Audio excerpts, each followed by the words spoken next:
Whoa. Whoa. Oh boy. Oh man.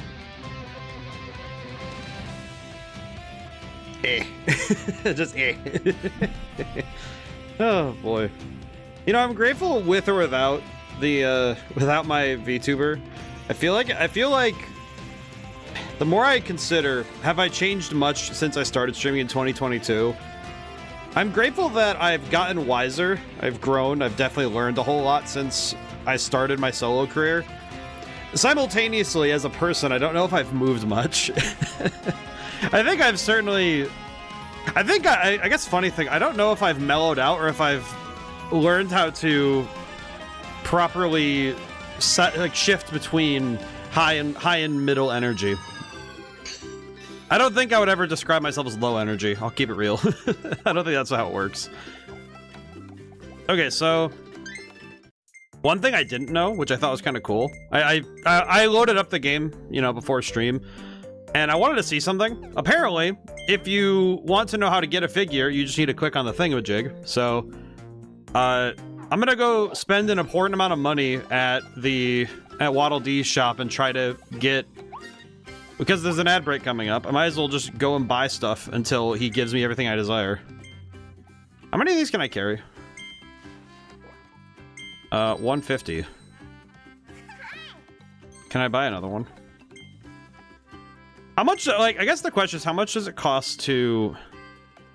How much do I have to buy from Waddle Dee to get what I desire?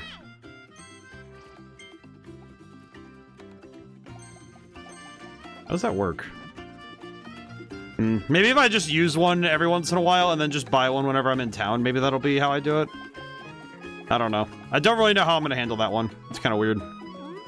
You know. Also, before stream, I will make it abundantly clear. I did have to, for one of the figures, I found out you have to enter in a bunch of the codes. And since I don't know, it's like, I don't really know how to find all of them. And some of them aren't really in-game, they're kind of external to the game codes. So I went and grabbed some of them. I have that, but now I have a bunch of rare stones to do stuff with. Masked Hammer Blueprint. You can get this one. Give me hammer. A blacksmith, give me hammer.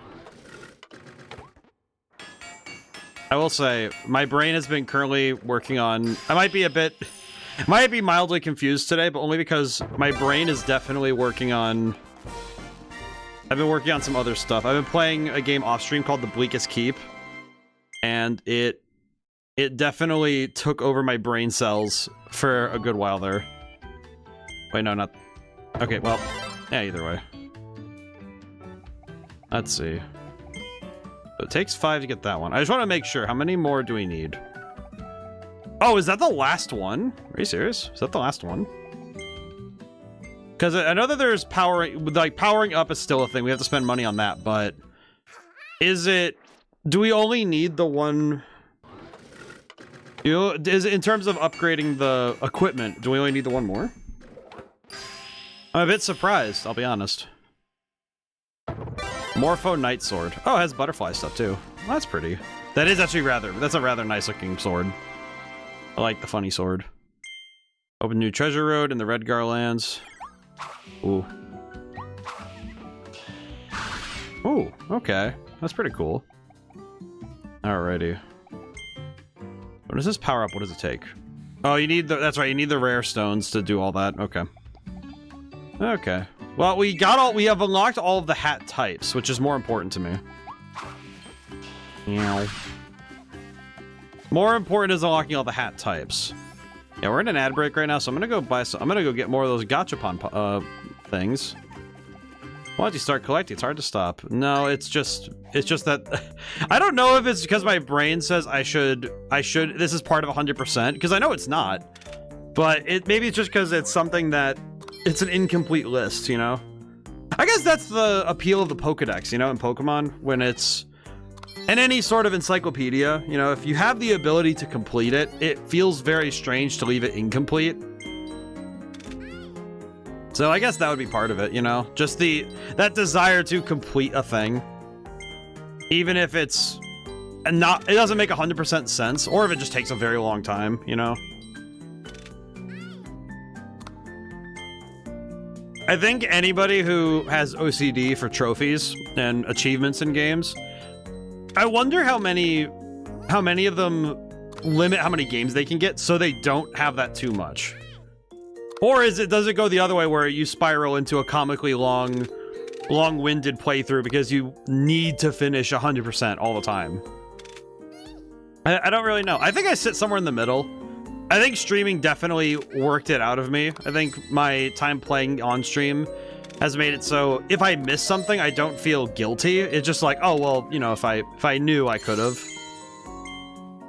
Or if I had the means, I would, but I don't feel... It definitely doesn't weigh on me. As long as it's not something that I very easily could go back for, I think I'm fine. You know, I think some games, if it's, you can only get it you can only see a place once on a playthrough, it doesn't bother me if I miss something. Like in Zelda 2 with some of the item pickups that you can get that aren't required. Some of those don't feel too bad to me. All right, ad break's over, time to go play levels. Ah, jeez. I do like the sword beams. I like how he just kind of like goes to sleep for a moment and then just goes, oh, okay, I'm good. It didn't hurt at all. Thank goodness. Redgar forbidden. Wait, why am I going to the Redgar? Oh, it sent me here because oh, because it opened all of the treasure roads for all the hats I got. That's right. That's right. Okay, hang on. Hang on, game. We're not doing this yet. Where did we leave off on in Wandaria? I think we did... Yeah, we just did this one, so we gotta do these two. That's right. Can I redo boss fights in this? Yeah, I can. That's right, danger into the big top. The amusement park. The place of joy. Best time 53. Oh, I haven't gotten the time on this one. Oh, I can go get that really quick. That shouldn't be too hard. Now that I'm mildly better at this game, I should be able to get the time, the target time on these two. Alrighty. Yep. Yep. Meow. Yep. Up. Up. Okay.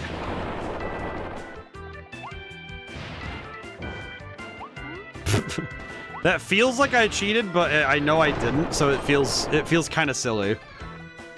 Oh boy, here we go. Oop. I've been getting better at my movement tech with specifically with the. I mentioned a game called The Bleakest Keep earlier, and that game has basically been training into me like movement tech, which has been very interesting, to say the least. Ow. I don't think I did good enough for this one, but we'll see. We'll see if I did good enough. I don't think I did. 51. No, I was 6 seconds off. Huh. If I had to guess how I could do that faster, hang on. I think I know how to do that one faster. So I need to get there before 1:15. That's what I'm understanding. But I think I know how to do it faster now. I think I need to skip certain parts of it. I think that's part of it, is I also need to be way faster.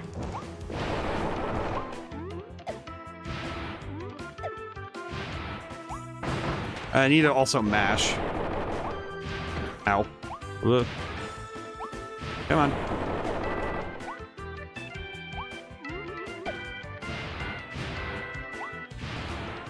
There we go. Okay, and then jump twice. Jump twice. Whoop. I think I have it down, but I'm not 100% sure about it. You know, it's one of those things where I'm like, am I? Oh god. Oh, I did it. I think I got it. Oh, that was okay. Well, that wasn't too bad at all. Did I get it? Yeah, just barely, but I got it. Pretty good. It's not even required. It's just like it feels like I should get it down, you know? One of those things where, oh, I should go get that. I think time trial, I feel like it might be because I played a lot of games growing up that had time trial stuff built in. And I'm seriously wondering how many games I must have spent hours playing just trying to narrow my time in, you know? And I seriously, I could probably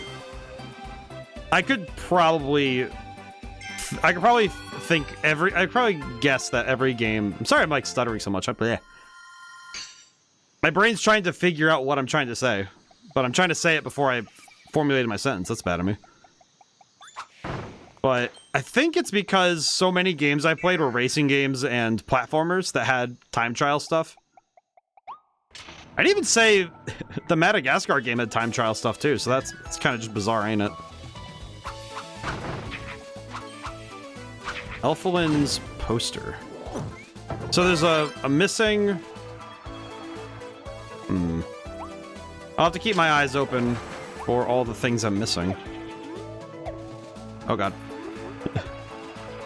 I'm gonna get run over by vehicles and stuff. Oh god. Ow. Ow. Just ow. Ow. But yeah, I guess to some degree, when you grow up with a ton of games that have a similar trend, I think it kind of instills in you a desire to play more of those. It sounds kind of obvious that, oh yeah, if you play something a lot, you'll want more of it, but I think it's funny how difficult it can be to see that from the outside I think specifically if you don't know what it is you want. Sometimes that's how I feel, at least, you know. At least to my understanding, because I think sometimes it can be very easy from the outside to be able to say, "Oh yeah, you probably want this because of this," you know, like of evidence X, Y, or Z, right? But when you're the one, you know, when it's your subjective experience that you have to make claims on, it can be sometimes a bit of a strange thing to work through. At least that's how I see it. All right, how many of these little ducks do I need to bring over there? I think it's 4. Okay, I'll come back. Wait a minute. Oh, there is one over here. Aha. I was accurate. Ah. 2, 3, 4, 5. Why is the milk like this? Okay, that was all of them. That wasn't too bad. Okay, there was a side... Oh, I see now how I could have missed... There was a side path earlier. I think I missed it. Did I miss something, or am I going crazy? I do wonder how much of this is going to be me gaslighting myself into thinking that I missed something. When you're trying to 100% a level like this, I definitely think this would be the section where you start driving yourself a little mad. Okay, no, we're good. Oh. Okay, I think we're good to leave this section at least. I do think this would be I feel like this theme park would be a PR, like a PR and safety nightmare. Because the number of times people get run over by random vehicles coming through the place, I could see this being an absolute nightmare to try and keep safe, especially for civilians. If you want to know something, that's why some theme parks may seem, I'm not gonna say lame, but they definitely seem like they're trying too hard to be safe. Because, man, the legal nightmares of someone getting hurt in a theme park is astronomical, frankly. So it is always in their best interest to make things overly safe if they can. I see. You know, I will grab the tornado power. Seems like it's pretty helpful here. Hey, money. Is there anything over? Oh god. Anything over here? Nope. Okay, nothing on the back camera. Good to double check though, you know? Again, it feels a lot like I'm going through and having to be very paranoid about where everything is when I'm going through this level. I have to just be like, just checking everything over multiple times. Oh. Hey, there we go. Not bad.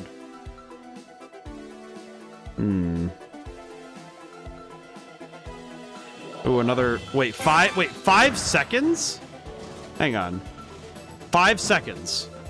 The timer to beat for this is 5 seconds? How are you supposed to do this in 5?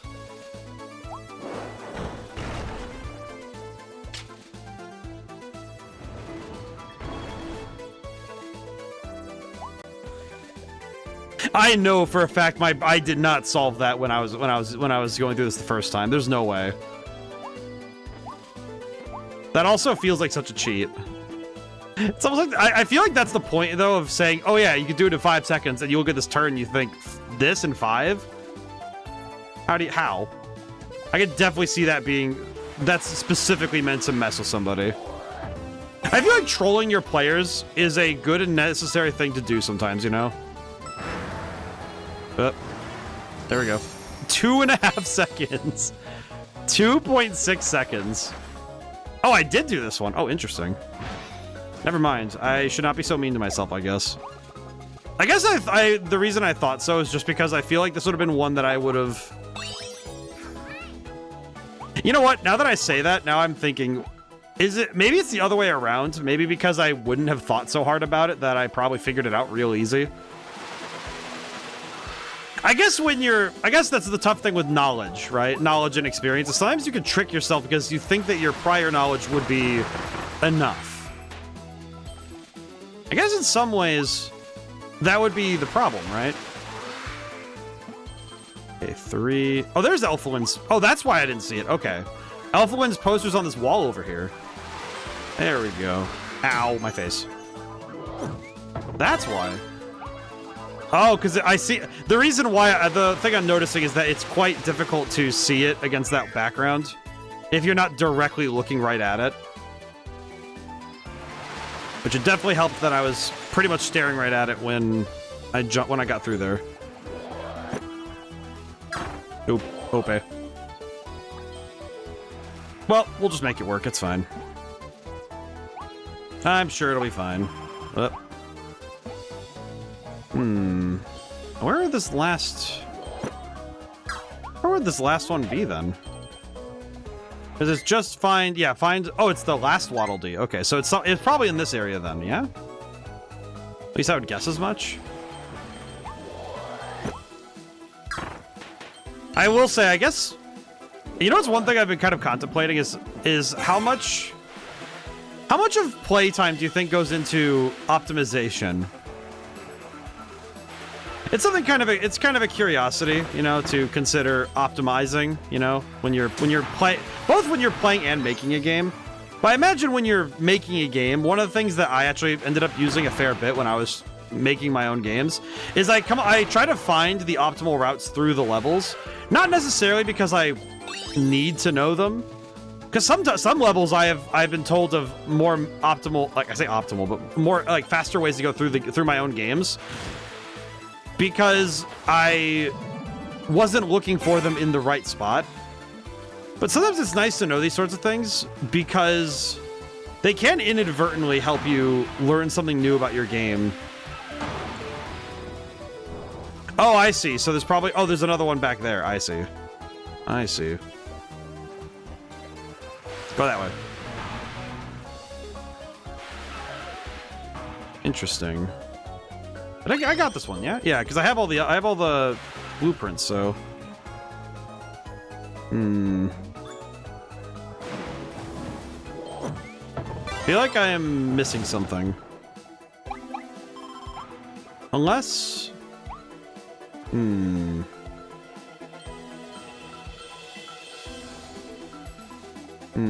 trying to think of what I could be missing here. Oh, there it is. Maybe this? I'm missing some of these coins. I do apologize. It's like I'm playing a really weird game of Frogger. Okay, there he is. Okay. I guess it's one of those things too where you kind of ask yourself, okay, how did I miss this the first time through?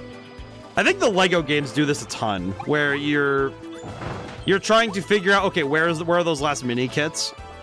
And those games are fantastic at hiding their secrets. I think it's also a matter of replayability, where not only are you, because I think the Lego games might be the best in terms of replayability. Now that when I say it out loud, because the thing they do the best is not only do you have to study the level again when you're going through it, because you also probably miss something even without the additional characters, but it's one of those you have to go back through and literally bring your progression back to be able to to get more stuff out of each level.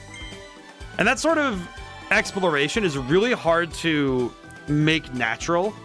Obviously, forcing it by utilizing stuff like the mini kits and collectibles is not the ideal. I don't think it's the ideal method, but I think it works exceptionally well. It's one of those things where is it the best method 100%? Maybe not, but I would definitely say that it's one of those things where I think that in terms of methods where you're trying to get you're getting your players to play through the game more than a couple times, it works very well. Hit high up Cloverline using Ranger. Oh, I've gotten none of the... Oh, the other ones are probably take no damage, do the other stuff too. I was not exactly careful when I first played through this section, I remember. Hey, Naroctum, how you doing today? Hope you're doing well. Hi. Hope you're doing well today. Let's see. We have to hit her on the high rope with the Ranger ability. I'm guessing the other ones are just take no damage and do it in a certain amount of time.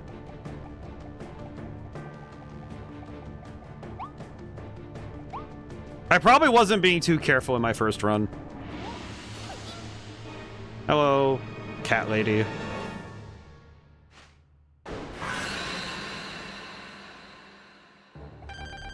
Oh god.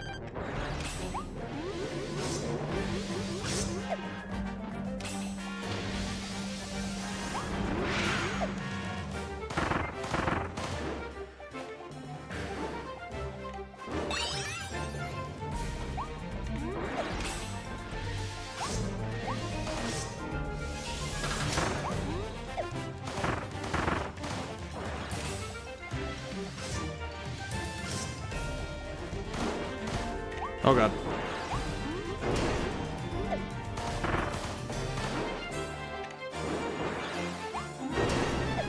Do I recall it's when her eyes go wide, that's when she's gonna attack? Yeah. I don't know if I'm doing that much more damage with this, I'm not gonna lie. Kind of feels like, oh yeah, I'm doing more damage, maybe.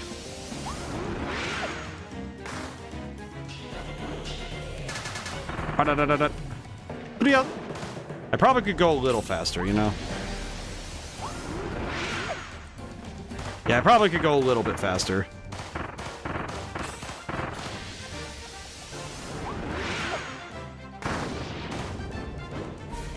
Okay.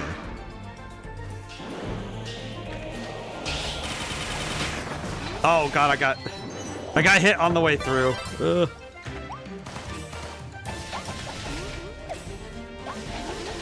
Ow. What? Oh, you get sword from that. That's interesting. Interesting. I didn't know that.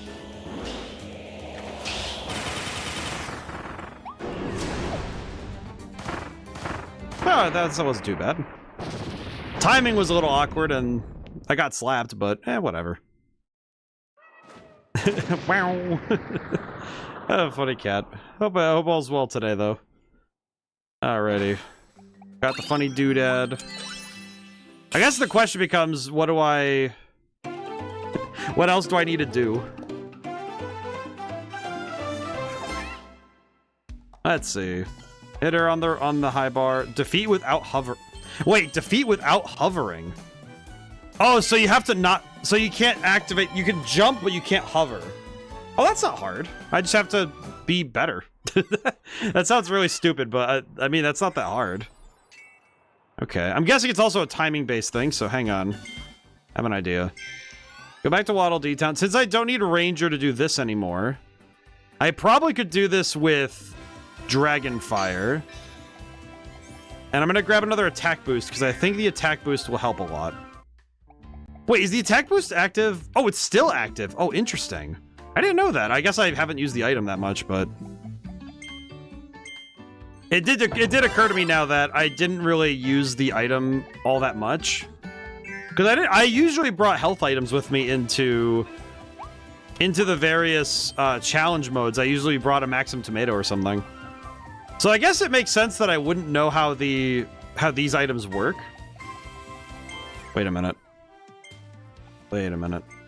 Increase your speed for 200 seconds.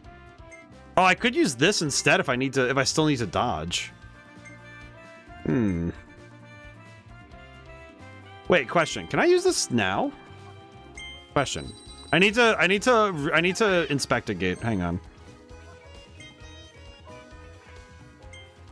I want to give you the special figure. Oh, I bought enough items to get the special figure from shopkeeper Waddle Dee. Yay! They have a special business arrangement. 2 energy drinks for 3 Kirby burgers. I like that swell. Oh, so I can stack them here. Hang on. Hang on. Can I stack these up? So if I stack these up now, could I theoretically... Hang on. Could I? Attack boost. Oh my god, I could just stack these up now. Oh, I see. I don't think it gives a greater power boost, but it gives me more time. So I could theoretically stack up on these right now. Yeah, because I could stack up on these right now. And then when I go back into the level, because it's only during level time does the timer go down. I see, okay. Okay. That's kind of surprising. Maybe this is one of those things I guess we'll get more out of with replay series, is that I'll get stuff like this where I'll figure something out that I should have figured out earlier. Can I have the energy drink? I will eat it here. We sit here staring at our... This is what it's like for me to get a bottle of Goya, the soda. I straight up cannot drink that stuff without having to sit and make it an occasion. Because I don't like Goya. I apologize to my bloodline for not being able to like Goya, but I have tried it. I can't. There's something about the malt, the texture of a malt drink that just feels like... Makes my brain go, ooh, it feels gross. I don't know. I feel like there are certain stimulus in this world that makes my brain not feel very good. Okay, so I have to win with no hovering. So I can jump. And that's it. Oh, this is what I wanted. Oh, I grabbed the wrong thing. That's fine. I'll make it work. With the attack and speed boost, though, I should be okay. I just need to be careful. Okay. Unfortunately, I forgot where the abilities are.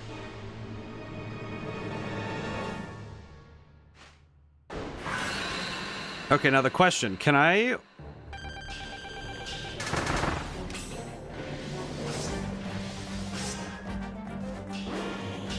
But...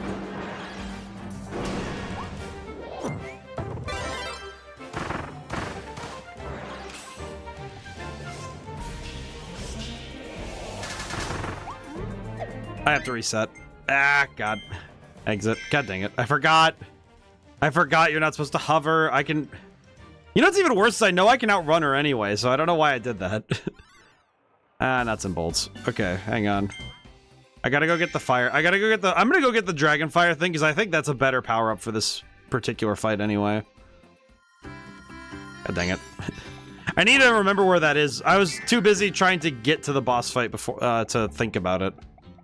That's on me.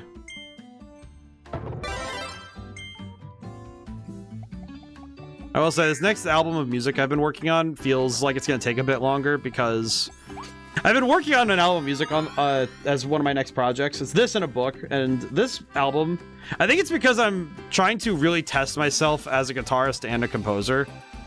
And I think trying to force myself to do more guitar work has also had the inadvertent side effect of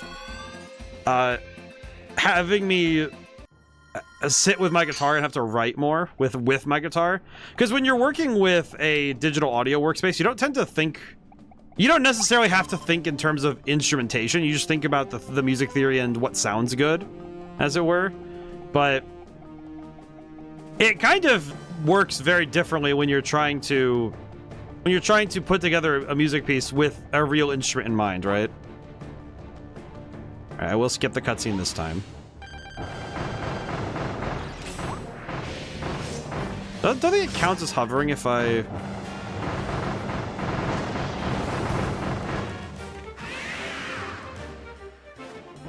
Oh god, here we go. I don't know why, but for some reason sections like this always make me think of Chaos Zero from Sonic Adventure. I could not fully articulate why, though. Big damage. Oh my god, she died in midair. Well, I was correct that the Dragon Fire would be the faster method. So that worked out. I will say that that attack boost does make a major difference. Defeat without hovering.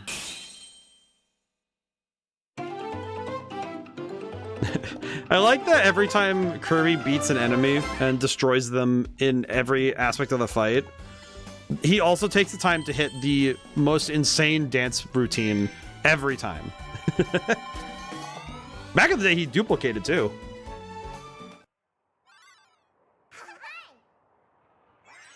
All right.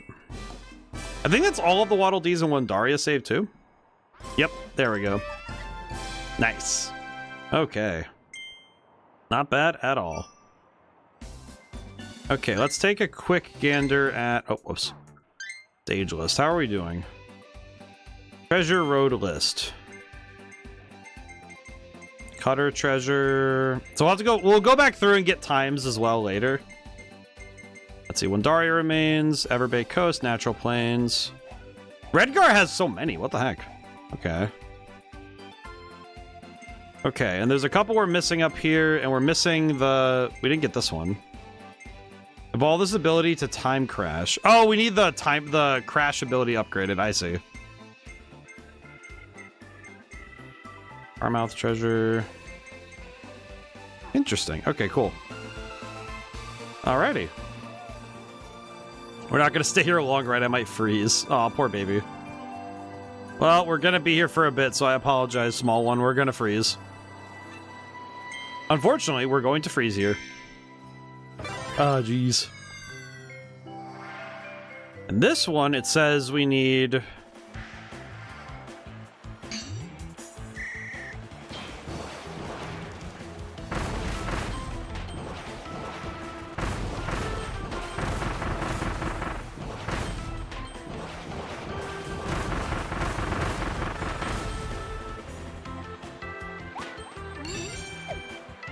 I feel like this is gonna be one of those ones where I end up with so many problems because I have to mentally grapple with what I'm dealing with. Inye. Oh god.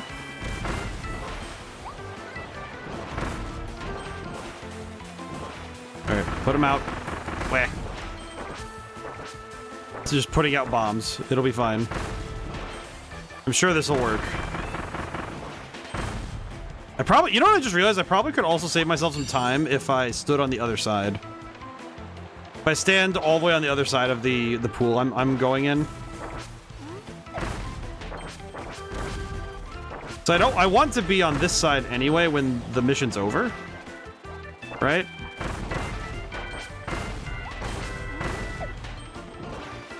Okay. I think I'm doing okay, but I have no idea. Oh god. Oh god. Oh god. Brother man, why is this guy being such a rat? Okay, well this is fine. Okay, maybe this is fast enough? Maybe? Maybe. If I walked with urgency, so I might have been fine. Maybe. 134 time to target time. 4 seconds? Oh man. Really? It always sucks when it's like a couple seconds off, you know? You're just sitting there like, man, really? Wait. I don't know why exactly I'm so focused on also getting these, where I want to get the... I want to get these time ones as well, the time trials, but... I think to some degree it's because these feel just as necessary to me.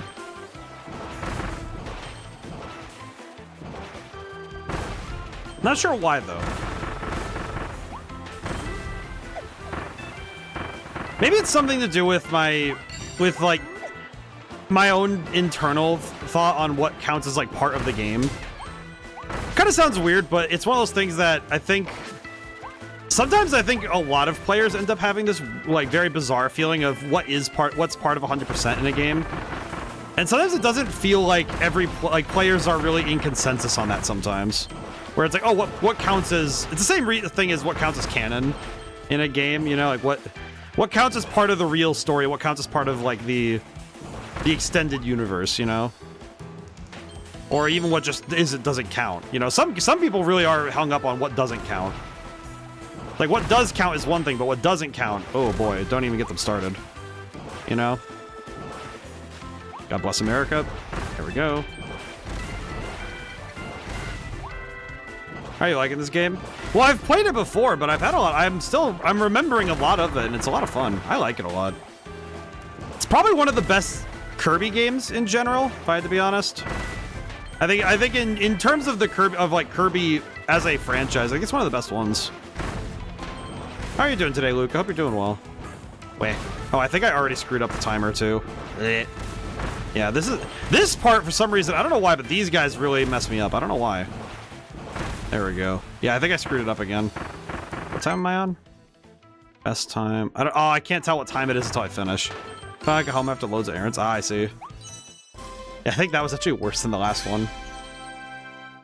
Might need to come back to this. Yeah, I'll come back to this one. This one's kind of just... I mean, I already have the stone. It's just mainly going for the timer. So, Alrighty. What am I missing here? Destroy 4 animal snow sculptures, find the side alley, and something else. Got it. Okay. Well, I can keep my eye out for that. Ah, yes. London, January 2020. So that's really stupid. I feel like winters that are this cold would be just that simultaneous amount of serene and tired. That's the evolution level, so you don't get advantage coming back later. Yeah, I do know that much. Just like, I think more so it's specifically it's the timing. It's the specific timing that I'm messing up. You know, that's what I'm really getting. Is I know that there's probably it's probably something to do with the angle and time that I need to go for to properly finish it. Because I'm guessing if you throw everything in the exact spot you need, it works just fine. But because I'm not landing those where they absolutely need to be, I'm having trouble. That's okay. I can come back to it anyway. And I guess graciously, it doesn't seem like it's part of 100%ing the game, so that ain't too bad. I won't let it worry me too much, you know. I'll think about it later, but I can come back to it. Is this oh, this is the side alley. That's how early it is? That seems almost like a joke. I wonder how I must not have seen that on my first playthrough then? Then again, I know that when I first played this game, I was probably going for the critical path very often, rather than going for thorough checks of all levels.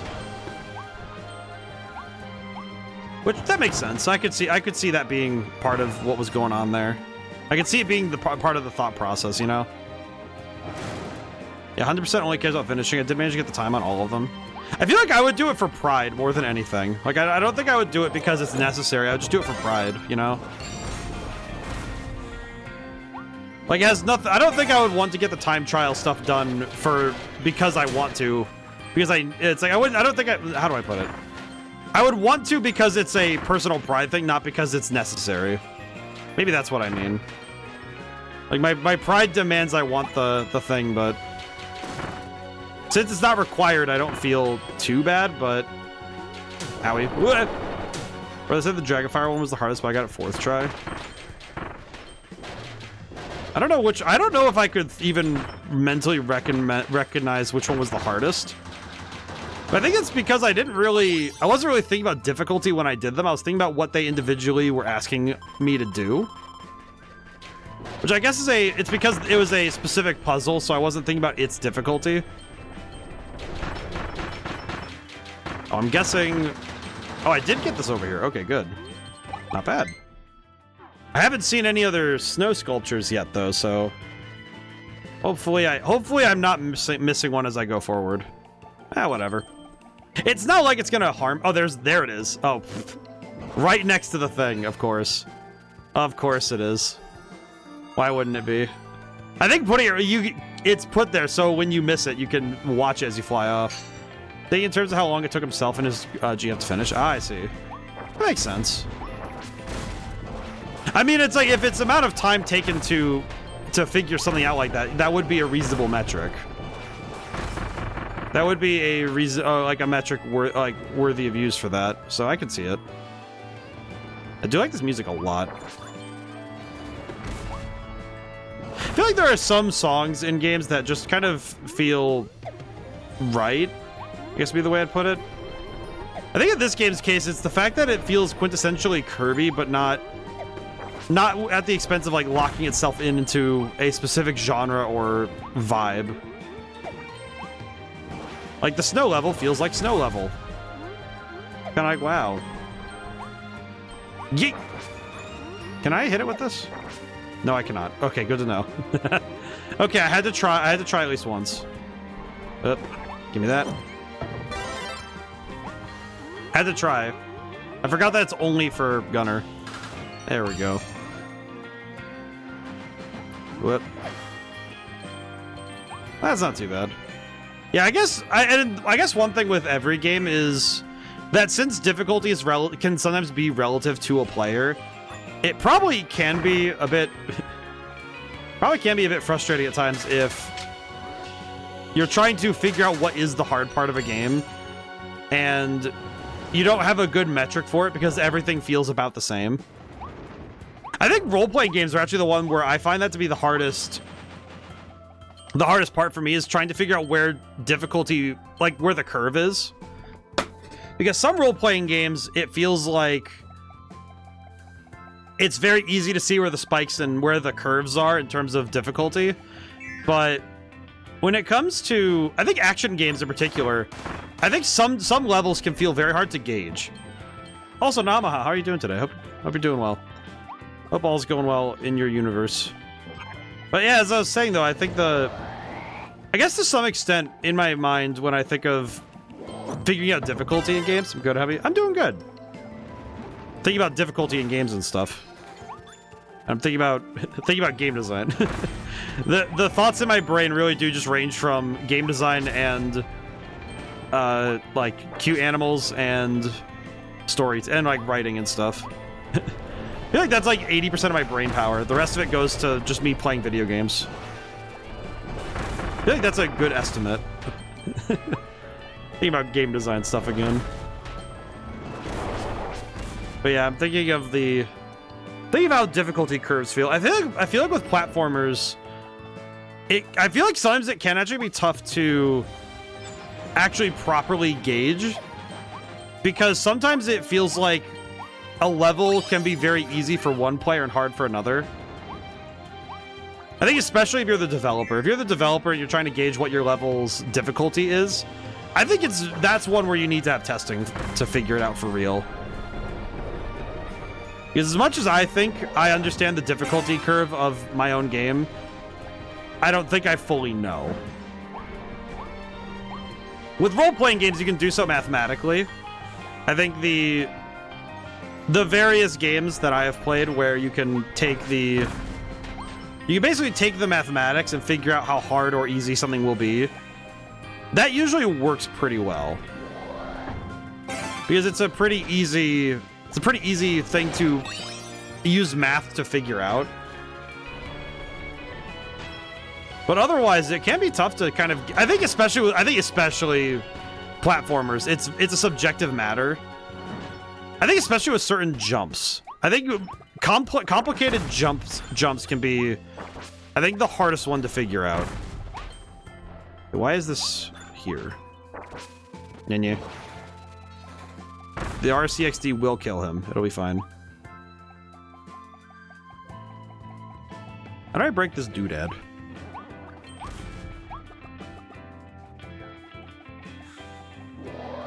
Well, there's that too, so I can smack that.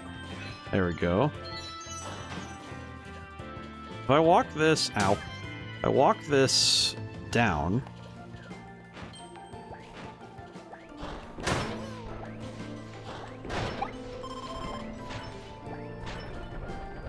I'm not gonna lie, I kind of forgot what I was doing with this. Oh, I see. There's a cracks in the wall. Doy. Hello, sir.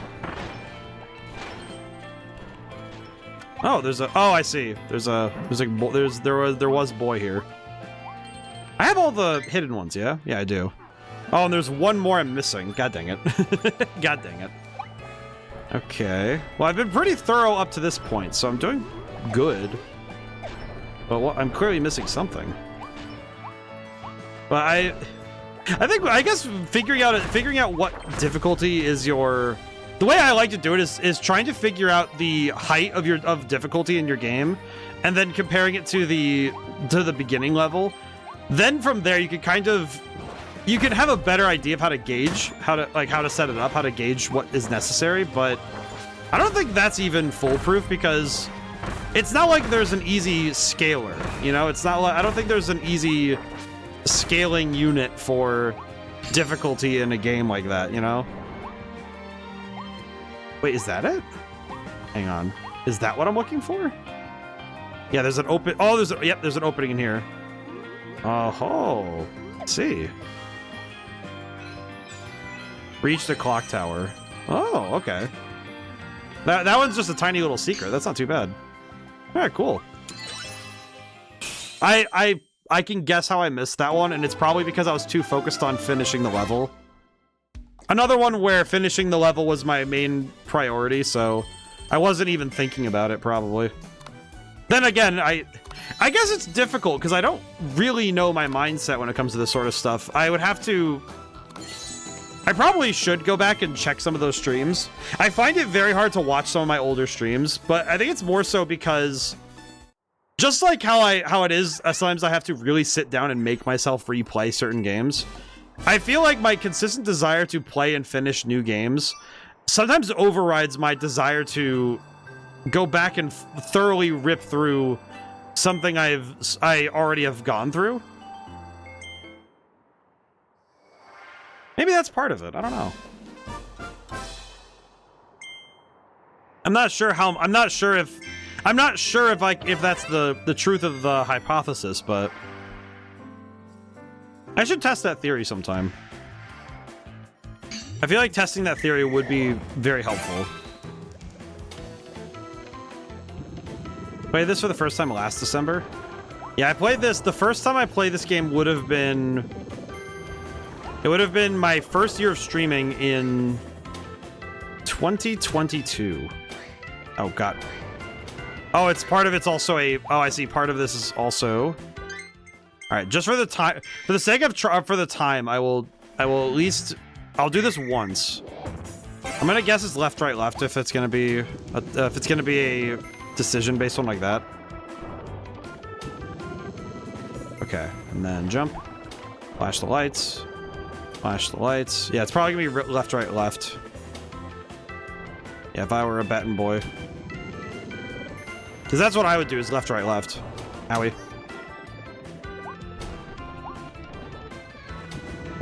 Okay. Or it'd be right, left, right. Ah, whatever. Nah, whatever. I know what I meant, not what I said. Ow. Oh, never mind. It was two lefts. Nani. Well, that's kind of difficult now, ain't it? Interesting that part of this is a memory game. This one doesn't... I guess stuff like this feels a bit... I won't say cheap, but I do think it's... I think it's a lot harder to... I think it's a lot harder to skill this one, you know, to do the skill diff. Oh, come on, man.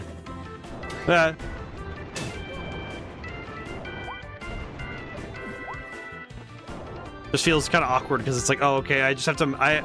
if I want the time on this one, I'll probably just have to memorize it, which is not great. Wait, what? Am I... Oh, I'm an idiot. Hang on. Okay, you know what? For that one, I'm going to try again because I don't even think I'm going to make it now. The whole point of the light bulb is to see, is that you're supposed to use it to see. The fact that I'm not even doing that is It illuminates my position very well.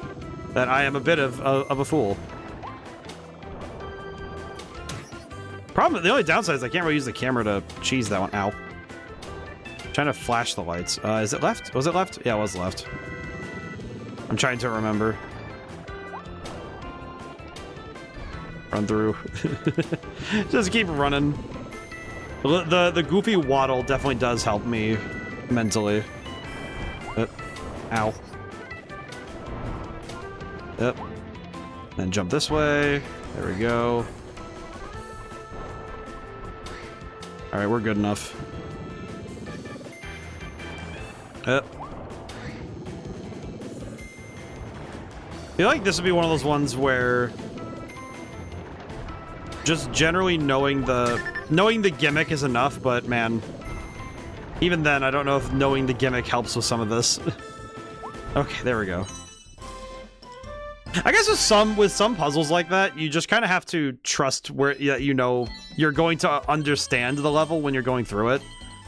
But some of these feel like you have to just memorize it down. You know, you have to practice it. Some sections of games really do feel like you just have to practice rather than being able to rely on your reflexes alone. I think to some degree, it's something that I find difficult at times to let myself do, is just to practice a skill. A number of times I have found that it's because I think to myself that this is a skill I should understand inherently, and that I'll figure it out as I go. But there's nothing wrong. I think especially if you're playing if you're doing like a casual playthrough, you know, you're doing the type of playthrough where you're just enjoying yourself.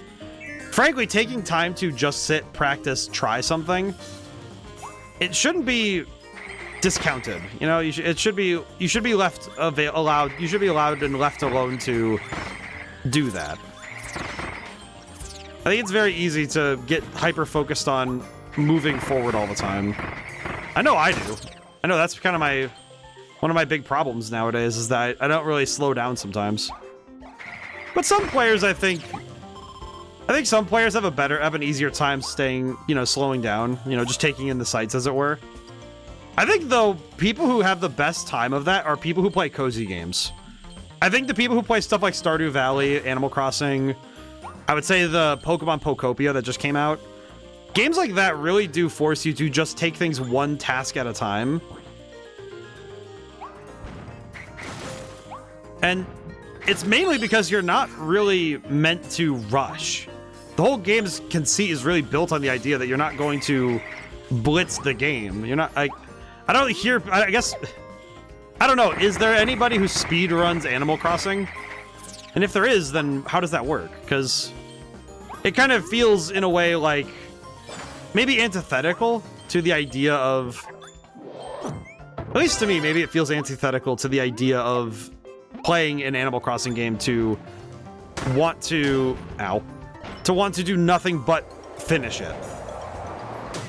But even then, what does finishing a Animal Crossing game even look like, you know?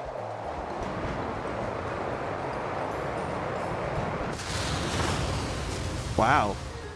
There are Stardew Valley randomizers. Right, so, but like, is there an end state to the game? Because I know stuff like, I'm thinking of the way that my brain is going towards something like Minecraft, where there is a... Yes? I see. Interesting.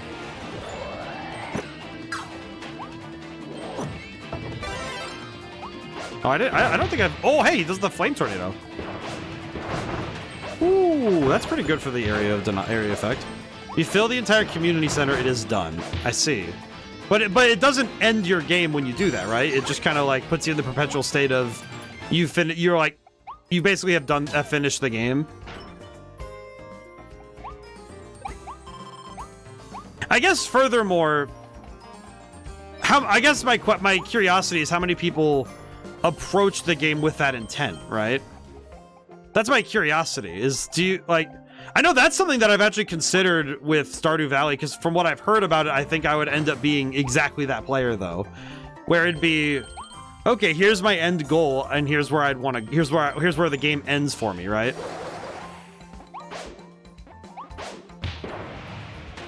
But I don't know how healthy that would be as a player if you're approaching a game where the objective is to, you know, cultivate the cozy, as it were. Play an archipelago with someone that way? I see. I guess the thought process I'm having is that it feels very antithetical to the method, to like how the game feels. I mean, I know that one thing I would definitely do that would probably not be... I guess the tough thing is that I'm also not really the player who does... Like, I know in a couple of games I've run the romance routes of certain characters in games, but I'm not really the kind to, like, actively seek it if it's not something in my way. So I'm thinking of, like, Persona makes it very easy to, oh, here's a character, and they're right with you. It's very easy to sit there and go, yes, I will talk to this character and form a relationship with them, and that's easy. Not even just romantically, just being able to have someone there. But I know with some games like that, with, like, Stardew, where you have to make the active efforts, like depending on the gameplay loop, I can feel very disincentivized, but then again, I haven't played Stardew, so maybe I should hold off on any sort of judgment on that matter and wait until I've played the dang game, you know? Secret passage 1 of 2. Okay. I'm guessing there's more. Well, no, duh. But I know specifically games with, like, the idea of you're going to... Like, here's your dating options. I haven't played the game myself. Yeah, I guess that's part of it, too, is that I don't think it's necessarily the game... It's another one of those, it's not really the game's fault that I don't go and play it. But there are just some games I find that... As a player, I am not naturally magnetized towards them. So it kind of makes logical sense to me that I wouldn't go out of my way to play them, right? And I don't think that's a marker of quality on the game itself. I know there's a couple of games I've talked about on stream where I've played them, but I didn't really feel... I wasn't really the target audience, so I didn't really continue further with them. There's a couple of games I'd like to see you play. One is Satisfactory. Wouldn't mind seeing you build something in Barotrauma. I do have Satisfactory. I have Satisfactory. I've played that one. I do wonder how my computer would... I wonder how my computer would handle OBS and that. But I'm pretty sure if I just turn the settings down low enough, it'll be fine. Shouldn't be that big a deal, I don't think. At least I hope not. God, wouldn't that be hilarious? Accidentally brick my computer because I decided to play Satisfactory on Ultra. Bing bong. Hello, sleeping one. Bing bong. Oh, that feels kind of mean. Rear. I'm just gonna smash through everything. Whee! But I guess as long as you don't play Josh's game it out, you should be fine. I don't know who that is. I do not know this. I do not know this man. I know Satisfactory, the whole point is that you need to build the... You need to have OCD to build your factories, which I think makes sense. That makes sense to me, but it also feels like, I see. Alright, be sent to the Shadow Realm, boy. Ooh. Oh, I see the steps. They go upwards. Makes videos where he has OCD in the abuse way? I don't think I understand what that means. I don't think I've ever heard this term. Own mouth. Ah, I see. I have never heard this term in my life. I guess I should... Let's make a tornado of conveyor belts. Oh, like, actively trying to make other people... Like, is the idea that it's try to make things in a purposefully annoying way? So, like, for everybody else it offends the senses, but for you it's like, ah, yes. Oh, I need that cone. Hang on. I need to go get that cone back. Hang on. Get the cone. Aw, poor creature. Actively breaking the game? Ah, I see. I don't know if that's like... I don't know if that'd be considered OCD or just plain I guess it would be labeled under the sadism line. I don't know. I don't know if that one's a. Is it really a compulsive disorder to be annoying, or is it just like a desire? I don't know, but I don't know. The jury's out on that one to me. Where am I? I mean, really, where am I? Oh, oh, we're good. Finds one thing that might cause unexpected things, abuses it until he's proven right. I guess I don't understand, so I do not know this person, so I guess I'm good. Barotrauma is 2D Subnautica, but you're a U.S. submarine on a planet's water moon in our solar system. Oh, I see. Interesting. I will have to look at that when I can. That sounds cool. I guess I'm grateful that I do not follow such entities, Luke. I guess the tough thing is I don't find a particular incentive to observe things that frustrate me. And so then I feel like, unfortunately for some content creators, whenever I hear their voice, my brain just goes, I feel like I'm going to be annoyed by the end of this, so I'm going to quietly dip out of this. Oh, we missed the other secret passage. Oh, we found the second secret passage. Oh, okay, good. We're done. Oh, okay, we're good. Silly, but he makes half-hour videos with cut time screens that say 20 hours later and such. I see.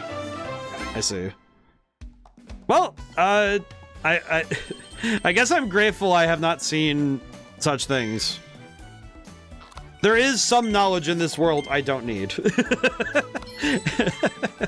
It sounds kind of mean to say it like that, but it kind of feels true sometimes, you know? Like, there are certain things the human mind was not made to really need. And sometimes it is just that. Sometimes, I guess it would be the best way to describe it is some opinions, some gameplay is not mine to see, thankfully. Clutter needle. Okay. Well, we just need to get the stars, so not too worried about that stuff. I'm playing I can stretch however I like. Let's see if I can pop through walls. I mean, I feel like that's just if you're one of those players who enjoys breaking games, not even just for the sake of. I wouldn't even say it's necessarily only for players that just want to annoy people. It's even just like curiosity in general says, how far does reality go in this timeline? You know, like how far can I get reality to go? I think that's just a natural focus point for a number of gamers. You know, basically a beta tester. I don't think that's a bad thing. I mean, I think every player has their moment, you know? I think every player has their moment, you know? Because I think... Oh, God. Ah!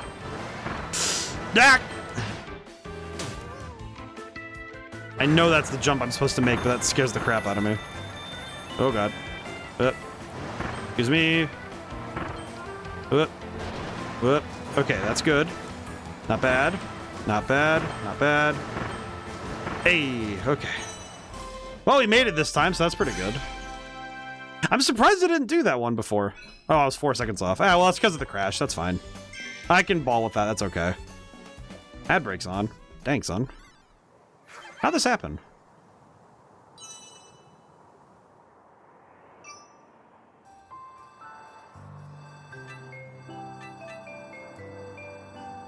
I think I'm gonna file this under. Not really. I guess I'm gonna file that guy under, or file that conversation under. I don't really. I guess I'm grateful that I guess in some ways I can be grateful that I do not follow all avenues in that way. But I mean, I guess, but some players do feel a desire to. Oh, thank you for the hydrate. Good hydrate. Hang on.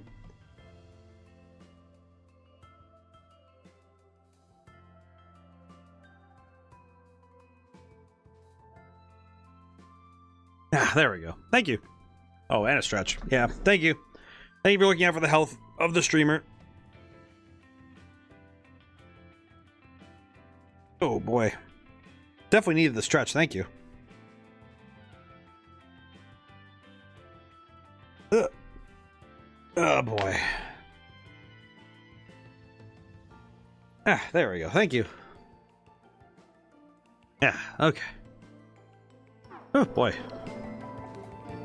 But I guess, I think some players do feel satisfaction in focusing on trying to figure out the limits of a game. You know, trying to find the ways in which a game can and can't be messed with. You know, in terms of how far can you take it kind of feels like how far can you take a joke. And I think some people are naturally inclined to try to find the limits of a world rather than see, kind of like some people can see the wall of a world from a pretty far away pretty far away place. Bleh. Stuttering like crazy. And I don't think I begrudge the player for doing so. I actually like seeing people try to break games. Sometimes it leads to hilarious moments. Yeah. Well, and I think it's necessary for a curious mind to try to do things because they want to see what can happen, you know? Like, I think it's a necessary part of curiosity when you're playing a game. Because unlike a board game where... Because here's the thing, I think board games do allow a certain amount of freedom, but I don't think all board games have the same way in which video games have in terms of being able to genuinely let a player... Oh, wait, why did I do that? Oh, they were just sleeping. Oh, why did I do that? Now I just feel bad. Man. Meow. Oh, well. What's done is done. I cannot do more. Oh, God. I'm playing Excite Bike. Ow. But I do think that curiosity, that desire to see what a game can do is a necessary part. I think especially with 3D games where there is a degree of physics and physicality to the game and its space. I think it is a necessary part of the play of a 3D game to try and break it, you know, to try and see what you can do. I mean, heck, that's kind of why one of my favorite glitches of all time is that rocket glitch from Super Mario Sunshine, because I find it hilarious. That's one of those glitches that's the funniest thing I've ever seen. But you don't get those sort of glitches if you're playing it 100% safe, you know? I would say in a similar vein, I think the various game-breaking exploits and glitches people find on their path to figuring things out, you know, to trying to find their way through the game as fast as possible. Figuring out some of that stuff feels like you're finding out fundamental truths of a world that you can only really scratch the surface of from the outside until you start really ripping into it. You know, you have to really try and basically have to try and find the limits of reality. And I find that that part of the game of gaming is very important. I think that's really important. Zelda Breath of the Wild duplication glitch. I don't think I'll use this guy I don't think I'm going to use this guy as an example anymore. It feels kind of like it feels kind of like I'm promoting somebody I don't know. But I guess the point is that it feels like, to an extent, at least to me, it feels like I think when a player is genuinely curious to a game and they really like a game, they will start looking into how far can they expand on their knowledge of the limits of reality, right? And I think there are many such glitches, right? Oh, I see it. Hang on. I need to drop this. I think the other one I can think of with the duplication, just like the duplication glitch, I'm thinking of the one I'm actually thinking of is the X item exploit in Pokemon Coliseum, because speedrunners figured that out. That, oh, we have this particular tech with the way that items are used in the menu, and they figured out how to stack 2 X items onto a target, right? Onto one target. And it's such a bizarre little glitch that's like, okay, if you were a normal player, you probably wouldn't figure this thing out unless you really spent time studying this thing and really trying to, like, get to know it on a molecular level. I mean, on a similar note, I'm thinking of What's that one called? SM Kirky. It's a very old. It's an much older video. It's the one where the guy says, to answer that, we have to talk about parallel universes. Such an old meme, but it's true. In my mind, I feel like that's the sort of thing where if you figured out a game to such a level that you understood the game on the atomic level, like, that's insane. That's madness. But it's also a beautiful level of obsession. Like, how fascinating is it that you could know a game so well that you could answer questions about it on, like, a frame data level? It's one of those reasons why I think every time I've ever talked about, like, every time I've talked about speedrunning, I think I've talked about it with a sort of reverence. Watch Rolling Rocks in 0.5A, but yeah, in 0.5A press, yeah.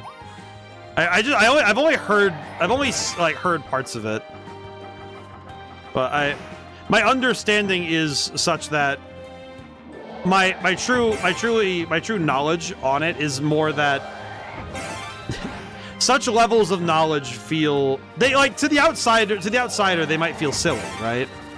That it might feel a bit silly to try and know a game at such a level that you know that you could do something like that, right? Even with a tool assisting you, knowing a game universe to that level, being able to understand it at such a like a micro level that you could do something that insane. I don't know, to me that there's something very precious to learning something like that. Like, yeah, there's a certain level of mania to it that I think is necessary to it, but I think much of the human existence is having bouts of mania that you are present and lucid for. Like having a time where you're just playing a game and you are so locked in that nothing else matters, you know? Like, levels of locked in, they call it a prison sentence kind of thing, you know? Like, that sort of stuff is fascinating, you know? That it's like, how interesting is it that reality, your current reality dipped away and you said, let me join this one at a much more intimate level. Because I need to right now. I think that's real cool. Part of why, it's part of, again, also my love of gaming is I don't think there's many other mediums that allow you to do such things. All right, I'm going to bounce to Waddle Dee Town really quick because I do need to I need to unlock the time crash. So let me go grab that while I'm here. Because that helps explain it and why I'm playing FF1 126 times now. Yeah, as you said, I remember you said once that you're trying to do that. I could not do such things. Time crash. Do I not have the... Wait a minute, I've gotten none of the Wait, how have I never gotten any of the crash Wait a minute, I never got any of the blueprints? How does that even happen? Where do you get those blueprints? Where do you get those? What the heck? Huh. I thought I had everything. I guess I forgot. Yu-Gi-Oh! Forbidden Memories. I found a way to buy cards without spending money and how to duplicate cards too. Just need 3 memory cards. Ah, I see. You'd upgrade it. Well, I don't have the blueprints. That's the problem. I don't have those blueprints. You simply haven't. Well, no, but you need the blueprints. It doesn't let you upgrade if you don't have the blueprint. Which implies I've never found the... Okay, wait, go back a moment. I'm gonna go press X to upgrade, it said. Well, no, that's the upgrade, that's the... Isn't that the upgrade that... let me go look. Let me go take a gander again. Let me go confirm. Because that seemed like I need the... So I know I can upgrade the firepower of it, as I recall, but let me go see. No, this is power up, it's not upgrade. X to power up. Which, if I power up... Yeah, you don't have enough power stones. Yeah, this is the power up method, because power up... There's also power up here. No, see, it's this. I'm missing the different hat types. Because this would just upgrade the crash, not turn it into time crash. Why is that one... Why am I missing that one? That's weird. How am I missing that one? I didn't even think that was possible. I'm guessing that there must be a challenge I missed? Hang on, let me go look. Was it at the Coliseum, maybe? Excuse me, esteemed sir. Commentator. Explain. First time clear reward. Did I do this? I did these, right? Did I not do these? Huh. Okay, I'm gonna go check, because I feel like I've done these, right? Unless I'm stupid, right? Like, I'm pretty sure I've done these. Am I crazy? Have I not done these before? Looks like you have.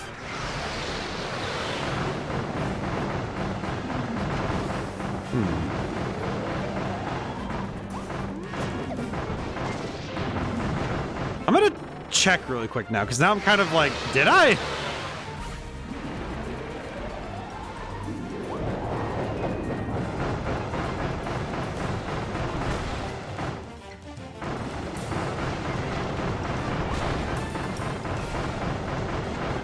Unless the times are minutes flat, you should have done them.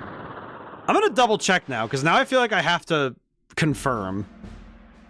Because I feel like now I'm uncertain as to whether or not I have or not. So I'm gonna go check. Alright, I'm gonna just fight and see what happens. Perish, I suppose.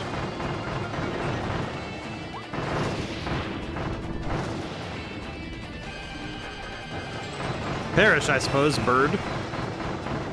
This bird will perish. Simply put, it will perish.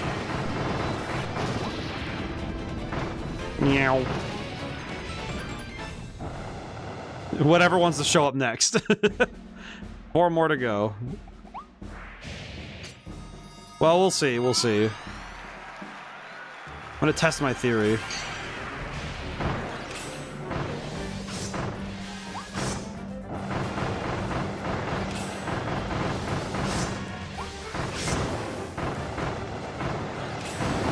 Light her on fire. Oh, we don't have the gun, though. No gun. No weapons. Oh, God. Oh, I see. This is gonna be much easier. Yeah, there we go. That was easy. Well, I guess it's good also to do boss rushes, because I kind of forgot how fun these are, to just kind of go at the boss fight and see what happens. Pretty good. It's also some of these, it has been a while since I've seen them. Like, we saw those ones up to that point, but this particular chain of enemies is very funny. Die, Frosty. I apologize. Poor guy. He didn't stand a chance. I feel like this particular weapon, the Dragon Fire, is just insanely broken. It is very easy to stand here and hold the B button. Perish.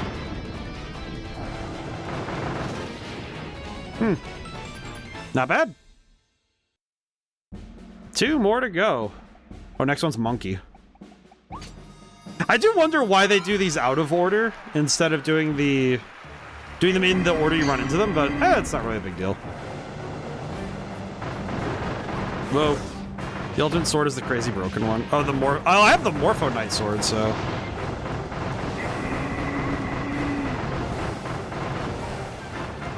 You can't stop me. You cannot defeat me. Dead. I know there's the Morpho sword, which I haven't really used much. I did not contemplate it. I don't recall its name. Yeah, I don't really know I feel like the Dragonfire is just busted because it keeps doing damage over time. I have this one.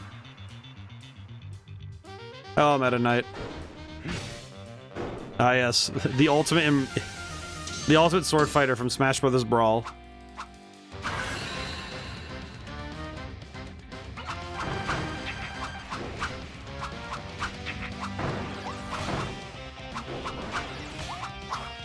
Oh yes, I have sword beams at full health.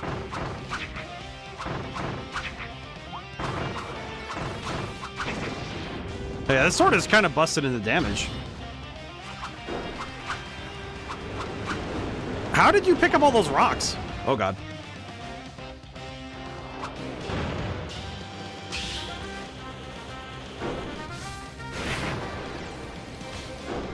Ow. Ooh, well, I won't get the no damage, but hey, I did win.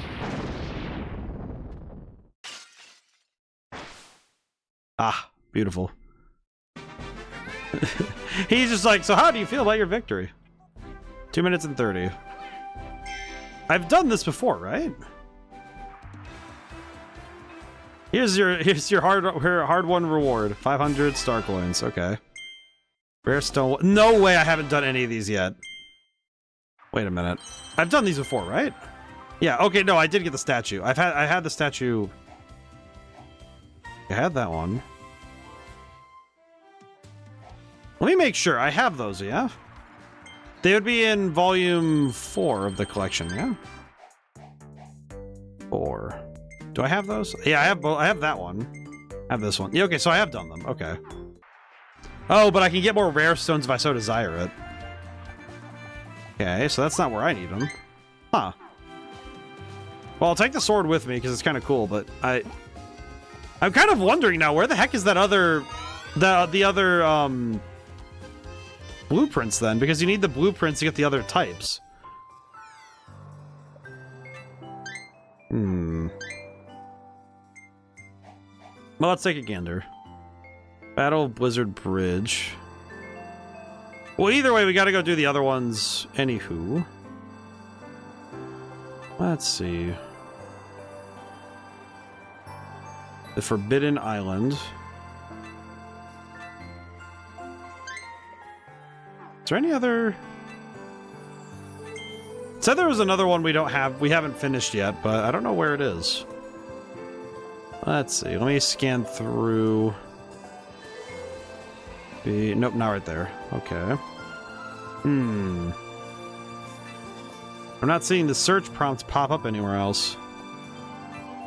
Well, let's see. Remove 4 wanted posters, beat Twin Wild Frosty without getting hit, save the Waddle Dees, and one other thing. Okay. I can keep my eye out.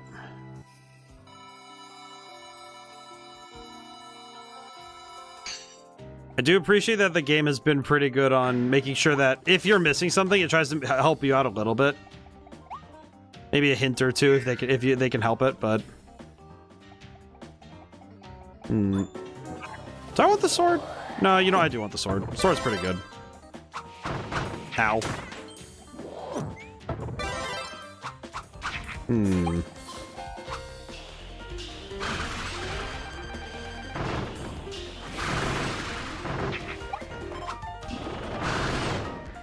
Charge up to full power. Meow. Whoa. I like that you can just kind of... Yoy.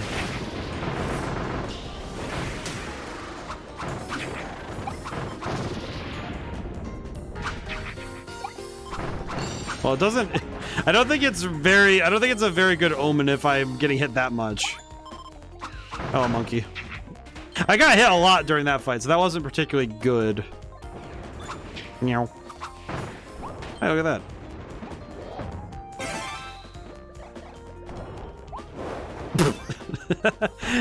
You ever just whiff something so bad that you kind of wonder how you even managed to do that badly? 'Cause that's what that made me feel like, was just, how did I even mess it up that poorly? That's impressive how bad that was. Oh boy. Some flubs do just exist in the mind space.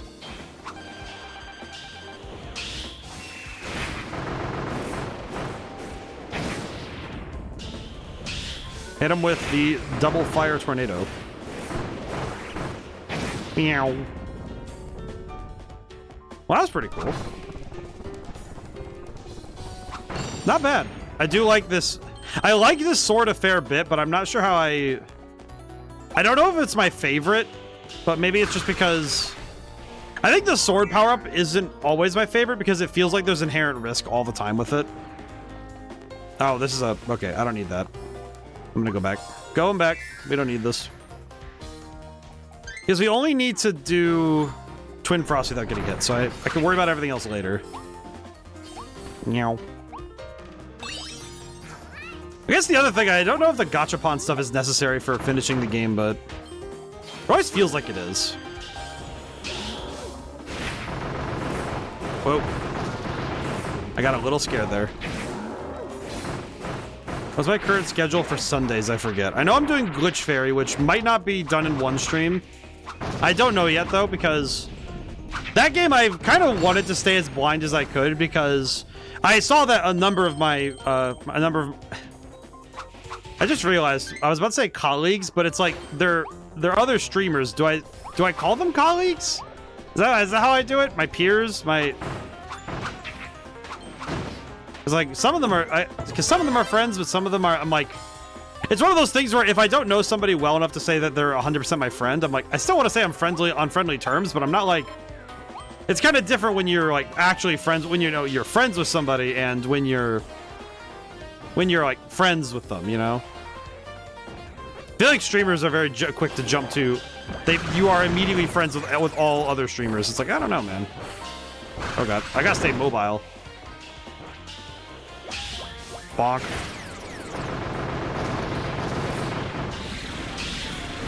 Yeah.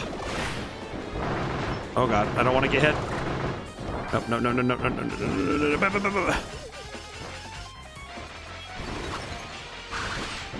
Oh god. Oh god, not like this. Not like this. Oh god. Oh wait, that's right, I have sword beams.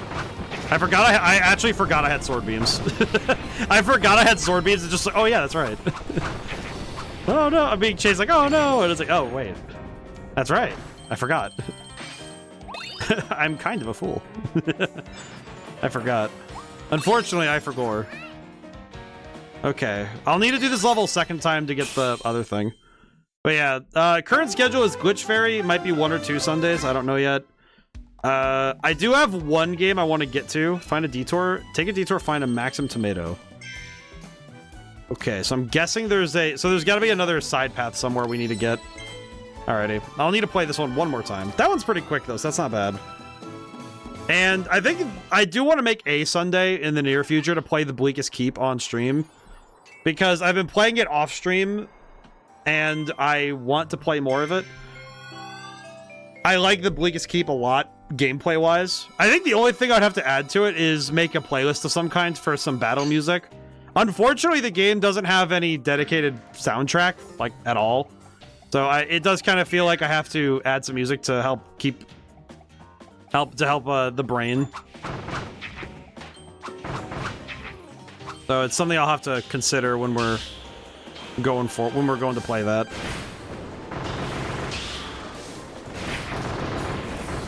Alright, hit this guy as hard as I can.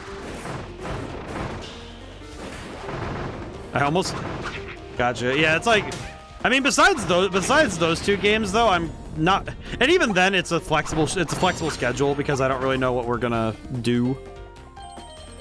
Definitely gonna be one of those ones where I have to consider I don't need to consider my schedule too carefully, if that makes sense. Oh, I dropped it. Oops. Oops.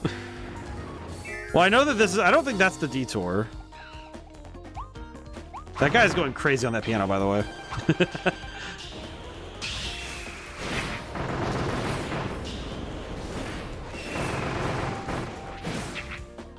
Yeah, this sword does a lot of damage. Holy. That said, I do need to drop it because we need the tornado for later. Yeah, we need the tornado for the... I think it's this one, yeah. I'm guessing the detour's on the bridge, but I want to check. I want to check all my options just in case. Because I want to be sure. Oh god. Platforms are sinking. Bing bong. Top of morning. There we go. Okay, and then I think we're good.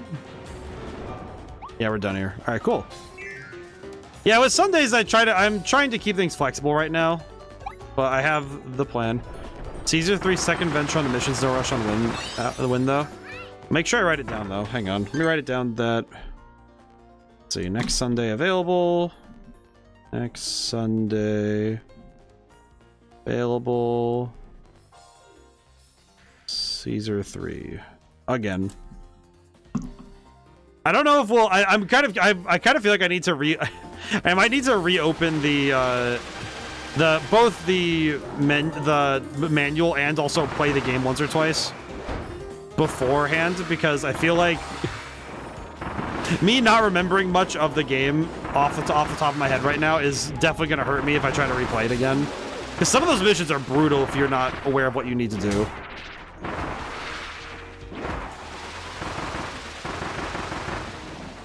There we go.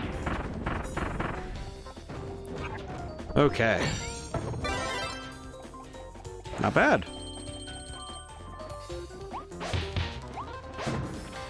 Oh, it's probably this, wasn't it? Yeah, it's this one. Yep. Yeah, I'll find some time. I'll figure it out, though. I'm not too worried. I'll find some time.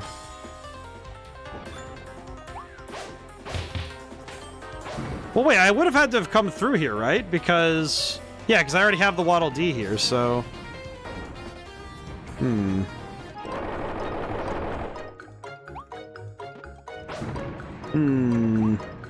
Just remember to slow it down. Yeah, you gotta play at the slower speed, yeah.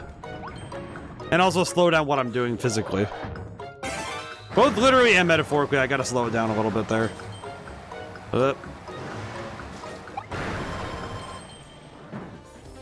Okay, is there...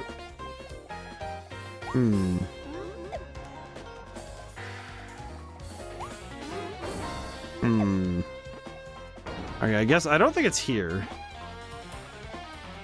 That guitar is... I will say, sometimes when I'm listening to tracks, it does feel like you can hear a guitar solo and you're, you know, someone going crazy on a guitar. You just think, oh, that sounds really cool. But it's also like, man, that guy really is just kind of going on, huh? I know for me personally, sometimes it can be a bit distracting if a guitarist is going a little too on. Kind of going on and on, as it were. Okay, where is this detour? It says, take a detour, find a maximum tomato. I'm looking for a visual hint or a cue or something to... Yeah, gods of the random events were so brutal on your last time because of it. Yeah. I do recall. It was oh, there it is. Oh, I saw it this time. It's right there. There's that little flan on the side there. Now I see it.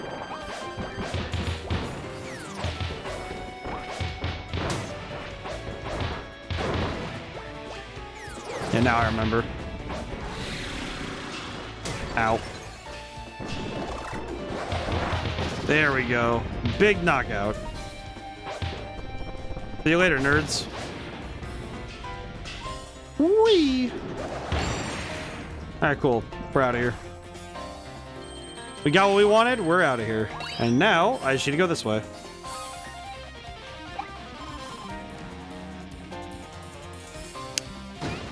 I see. Well, that's a bit awkward now, isn't it? Oh. Okay, there we go. Thank you. God, thank goodness the game thought ahead on that one, huh? The fact they drop the power up where you beat them, that is very helpful. Thank goodness. Thank goodness the game is not so cruel. I've been this way though. Wait, I've been this way because have the guy. So there's gotta be something else here, right? Ow. There's gotta be something else here, right?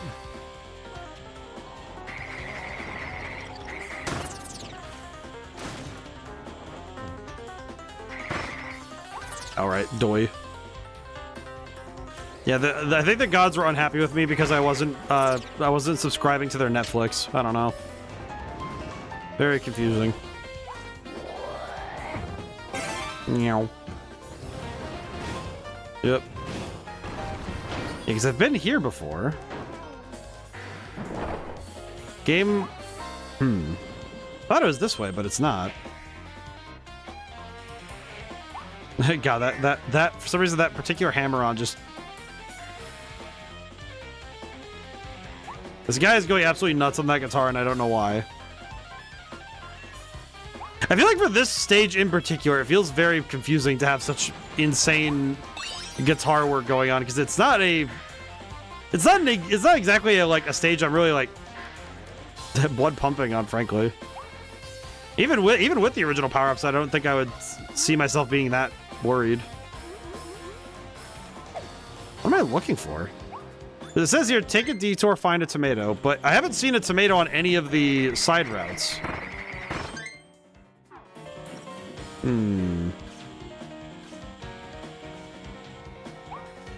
Unless it means a...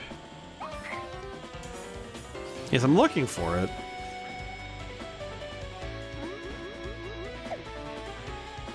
Problem is I'm not seeing anything that looks like additional platforming, really. At least I don't think so.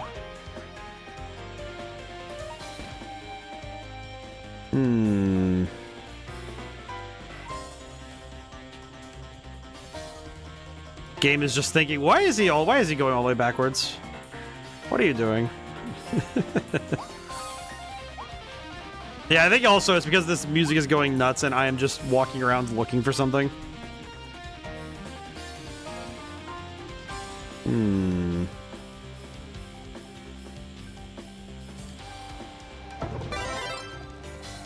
I'm not really seeing what we're looking for. Also, we're at the hour mark. Hope everyone has some good plans for the weekend. I know for my part, I have a birthday party to go to. Mainly because it's coming here.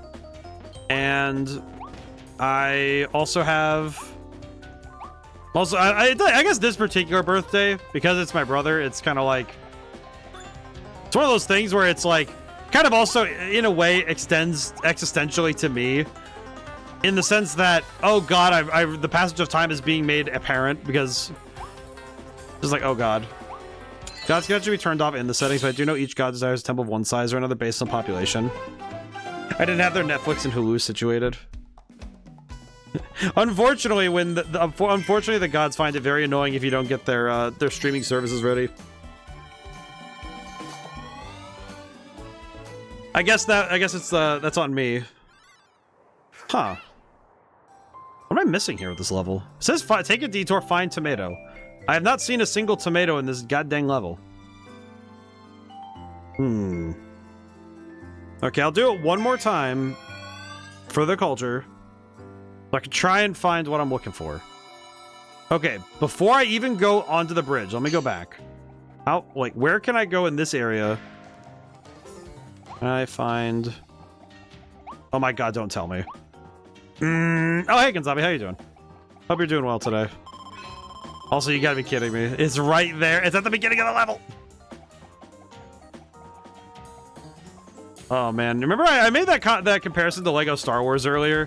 Where it's just, just by looking at a level differently when you come back to it on the replay, you'll find something very different. That's what I mean. That's the kind of thing you end up finding where you think, oh, well, there's nothing left in this level, and then you turn a corner and you go, there's no way. Why is this even here? Yay! Oh, punished on wake up. What travesty. Wow. Oh, that's fine. Good enough. We take those. Destroy him. Alright, pretty good. Not bad. Monkey. A monkey. I don't know why, there's just something very funny about saying a monkey and just going, monkey. Master Oogway taught me well, apparently. You saved me, why? Monkey. Oh boy. Some jokes are eternal. I think some memes will never die. Speaking of Lego side segue, I can't imagine watching you find the Stardust and Dragoon. I think to some degree the tough thing is when you, especially as a designer, I think sometimes my brain doesn't contemplate. I've thought about it with certain stuff I put in my own games, but I think at times there's a level of like logic that I try to apply to my games, because I don't want to necessarily let the players be so lost in solving things that they wouldn't be able to figure it out without assistance. But I also forget at times, when I design puzzles, sometimes I do forget it that, one, the internet does exist, and that's fine if it happens. But more importantly, I kind of forget sometimes that the average player, and this is me being... I don't know, this will definitely sound meaner than I want it to. The average player is really stupid. Me included. Like, that's kind of part of this, right? It's like, it sounds like, oh, that's kind of mean. That's kind of mean, ODaM. Like, do you really mean that people are stupid? It's like, yes. If you put something right under someone's nose, they won't see it. And there are many times I have designed games, or just in general, there are many times where I have put things down in front of people, in front of myself, and have been sitting there thinking, where did it go? I guess case in point to that is anytime you've ever lost something and you were thinking, where did it go? And it's like looking for your glasses while they're on your face, right? It's that sort of thing. The average player is the same in that regard.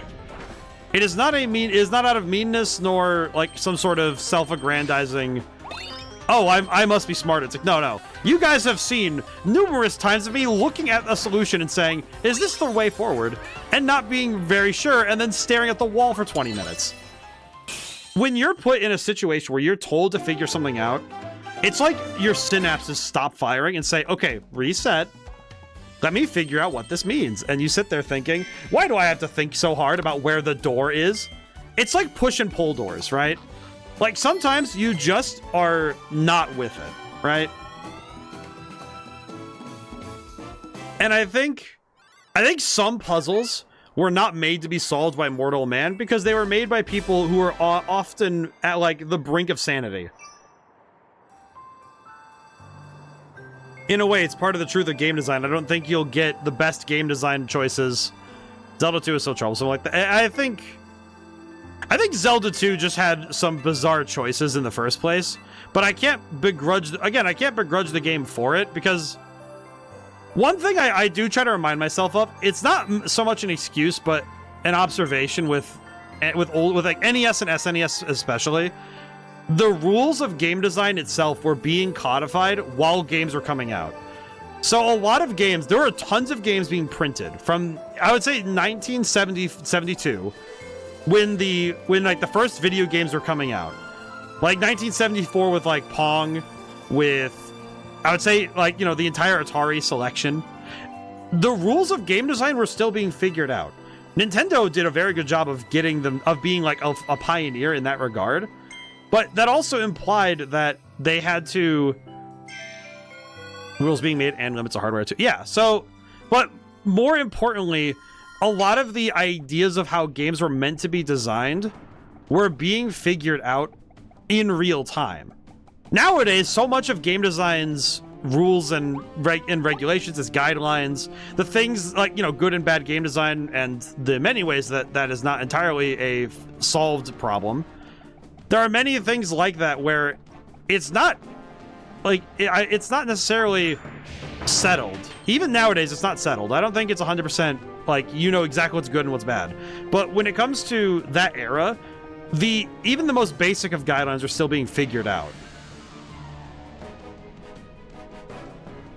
And that's the sort of thing that's like, yeah.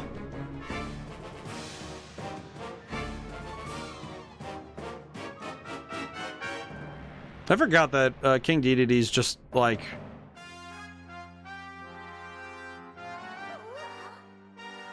He's just under the control of the mask.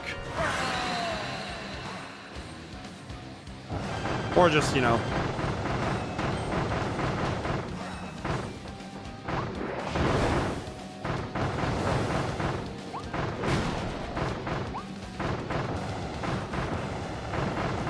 That...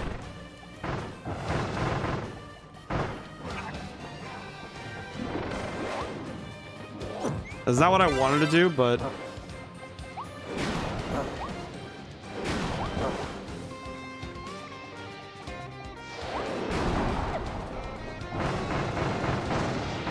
Okay, I want to swallow his hammer. There we go. Hey.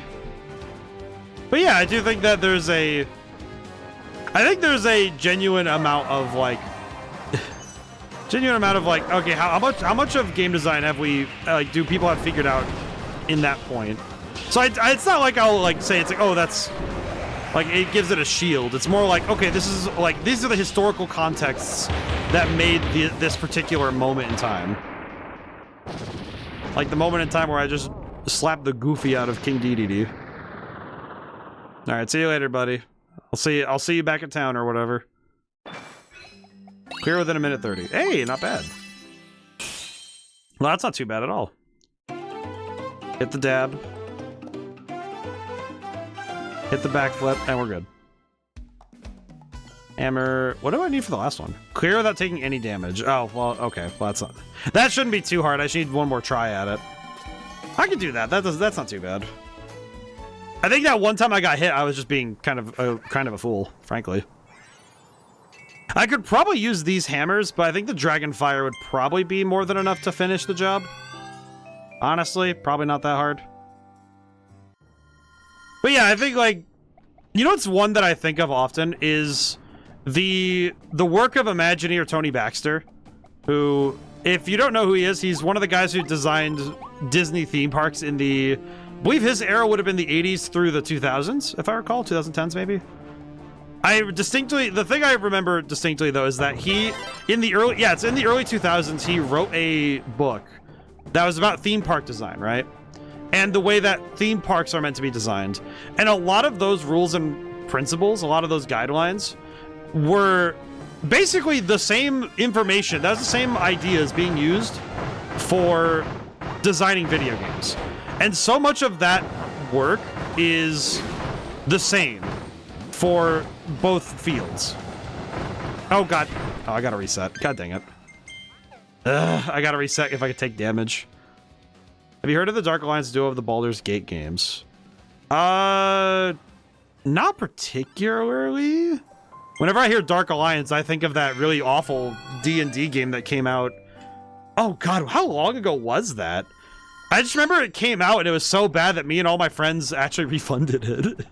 Actually, I don't even think we all bought it. I think a friend of mine bought it and we were like, oh, this game looks sick from the outside. And then we played it and we were like, oh, wow. That's like, I think, I remember seeing Baldur's Gate 1 and 2. I saw them on Xbox at least, but... But I don't recall the Dark Alliance. The only time I've heard Dark Alliance is in relation to that D&D game, which has me a bit scared now that I think about it, because that Dark Alliance D&D game was like, oh man. I can't even begin to describe how much that game made me sad. Oh god.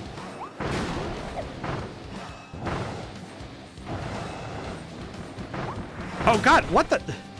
Okay, wait, how do I? Okay. That one attack is the thing that's getting me right now, and I'm trying to figure out how to dodge it properly. I'm guessing I just need to just run. I'm guessing I'm overthinking it, and I just need to run. But I'm being kind of foolish, so I need to lock in. But I don't think I've heard of those ones, no. I have played Baldur's Gate 3. Baldur's Gate Dark Alliance 1 and 2. I actually enjoyed 2, but wish they'd continued it. Ah, I see. I'm guessing it's a very different game than what I'm thinking of. I played Baldur's Gate 3. I think I made my thoughts clear on it when I played it, because I did actually get it, and I did actually play through the game. But like, I will say I only finished the playthrough in a co-op game, but I never actually beat my single player game. But I did beat a co-op playthrough of it, and I screwed up I was hanging out with Karlak because it was me and two friends, so one party member was allowed, and I was like, no, it's gonna be Karlak. And that's how it was. Oh god. Take damage over time. Okay. I think it is just run. Oh god, what? Why is it why is that exact attack the one that's caused me the most grief? What is the deal? Okay, hang on. You know what? I'm gonna go to Waddle Dee Town. I think I know what I want to do. Hang on. I know what I want to do today. I'm not gonna use that attack. I have a different idea. Hang on. Bing bong. I have an idea. Had a plan. I think I want this. I'm also gonna power it up. Yeah. Okay, power this up. We'll use the Noble Ranger, because I think if I can shoot him from a distance, that would be helpful.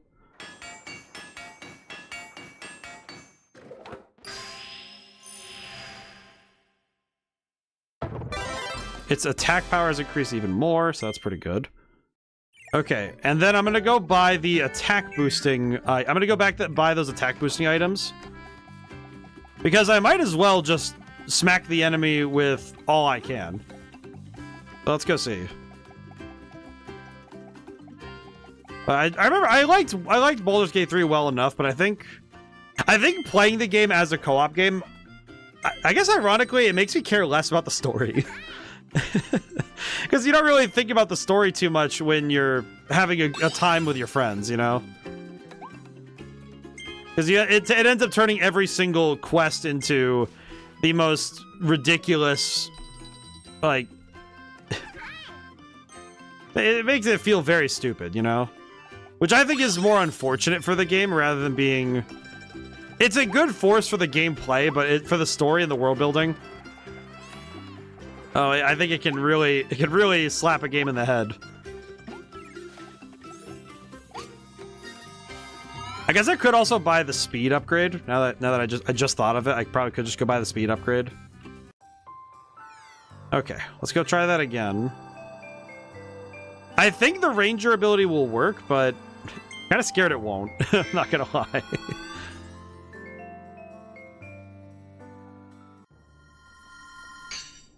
Okay, get in there quick. I think if I can rapidly get him to phase 2, that should be enough. Grab the tomato. Alright, we only have so much time, but it should be enough because it's 5 minutes or so.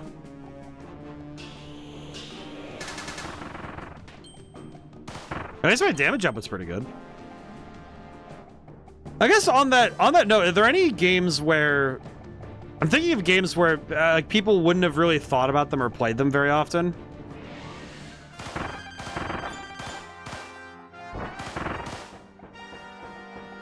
So I know one of the games that I think of regularly...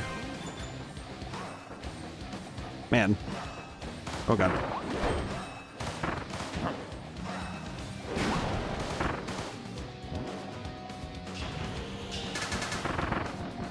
What? Man, I don't know. I don't really... My brain is not internalizing how to dodge him because he moves fast enough where I don't... Do I need the speed boost to dodge him? I'm gonna go check. I am seriously wondering, do I need the speed boost to specifically dodge him? Because trying to outrun him one way or another isn't really working. The other option, I guess, would be if I bring an ability with the iframes. Maybe that's the real truth of it. I mean, I need to just bring an ability with iframes. Let me go grab another ability then. I need an ability with specifically frames that allow me to dodge through an attack. Because the fire one doesn't really let me go through an attack. It just kind of... Oh, you know what? The tornado would work. The drill would also work.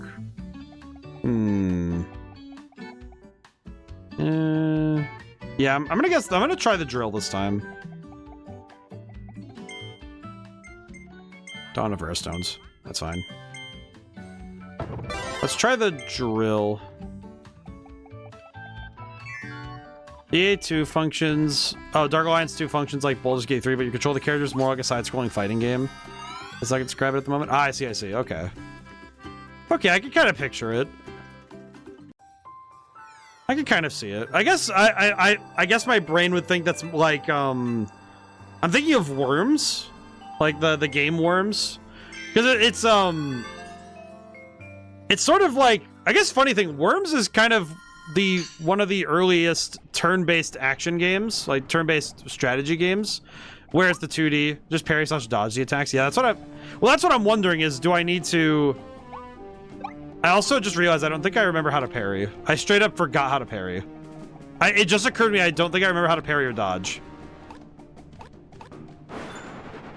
Because it just occurred to me I don't remember how to parry or dodge. I don't even think I recall the functionality. Is it just press R?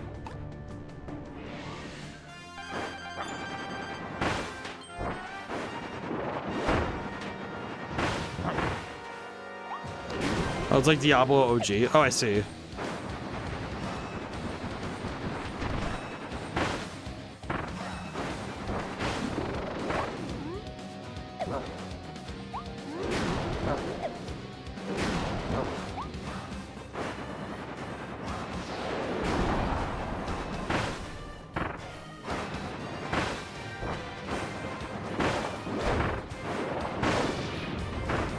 Okay, thankfully the pencil is mightier than the sword. Or the hammer in this case.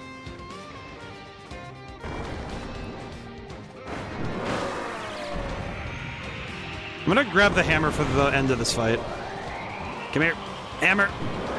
Thank you. Oh, God. Oh, God.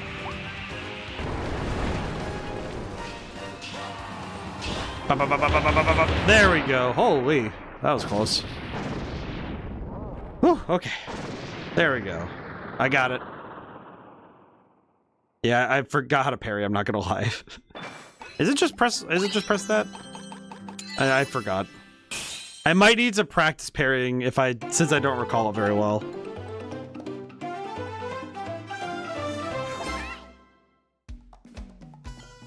I couldn't really outrun him, so I guess that's on me. All right, out we go.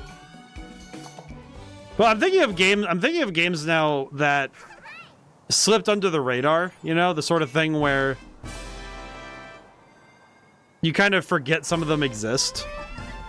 I think on my list of games that most people don't know, specifically Marvel Ultimate Alliance 2.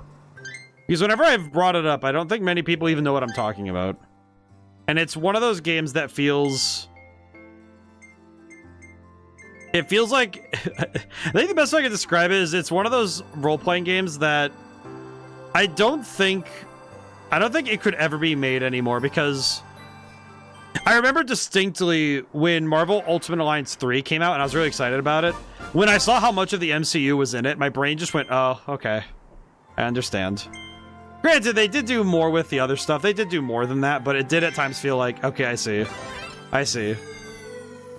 This roster was definitely a post-Marvel movie put together.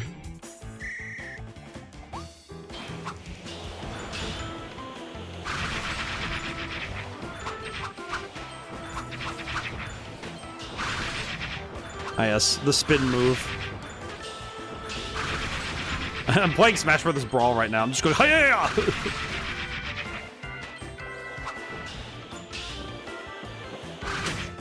Well, that works.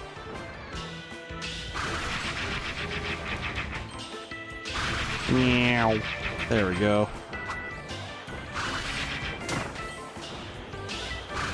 But I guess with, I think with some role-playing games, especially like the action-focused ones, it's a very weird genre, because as a genre per se, it feels like with action role-playing games, it feels like how much of the action is important, how much is the role-playing important.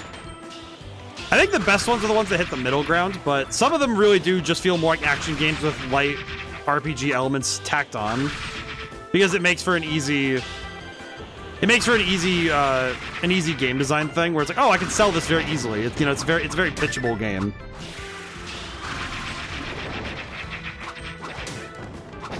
Because it's very easy to pitch a game that says, oh, it's an action game, it's an RPG, and you show them gameplay of like all the most popular games of the time, and it's easy. Easy sell, you know? But I guess with some games, it's nice when they kind of slide more into the niche. I think that's why the tile-based tactics RPG still feels really good. It's one of those ones that I think if a game developer takes it on, it always feels good. Because when you're going for that exact idea, it feels very specific, you know? If I'm understanding properly, we got this. The waste where life began. I forgot about that. Oh, I forgot about this guy, the freaking dog. Forgot about him. Man, I won't lie, I kind of forgot how much we've done already. Let's see, Crystal Needle Treasure. Oh, we haven't done this one yet. All right, let's go do it. Okay. Here we go. We're playing Katamari. I suppose one of these days we were gonna play Katamari. Oh god.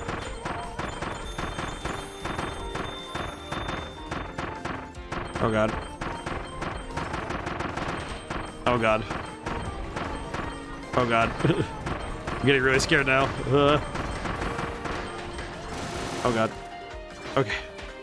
We made it. Holy. that one had me a little bit nervous. Oh, 2 seconds off, really? Aw. Oh well. We'll come back to it. We'll come back to it. Maybe. I mean, hey, either way, we finished the freaking thing. We got it. Alright.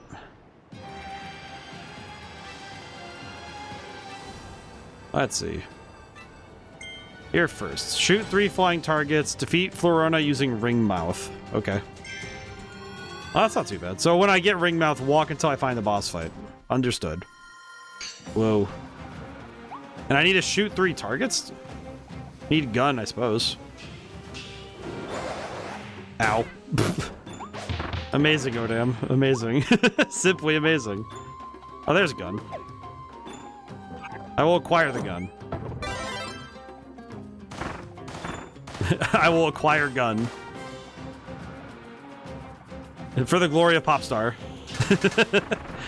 for the glory of Popstar, shoot that guy.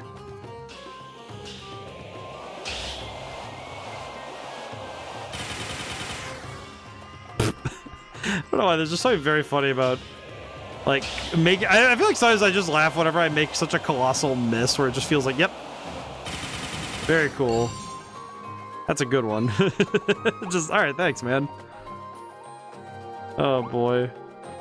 I will say, I guess for a general update for everybody, book and music are going well. The book is picking up pace again. And the music, I had a breakthrough today because I had a realization that the music I want to write right now is very specifically, I want to make more like game battle music kind of feel, you know? I wasn't really feeling the, because I was thinking about trying to write more mellow music this time, and I was just thinking, no, I want to write something more, I want to get my blood moving.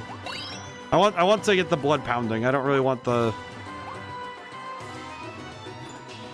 I think if I'm gonna write another mellow set of songs, I think I'm gonna do so later, you know? I think I would like to do that at another time. Okay, so I need this ring mouth, right? Meow. Meow. Well, I guess to some extent it was just that I had the feeling of what I wanted, and what I was getting wasn't correlating. And sometimes you just gotta follow what your gut wants rather than, I think, trying to, like, prescribing something right, like, from the outset can sometimes be less helpful. Obviously, if you're trying to make something for something, then I think it's a little bit more important that, you know, you put the time and effort into making it right. Obviously. Like, if you're making a game and it says, hey, you need some music that's a bit more, you know, a bit more calm and contemplative for this section of the game, that's one thing. But it's another thing when you're writing music for yourself and you just, I think especially with the music albums, I always feel like I'm trying to write something that's for me. So I'm not really incentivized to try and make something for other people in that sense. Because what I want to do is make something fun. Wait, can I get up there with this, or? I guess that's the question. I can. Ah, I had to know that jump. Interesting. Just stand here firing the air at her. Defeat Florina using Ring Mouth. I will say that does sound like a very bizarre statement to make, but I did it. In the end, I am victorious. Excellent. Is there anything else I need to do out here? Shoot 3 flying targets, that's right. That's why I have a gun. It's my favorite, it's the kitchen gun. Queen's messes in a heartbeat. I don't know, how many people even know about that meme? I mean, I guess more people would know about it. I feel like more people who watch me. I feel like the correlation of people who watch me and the people who know memes from the 2000s and 2010s are probably a much more of a circle than a Venn diagram. still a contemplation of mine. Okay, I gotta keep my eyes out, though, for that target.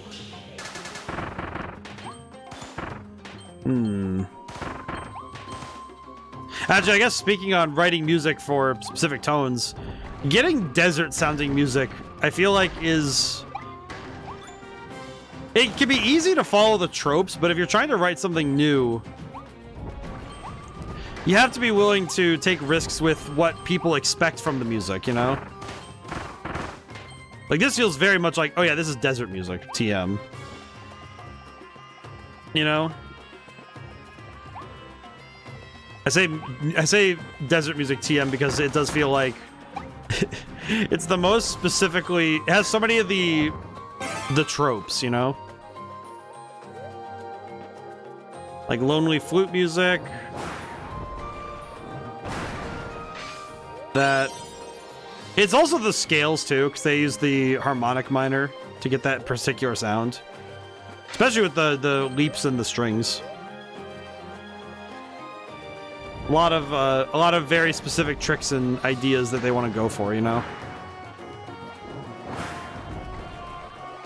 I guess that's something I've kind of worked towards, is following tropes or doing something that sounds similar to something else. It's like, obviously, if you're ripping something off, yeah, don't do that. But if you're specifically making a song and it just kind of like, it's kind of similar, let it go, you know? Because there are certain musical tropes that will end up being things you land on, I think, naturally when you're trying to go for certain tones. And I don't think it should stop you, you know?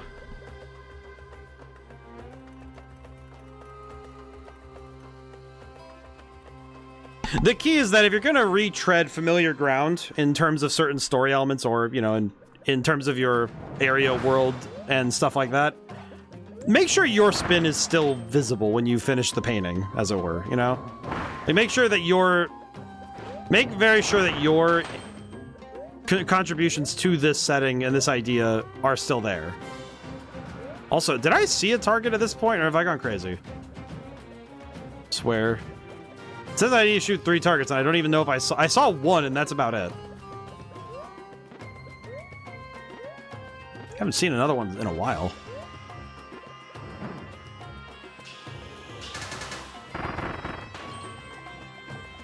I'm searching the skyline for what I'm looking for.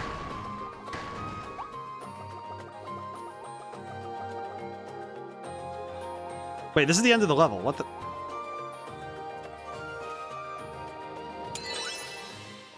I feel like I missed so many things in that level because I know that there were supposed to be 2 other targets. What the heck? Well, either way, we got some stuff, so that's not bad. It still worked out in the end, but also, man, it does feel like, man, how did I miss all that? Very strange.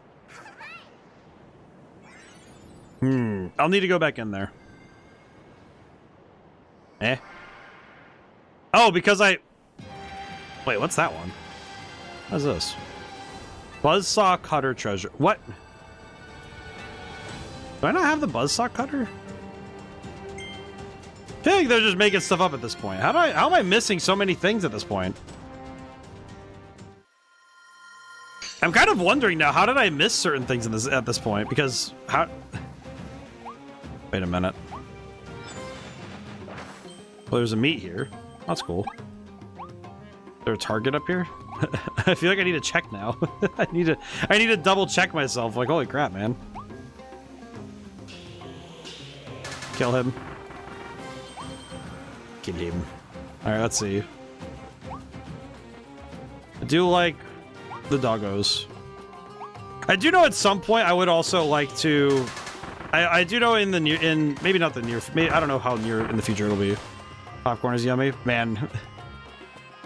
Man, now I'm thinking about popcorn. I haven't had popcorn in ages. I didn't get any when I went to the theater last. I saw Iron Lung and I didn't get any popcorn because I don't like the idea of getting popcorn for a horror movie. Even if I think I'll be okay. It's one of those things where it's like, do I really want to have popcorn and like throw it if I get scared too hard, you know? Like, obviously, the hope is that you don't get scared so bad that you throw your popcorn, but it's still like... As much as I would trust my reflexes not to do that, I don't. Like, why even take that gamble if I'm going to be sitting there having my food, you know? Actually, I think that was most exemplified when... As I recall, there was one time I was watching the original Predator, like the Arnold Schwarzenegger in, like, you know, the Yautja. That one. The jungle. The jungle. The jungle. But you know what I mean. Point being is that ODaM, the popcorn launcher 9000. Well, it's like I had a glass of milk and I threw that thing. Absolutely yeeted that thing into the next dimension, kind of thing. And it's like, I should not be worried about throwing my drink if I'm watching a movie. It's funny too because I had seen the movie before. I just forgot about the one bit where Carl Weathers gets shot. What's it when Carl Weathers gets shot? It's when the sonar guy gets shot and he like gets absolutely capped. And I just forgot. You know, it's one of those ones where I just forgot that that's what happens. And I mean, like, yeah, Young Blood was dead as heck, but like, the real problem was that I didn't remember it was gonna happen that way. Absolutely demolished that food.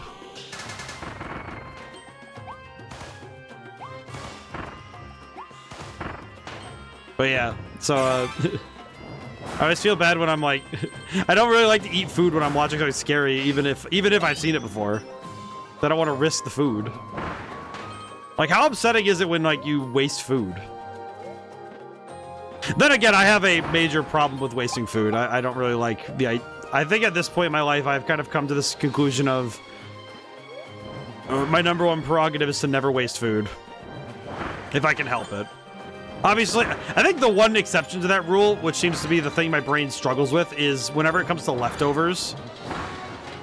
Some food, I just can't eat if they're leftovers. I can't do it. Oh, there's the last target. There it is. I think it's just because the texture changes. I have realized how much of my food eating experience is based on textures. Oh, god dang it.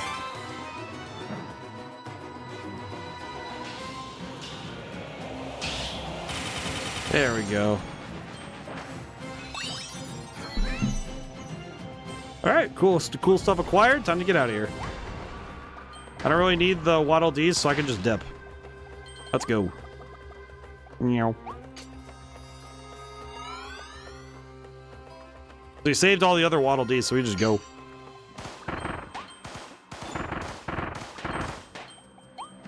Time to just zoom. Because now the objective is just to get to the end of the level, so I don't need to worry about anything else. Easy peasy. I wonder with some games, like, I wonder what the routing process would be for somebody trying to learn a speedrun of a game like this. I think I'm fascinated with 100% speedruns because it means that there's nothing you can avoid, you know? Which I always find fascinating. And it's like, oh, you have to play through the whole game. I wonder how this game would feel. I guess it's because I'm looking at the level design and I'm thinking, okay, if you're just going from point A to point B, and you know that that's where you have to go, it must be pretty easy because you just need to go fast, but when you're trying to find everything in a level too, you need to memorize so much stuff. Funny thing, when I was making both Madman's Dice and Red Genie, I had to teach myself how to play the game at the most optimal level because I needed to play through it so many times to test things. So there were times where I would teach myself certain tech, or just even just like invent new tech, just to make it so that the game can be done at a high speed. Even Madman's Dice has some of that. Because certain chases, when I was testing certain chases, it was that... Because this is very bad of me to say. With Madman's Dice, if you're playing the game as it was made, the chases work 100%. But if you actually find ways to sort of juke the enemy chase AI, you can actually trick them into getting stuck. And I imagine that's something that for someone who wants to you know, deal with it, who is really like worried about, you know, chases. They probably learned that to keep themselves safe. So like, you know, so they don't have to be so worried. But imagine for some people, it was also just that they did so with the express intent of, okay, I want to break them so I can just take the fastest route without them keeping up on me. Because some chases, the fastest route is, I feel like some chases the fast route is the route you're going to take being chased anyway. But some of them, it's a lot harder to get there with the enemies being as they are sometimes.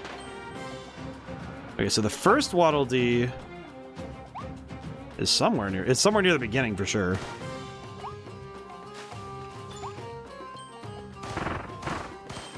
Oh, snake. There's something back there, and I don't know what it is.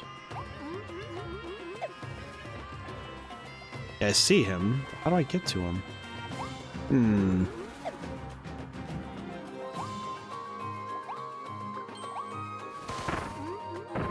How do I get to the boy?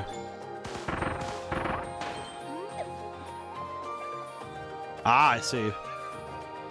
I'm sort of figuring out now how I would have missed this, but man, that one's kind of just obvious. This one kind of feels a little obvious, you know? Kind of like, okay, I feel like I should have gotten this one, but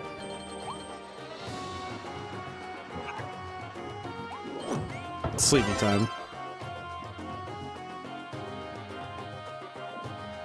There we go. I get to enjoy nap time. And now I just need to finish the level. That's not too bad. Not bad at all. Alright, let's go. Not bad at all. Let's get out of here. But, man. Which I guess now that I'm thinking about that popcorn launching, and I'm thinking about popcorn too. Alright, I gotta ask a controversial question. What are people's favorite brand of like, if you're getting the popcorn, like the microwave ready stuff, what's your favorite brand? Because it's funny, I feel like for like, I guess it's an American, I would guess it's an American, like continental American thing. I would wager this is funny, I don't know what Canadians have in terms of like available brands. I don't know, man. I have only been to Canada once or twice. And even then I didn't pay attention to food when I was there. So the couple times I've been through Canada to go see relatives in the Midwest, it's like, okay, you don't really, yeah, I was too young and also not really focusing on that stuff to know, like to care about like where, like what people were doing when I was just walking around the Canadian land. But the other time was I was there to see Metallica, so I wasn't really focused on that either. But popcorn brands, because I'm thinking, I know that mine, the Americans, in terms of the American brands, the two I'm aware of is Orville Redenbacher and Pop Secret. I like the classic Pop Secret stuff. I like that stuff.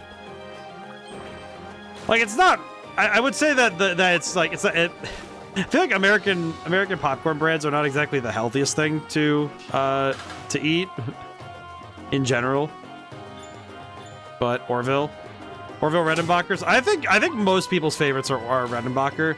I will say, here's my thing. If I'm eating at home, like I'm making a bowl of popcorn to eat at home, like while I'm sitting and watching something, I want Pop Secret because I like the butter more. This is gonna sound weird. If I'm going out somewhere, if I'm making like a bag to take with me somewhere, specifically to the beach, I want Redenbacher instead. It's very strange. Orville Redenbacher is my favorite. Like, make a bag of it at the, like, if I'm at a beach or if I'm going to a place next to the water, make the bag at home, let it get to room temperature, basically. Eat it at the beach. Lovely. Especially if it's a like, I'm thinking about, like, specifically hot weather, like tropical beach type thing. Eating popcorn on the beach, it gets hot because it's hot out anyway, so it's like, that's nice. That's some good stuff. That's the good stuff. As they say, it's the good stuff. So that's another one. I do kind of wonder, how am I missing so many? I'm trying to figure out how I'm missing so many of the blueprints, given that I've done so much of the game, so I don't know why I'm missing so many blueprints. Hmm. Game, please.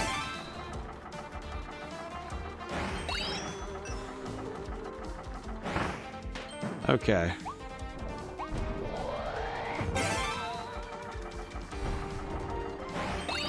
Nice.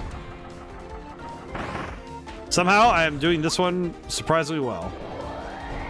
As they say, we take those. Ow. Okay, that's fine. It sucks, but I'll take it. It's fine. I feel like also for me, it's like I don't tend to eat popcorn unless I'm going to enjoy it watching something now.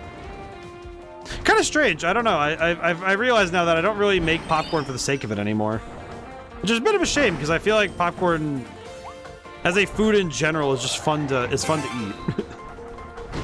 Kind of silly to talk about it like that, but it is true though, you know?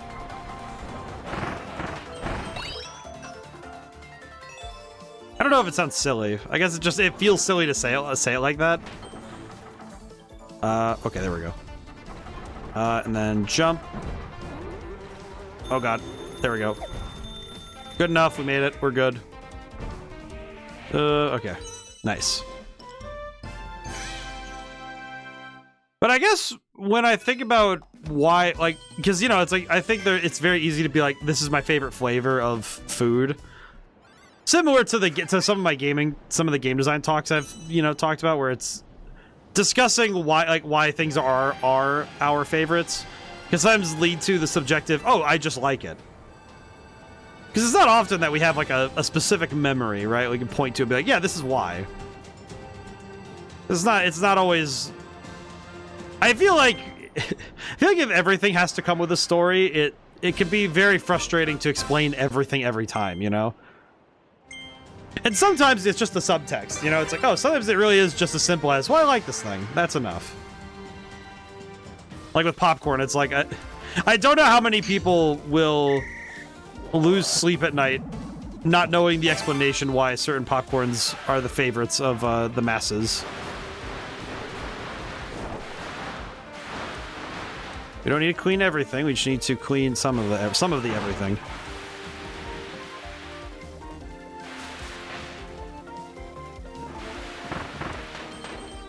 I don't know why. There's just something very funny about, like, I guess of course. I'm going to use the most efficient amount of water to go through this. Okay, refill. I don't think I need to refill, but my brain says I should. I don't know why though. Like some part of my brain said no, you have to. It is written. Excuse me, sir. Okay, and then there we go, and then there we go, and then. And then, oh god. And it just occurred to me how much... This is gonna be such a pain in the neck, I can already tell. Oh god. Okay, and then... And then... And then... Okay, now just don't screw up the shot. There we go, good enough, we're good. Oh god. This definitely feels like the kind of thing where it's like, oh god, what am I doing? This is... That one felt like a time pressure. Like, that timer felt like such a... Like, it felt so much more stressful that time. I don't know why. Every time it starts ringing at me like that. That's enough to worry me. I don't know. Okay, we're still missing... Yeah, we're still missing the upgrades. Let me go see something really quick, because we need... What do we need for this one? Buzzsaw Cutter, Waddle Dee Town. Let me go back to Waddle Dee Town and see about the cutter upgrade. Thinking now about like favorite stuff now. So I'm thinking about the ways that favorites are decided. Hold down B to oh, thank you. Let's see. Cutter. Yeah, we're missing the buzzsaw cutter, so we don't even have this available. Is there a way for me to check where... 89%. I'm still missing percentage, too. Collection... Well, that's this stuff. At least volume 1's done. I could take solace knowing that. Take solace knowing that I have all the figures of volume 1. Let me take a moment and get... Oh, just pop this open. Okay, well, that's annoying. Okay, hang on. Is there a way for me to know where the other... Let me go to the stage select. Let me see if we can't see where we're missing stuff. Because I feel like I would be able to see what I'm missing from this menu, yeah? Maybe? No. Still missing stuff, yeah.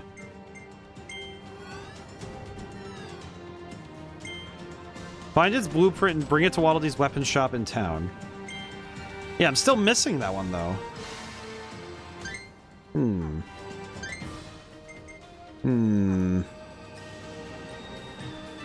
Kind of wondering why, though.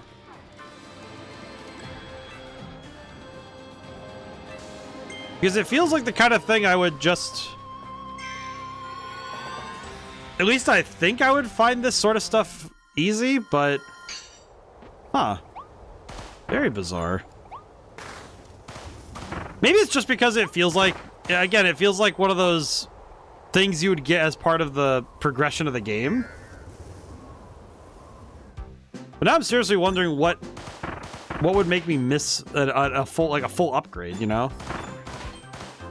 Howie. And what else do I need to do? It's the 4th Waddle Dee. Oh, sleepy one. Alright, shoot the ghosts. Trying to... I guess it's...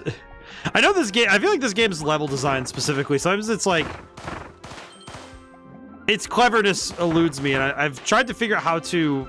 Like, how do you replicate something like that? In terms of, how do you replicate that... I say that genius, but specifically that feeling of... That aha feeling, you know, how do you replicate it with consistency?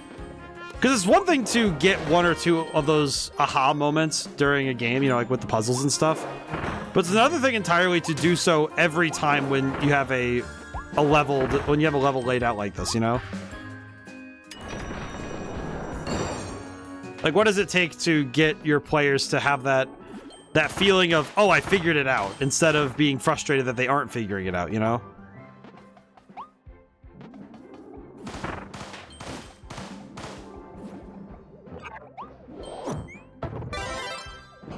Sometimes it makes you wonder, you know? Makes you wonder what is the exact... What's the exact... Is there a science to it, or is it only... Is it relegated to a... You have to really, like, get everything to line up just right sort of thing? Because sometimes it feels like a science, and other times it feels like an art form. Which is true of games in general, really.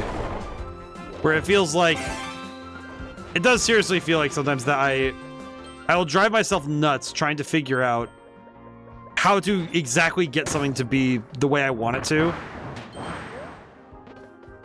And I'll spend ages trying to figure out how to get it so everybody gets the feeling I'm trying to evoke in a game. But then... I think sometimes I get closer to getting exactly what I want when I hit that middle ground of science and the magic.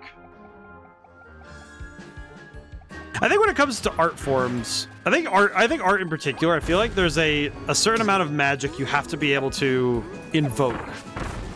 Which sounds bizarre, and it sounds very illogical to say it like that, but I think it's very true, you know? Like, that the notion alone is that you won't be able to get your game to where it needs to be if you don't have a degree of the unspoken part of game design, you know,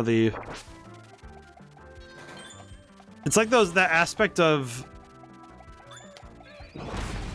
Yeah, I hear him.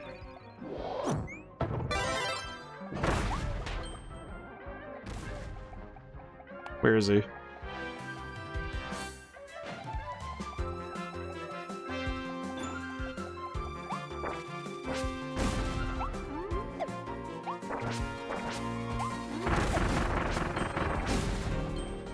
Where is he? Hello, sir. Oh, I need the hammer. I see. Is there a hammer nearby? There's a hammer. Okay, hang on. Ow. I don't care. The perish, I suppose. Okay. I'm fine. Oh, boy. Oh, man. I did figure out, I don't think I'm getting sick per se, but I definitely noticed a little bit of the fatigue. I don't even think it was like that much of a pain. It was just more of a okay. I think the last few months have had an effect on me, and I think it's good that I took some time to rest up a little. You know, I know next week I have a day off on the 13th. I believe I have Friday the 13th off this this month as well. I won't lie. I think I actually do like having... How would I put it? Wait. Ugh. Can I get in there?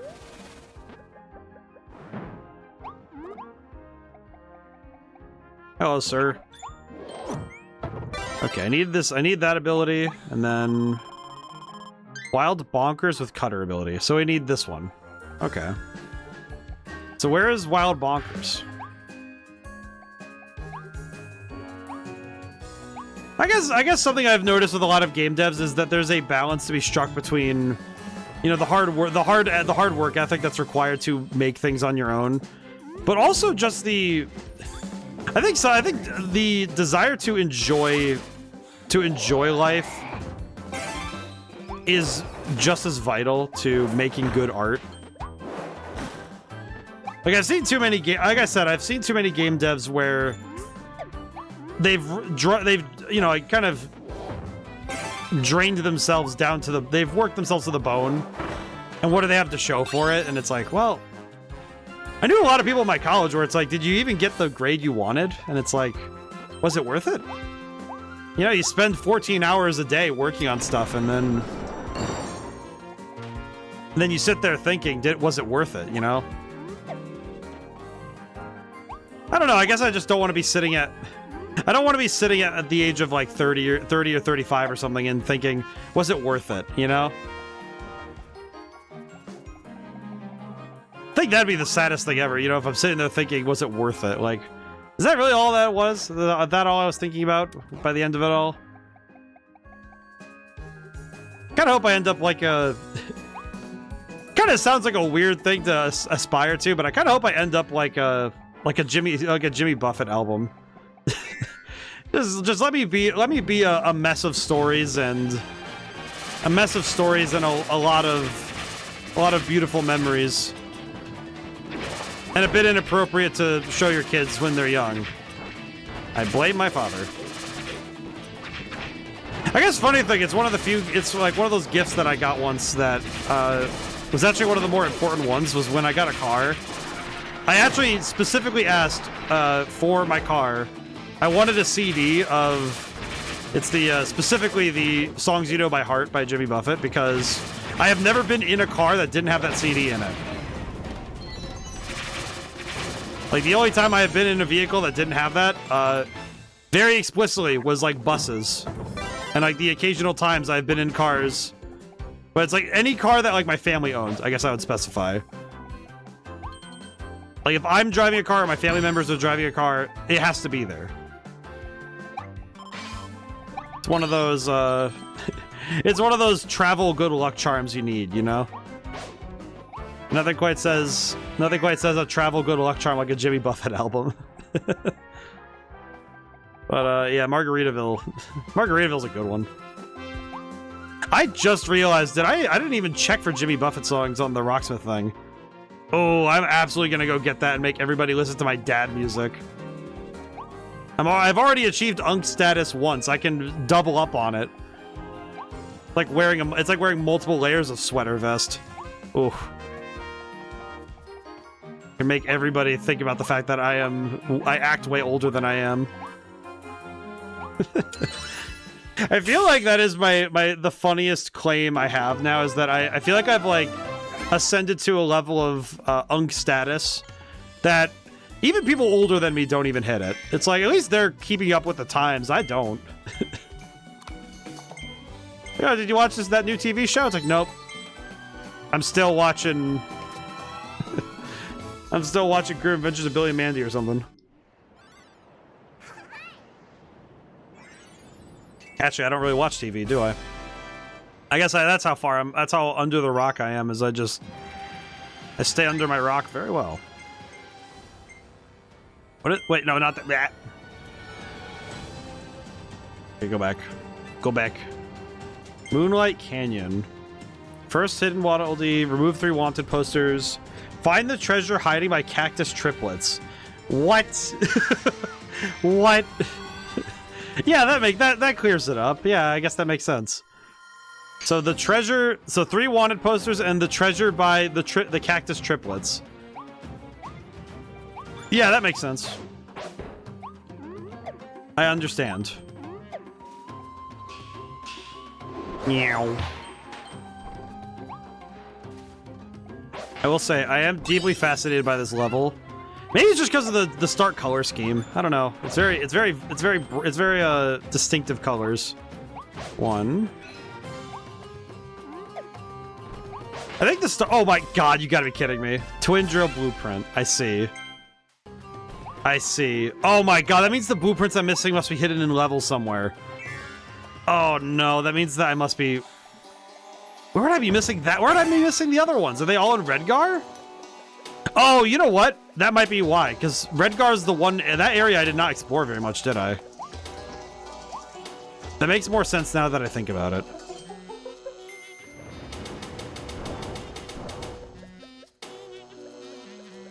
This is the music that plays when I'm trying to hide. I'm gonna veto that joke while I have the chance. Oh wow, that was a whew. That was like the spirit of my grandma just took over me. What the heck? That was dark. That sense of humor went really dark. Holy crap. Thank God I stopped that one. It was like the spirit of my grandma was like, hey, can we tell a dark joke now? It's like, don't do this. I can't do this on stream. Actually, my mom made a particularly, I can't repeat it joke, but it's one of those jokes where I was eating breakfast this morning and she said something very funny. I can't repeat it though because I will be deleted if I do. But the particular joke was just so funny, and it just... I've actually kind of reached this... I'm grateful that in my lifetime I've reached this particular relationship with my mom that we are very willing and able to not only talk shit, as it were, but also just being... I think it's that particular level of trust that sometimes we can just... we can be snarky, and it's not like we're trying to be mean about it. Case in point, it was just like... she said something like, how are you gonna cook this? And I said, in a pan with oil. Like I do with most food. And it just felt like one of those... Alright, you know, I know I'm playing a Kirby game. I'm trying to keep up my swearing, and I already swore once, but I'm also like... be fair, I don't think there's a better way for me to describe the way that the look I got, other than like, alright, smartass. Just, that's what it felt like, was like, yep. Yeah, I know that look. Why did I do that twice? But I feel like there are certain levels to this sort of stuff where it's like, sometimes the sense of humor is very particular. But I definitely, like, I think I said it yesterday that I inherited a lot more of my humor from my grandparents, and a lot more of like my everything from my grandfather. But I feel like very specifically with my humor, I think my temper was my grandfather. I think my humor is my grandmother, because man, her sense of humor was whack in the best ways possible. That's some dark stuff. I wonder if this game... I wonder if how much this game influenced, like, Princess Peach Showtime. Because the way the music jumps reminds me a little bit of that. When we played Princess Peach Showtime. Oh, man. I just realized it's been a while since that came out. I don't know why it just occurred to me that it's been a while, but, man. It has been some time. Oh, there's the other one. Oh, there it is. Hang on.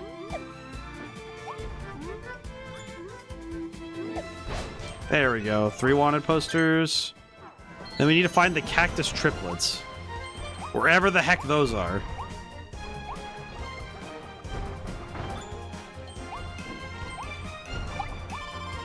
I'm guessing it's up here. I don't know. This looks like the kind of place I would hide something like this, you know? Maybe. Probably not. Huh. Oh boy. I feel like some dark jokes, though. You know, that is one thing I have found myself sad with sometimes, is that... not necessarily like I have to maintain an image, per se, but more just along the lines of...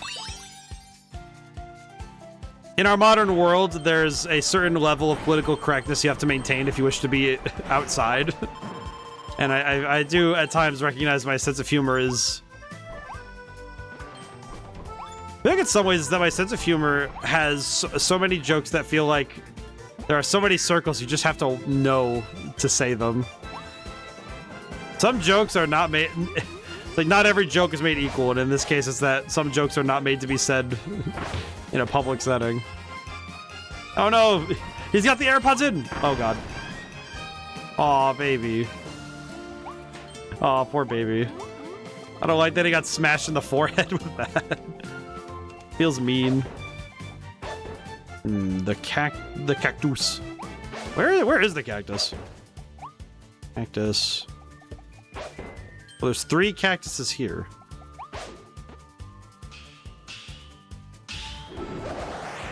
Where is the cactus? Is this the cactus? I don't know why now. God, I should not remind myself of memes. Is this cactus? Cactus. But it said cactus triplets. Are these triplets or are they just here? I'm gonna pray that it's the next section and not here. Ow it.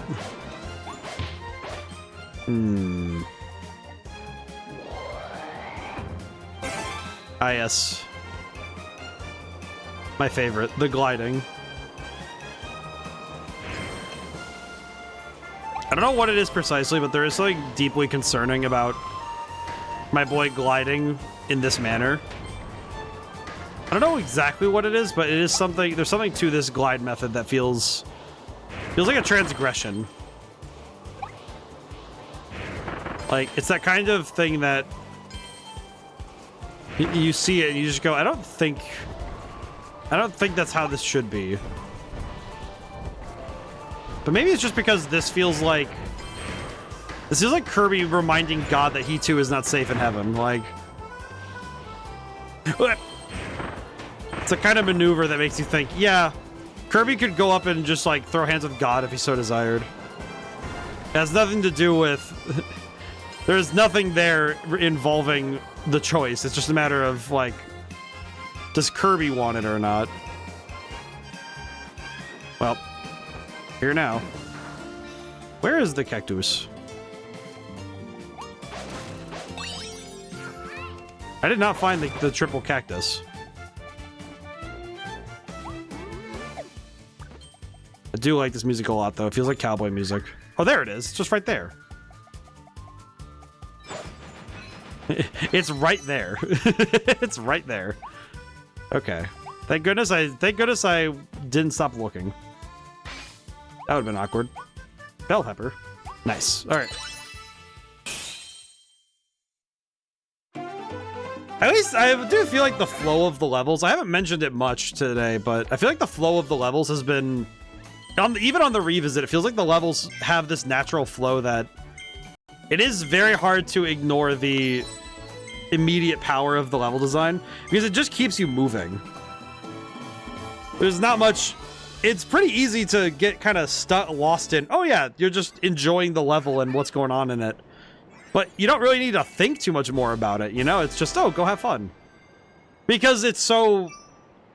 I won't say 100% effortlessly crafted, but I do think that... Because clearly a great amount of work went into it, but... It's more that feeling of, oh, this... You definitely can feel that...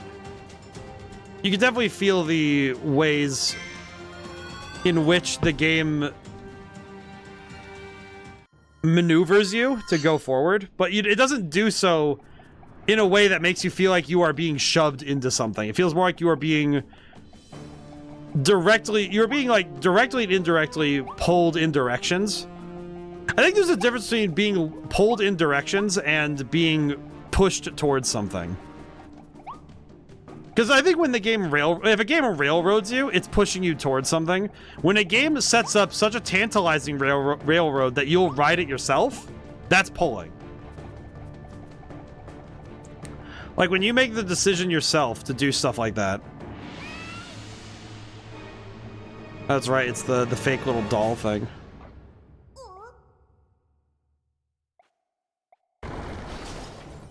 I forgot that this guy, Silly Dillo, kidnaps our boy.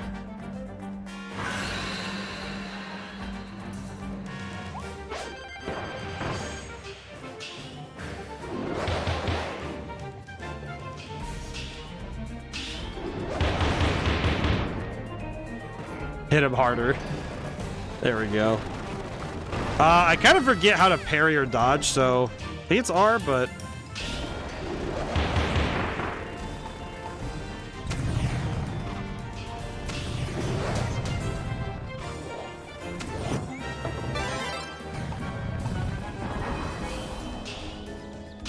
Okay, well, we're not clearing without taking any damage this time, but...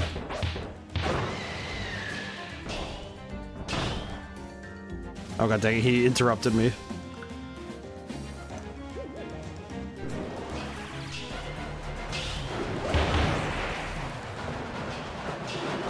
Oh god. Here it comes. Ow.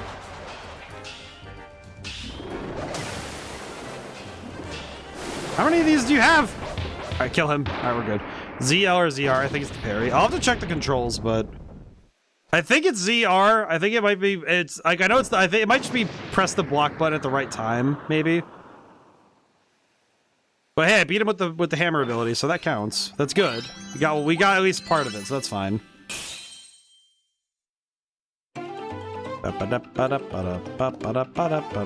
There we go. Not bad. Clearer than 2 minutes. Defeat with the hammer without taking damage. Yep. Okay, so without taking damage is the one that we're gonna have to come back for. I think without damage, I think I would be able to do that with the Dragon Fire. I feel like the Dragon Fire is my go-to for that. The bombs might also be how I do it. Maybe the bombs could also be if I want to play it safer. I'll go grab Dragon Fire and try again. But also, I should appraise the controls really quick. Hang on. I'm pretty sure there's a tutorials section. This is a Sakurai game, or at least Sakurai related. Drill ability can now be evolved. Pay a visit to the baby pepper. Yes. Control settings. Crouch, guard, move, drop ability. Okay. I'm guessing that's how you do it, but... Hello. That the twin drill blueprint. Here we go. We'll make the evolution get started. Thanks for waiting. The drill ability can be evolved into twin drill. All right, cool. Let's go see. How much does it cost again? Takes 3. Oh, we can get that right now. Well, might as well. It's worth it. He's like ready to work. And just go for it.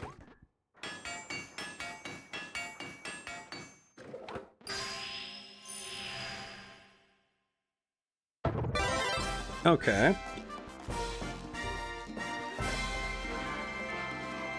So what is it?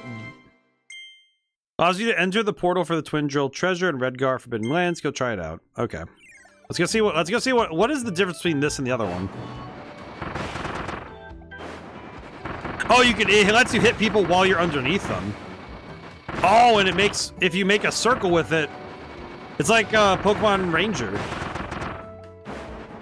I see, okay. Very cool. That's actually pretty good.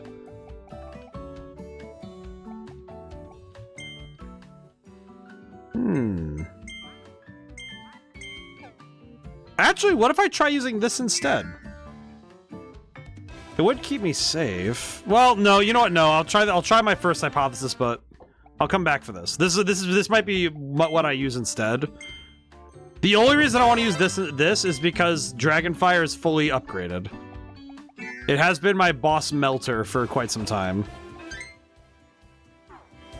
Okay, wait, I was gonna say, I've been at 89% this whole time. Was the 1% I was missing, was that blueprint, or was it just doing all of the... have I just been warming up to this point? Oh, hey, there we go, twin drill. Hey, not bad. We'll grab some of these while we're here. We have gotten a lot done today, though. I feel like this replay being 100%ing the save file makes more sense. I think with other games, with story-driven games, well, more story-driven games, I think it'll be more paramount that we play through the game in totality. I have been contemplating about triangle strategy, about how I'll do that game. I know Stella Glow New Game Plus works in a specific way, but I think with triangle strategy, I would like to New Game Plus as well. If only because I think it would be nice to... I think it would also be nice to see how much if my brain still works that way in terms of the strategy of that game.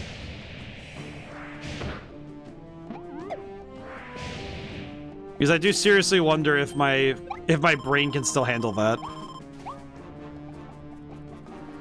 It even gives bomb for this one, so... I'm guessing bomb would be the safe way to do this.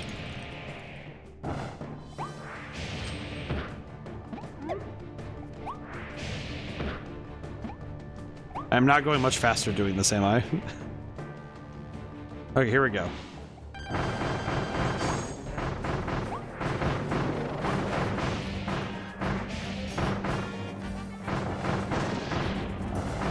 Okay, we're doing good.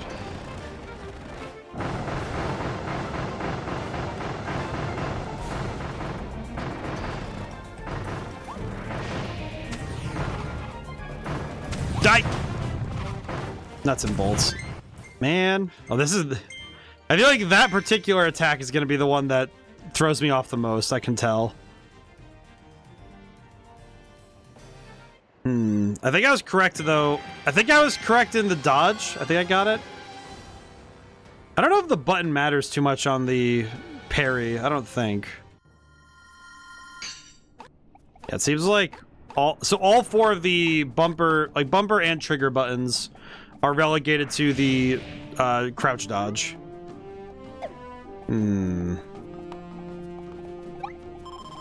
Now I'm wondering. Because at least with the bombs, I can fire and forget. With the fire, there's an inherent risk that if I mess it up, then there's the chance that I'll get hit. So there's inherent risk if I use the fire instead of bombs. With bombs, I can throw and run, which is probably better for me. Especially in terms of my mental stamina and trying to maintain myself for the whole game.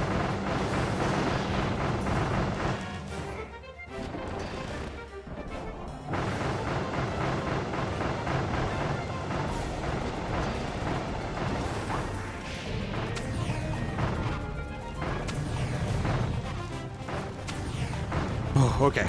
We're good. Perish. Please die faster, please die faster, please die faster, please die faster. Oh god, please. I do not care about your E-girl, please. I don't want to deal with this right now. Oh god. Ugh. Okay, we're good.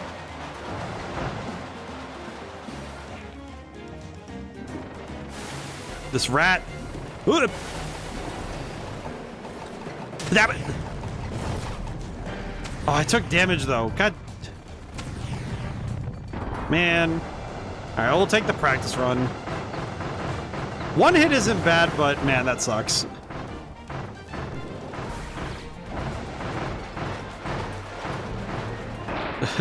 One hit only. That was all I got hit by. And... It sucks more when you know that you were one off from it, too.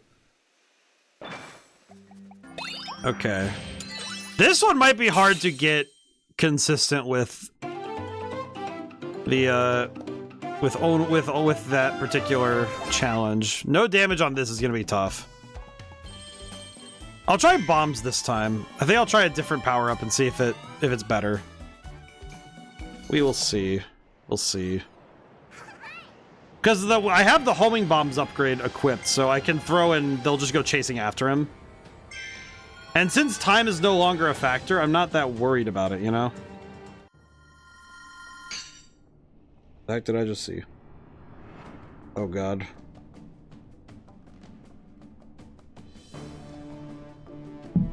Whoa. Yeah, dodge is what I was talking about. I don't think there's a parry like in Souls-likes, just perfect dodges that give you sleight of hand when done. Yeah, I was noticing that basically what it was just that if I did it at the right time, I would basically avoid damage entirely, but it wasn't like I'm actually parrying.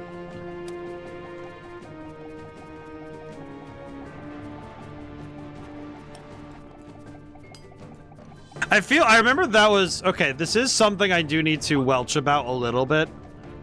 I'll whine about it now while I have the time. My boss ran the playtest, you know, people were saying, you know, they're saying it's rough but promising, and I was kind of like, well, the level's not done yet, so yeah, that makes sense. But one of the feedback we got was, oh, we want a parry button, and I was just thinking, no, I'm not doing that. Like, I know I'm the one being paid to make the thing, but I'm also like, yeah, I'm not putting a parry button in this game. Are you kidding me? What would the point in that be? Like, some games I feel like a parry button just doesn't make sense, you know? Like, some games, a parry button can be very helpful. You know, there are games where the parry button is a vital aspect of the game design. But there are other times where I have seen a parry button, it's like, what's the point in this? What does it add to the fighting system to have this parry button?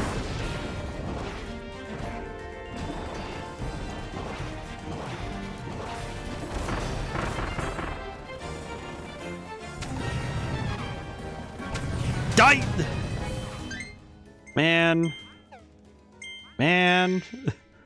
That one, he was just way too close to the wall. I was not getting out of the way of that one. Can I air dodge? Is that a thing? Parry in Stardew Valley. I feel like the only game I have found where the parry buttons were like, it was vital to the flow of combat are the ones where they make it central. They centralize the combat to it rather than it being a part of combat. Case in point, the parry button in Dark Souls makes no sense to me, but the parry button in Lies of P. Now that game made parrying its entire language. The language of Lies of P was parrying. And that game's parries felt satisfying to pull off because you were learning the rhythm of your opponent and you were learning these movesets down until they were at least some small part of your bloodstream, you know? And I think that's where it's fun. I think Sekiro also did this in a way that I also would say is like, yeah, this is amazing. Claire Obscure. Yeah, Claire Obscure, I'd say it also did a similar thing. I think Claire Obscure was also there. I think the parry system there, though, it feels less like it feels less like it's 100% part of the game, though. Like it feels more like you are required to, even though the game acts like you don't need to. The game acts like dodging is necessary. Is like, oh, it's better. It's like, no, you need to parry. You're not going to win fights if you're only dodging. And that's kind of what the game ends up inadvertently teaching you. Oh crap. Okay, I need to stay away from him. Okay, run away. I need to run. God bless America. I don't. God, why is this one going to be the one that causes me the most trouble? Okay, hang on. Let me think. Maybe it's his AI. I just realized because he jumps away from you to do the roll thing because I attacked him in that first run I did. But in this one, because like I'm not throwing bombs when he lands, so I need to throw more bombs when he's landing. I'm recognizing it now. Because I think I could trick his AI to go to the edges of the map if I hit him enough. I think. The other option is I take the hammer so I can use the charge attack to swing out of the way. That is also another option. Also, this could be faster. Maybe the hammers will do better. We'll see. I think that's the thing. I'm thinking about Claire Obscure. That one, The game really does want you to be, like, specifically doing parrying as, like, its primary language. Which is a bit of a curiosity, frankly.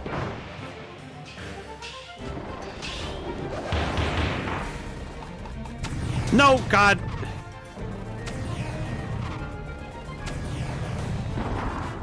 Man.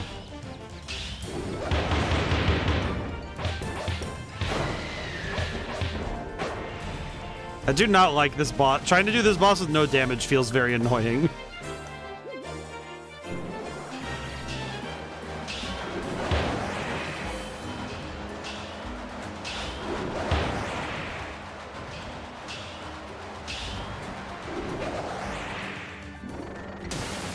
Oh, heck with it.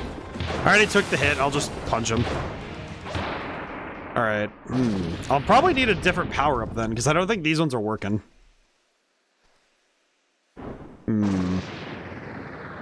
So I need something that can challenge him at range. And does enough damage that I don't have to worry so much. The fire one was doing fine, but it's not enough damage. And I can't hit him from as far away, because once he starts doing the spinning, I can't really hit him from there. Nah. Oh well. That's a bit of a difficulty.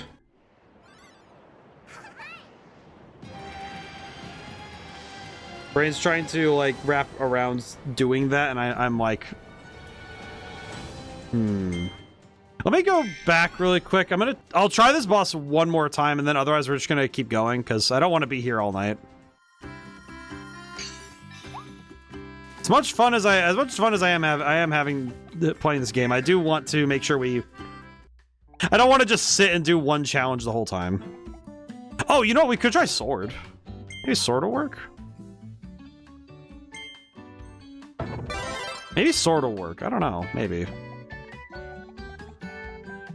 Of course, I think drill might be the...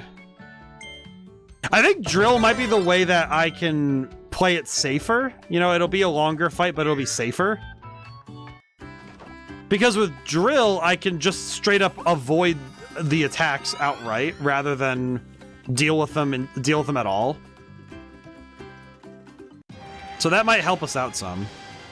Let's try that instead. It's one of those things where I think I'm trying to go too fast because I sort of recognize that the longer I take to do a particular fight, the more risk there is in making a mistake. I think that comes with any boss fight where the longer you're in a battle, the more time there is for you to make a mistake. You can tire yourself out. And that can be tough to work around if you're trying to win a fight, you know? That's true of anything where it's conflict, you know? It's like prolonging a conflict doesn't help you. So the goal is to, you know, I'm pulling some Art of War. It's like, you know, take all under heaven in as little time as possible.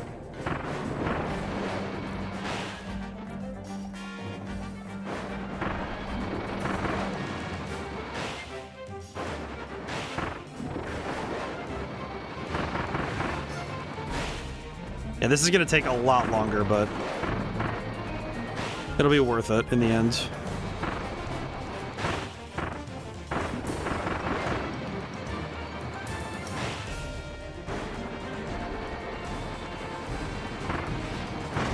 Man, that does a lot of damage. Okay. So if I'm playing Pokemon Ranger now, I see. Understood.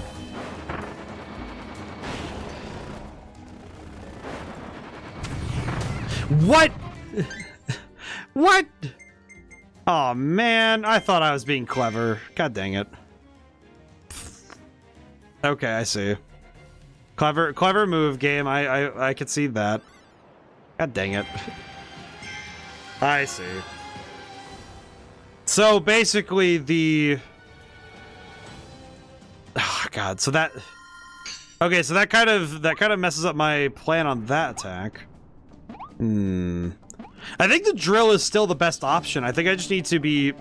So I need to move laterally to the opponent. Okay. Maybe.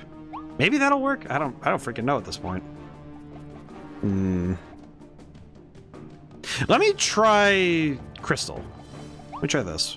Let me try the needle. Maybe the needle will work?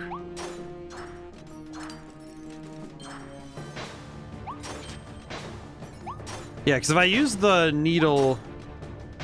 If I use the needle's jump in dash thing, that should work. Yeah, that works. That might work.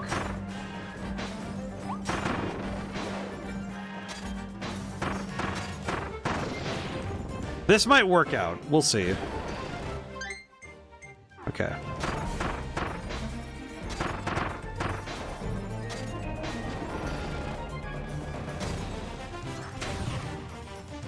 No, not like this! God! The number of times I have lost this challenge to... he hits the... He comes right up to the wall I'm next to and I don't have enough space to move. Like how the dodge rolling works. How does it work? How, like, what's the actual... What is the the science of it, really? 'Cause I don't think I've really understood. Some people did this with Ice Guard. I can... That makes sense. I can see that. I think in my head I could see that I think anybody could make this. There's so many different power-ups that could work with this. I think I'm just at this point I think it's a skill issue on my behalf more than anything, really.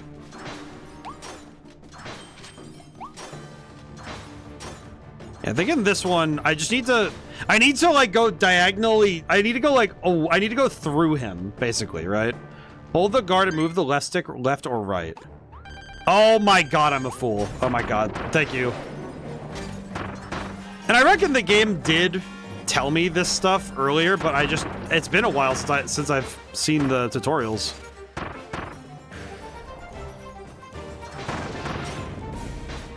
think they said you take no damage from Ice Guard.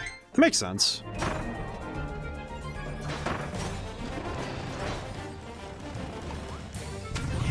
Oh my god.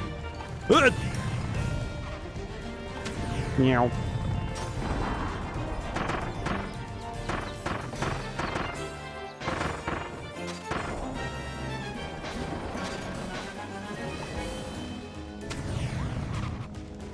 Oh god. Ain't that dicey. That feels so dicey to do, by the way. Oh god. Okay. We're getting there, though. We're getting there. Oh, God.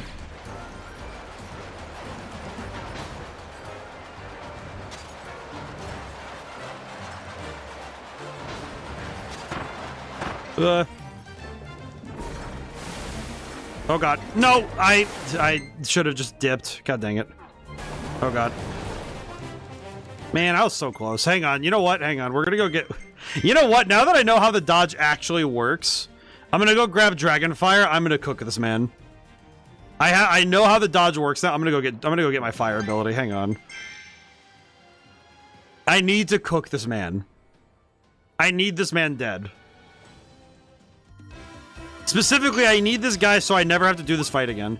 Doesn't hint at dodge rolling at all, but the last two games also had move lists in the pause menu. That had, let's see, move list. Do I have a move list? I don't have a move list. I see. Interesting. So it's one of the, it's a mechanic that's not even talked about? That's weird. Barbecue silly Dillo. He's a silly little guy, but I also want him, like, you know, deleted. You know what? Bonus points. I'm gonna go grab the attack boost. I'm gonna go grab attack boost enhancing. Give me the power of God.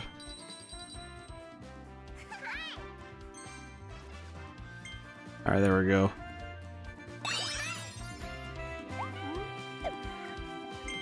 I'm gonna grab... No, we're just gonna grab this. We'll be good. Make sure you have enough to make the whole fight work. Okay, there we go. This game, for whatever reason, doesn't have the move list. Maybe because they were in all the others. See, I don't think that... I guess that one doesn't really make sense because... if this game is the first one you're playing, it's like, okay, but without the move list, you wouldn't know the other games have move lists, so... And I know there are a lot of Kirby games came out around the same time, but I don't think that'd be a safe assumption to make, that, oh, the other games had the moves, so you should know that. Because that implies that other games must be prior knowledge. And that definitely doesn't... That is definitely I call it a game design faux pas. I think that's one you don't pull. I don't think that's one you pull on players. I don't think that's how you do it. At least to me, I think that's like, that feels dicey. Because it also feels like an unnecessary risk, you know, to leave that up in the air in terms of the player figuring it out. Especially given that it's not, if it's not something that your players would naturally figure out quickly, I do think that's one where it's like, maybe not.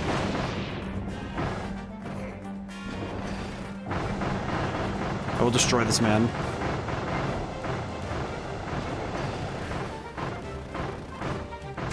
Oh god.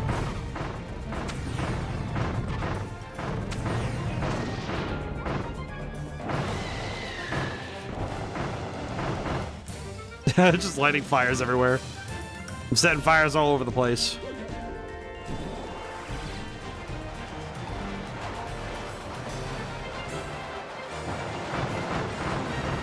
Okay.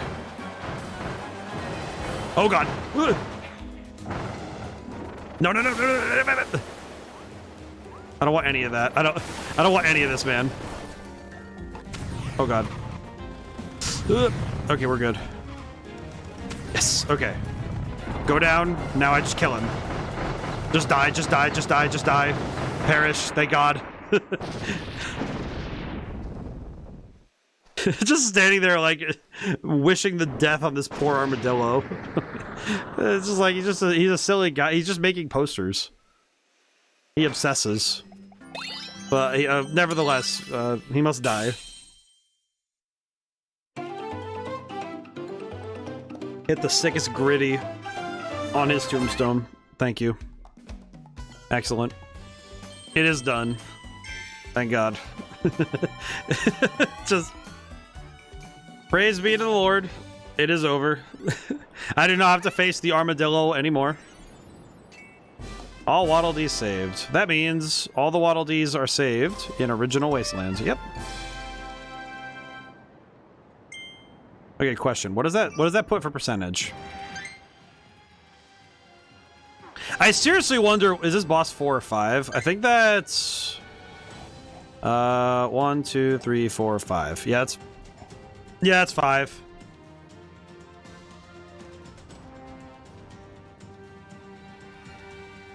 Okay, and then Lab Discoverer. This one doesn't have any. That's interesting. I'm kind of surprised there's no Waddle Dees to save there, but I guess that makes sense, but... So now we have many things to go do. Homing Bomb Treasure.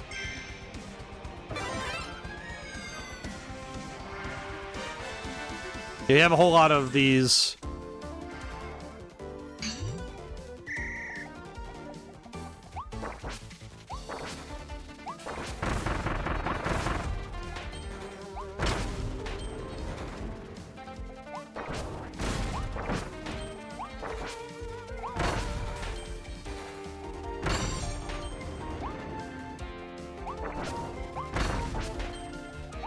Yeah.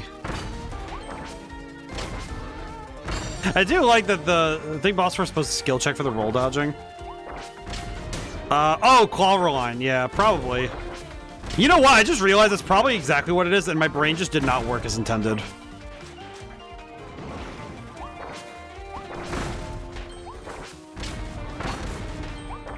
Oh, god dang it. Rear. On. Come on! Oh, god dang it. Yeah. Brain, work with me here, please. For the love of God. I'm really just... I am struggling. I guess, you know what I just realized? That's probably what Cloverline is supposed to be, how it's supposed to be, but I just... Absolutely fumbled that one, huh?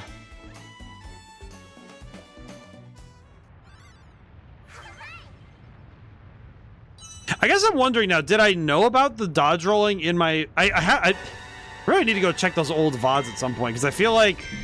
I now seriously wonder, did I get through this whole game without dodge rolling, or... Or did I do it and I just didn't know that?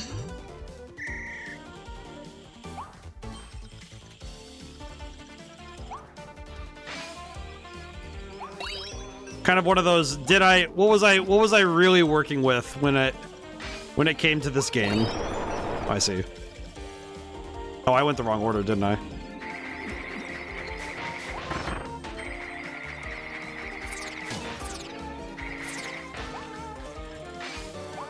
Oh, I absolutely went the wrong order, didn't I? Oh, God. God dang it.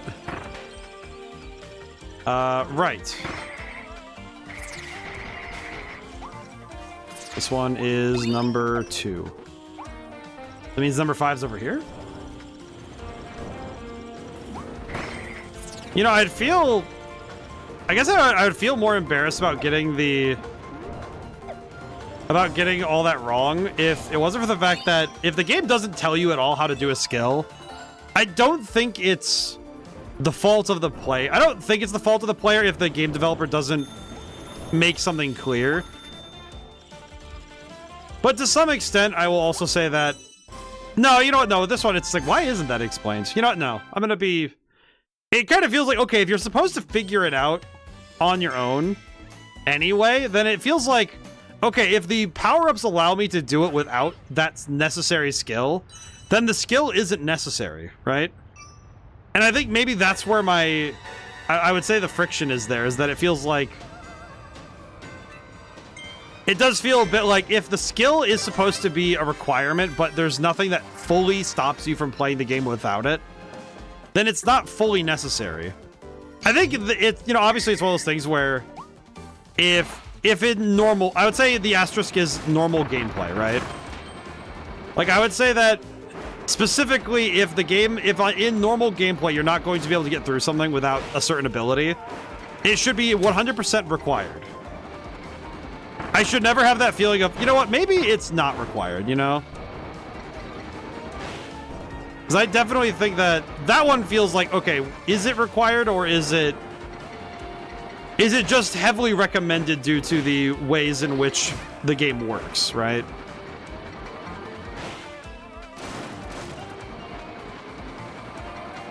And I'm uncertain which way that particular ability where it falls into in that schema. Meow. Yeah, there we go. Hey, okay, good. I'm guessing I was supposed to jump and do the dive thing, but I was about to do that. I wasn't feeling it, you know? Just need to keep moving.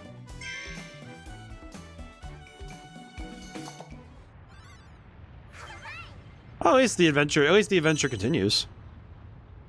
Okay, another one down. I guess I'll clean up as many of these as I can. Space Ranger? What? How many of these blueprints am I missing? I'm really curious now. What? Use water to destroy 7 falling lava balls. Okay.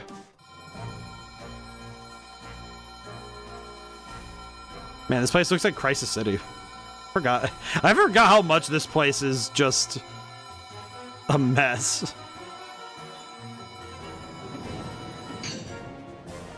Man, this place is just it's really nice out here.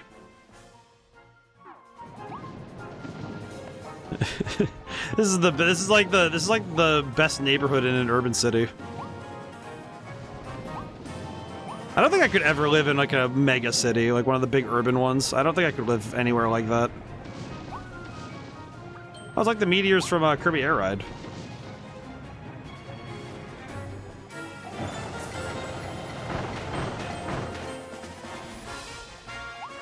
Bing bong.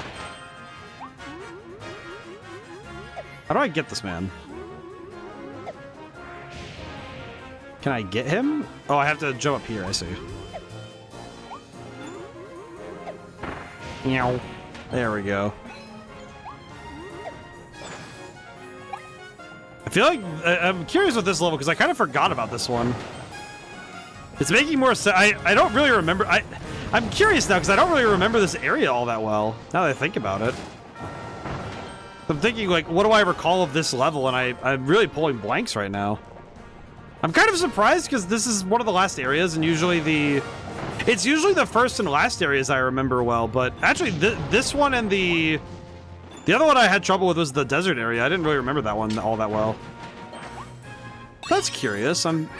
It's now starting to occur to me how much of this game might not be clicking 100% from memory alone.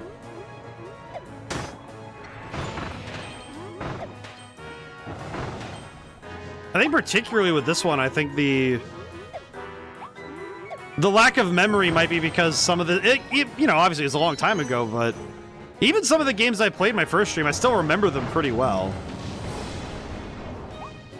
Like, I would say I remember pretty well at least the general state of events in Donut County. At least somewhat. 3. Wait, where's 2 and 5? How'd I miss 2? Where is it? Was it in... Oh god, it was definitely in something in there that I missed, isn't it? Oh boy, I really hope that wasn't one of the things I was missing, because that would suck. But whatever. Alright, well, I'll have to keep moving, I guess. That's on me. Yeah, oh well. Sometimes that just be how it is. As they say. It's how it be. But yeah, I guess I'm thinking about that, like, necessary skills with games now, and I think some games inadvertently kind of mess themselves up in that regard, because the designer clearly has an intention for what they want you to do. And if they mess up showing you what they want you to do, it can really does mess up the flow of the game, you know?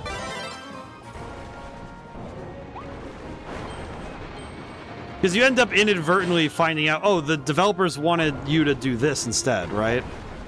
And it feels a bit, at times it feels almost like the developer is disappointed. I guess that would be the way I would describe it. Is sometimes the developer you can feel their disappointment when you just don't do the thing they want you to do, you know?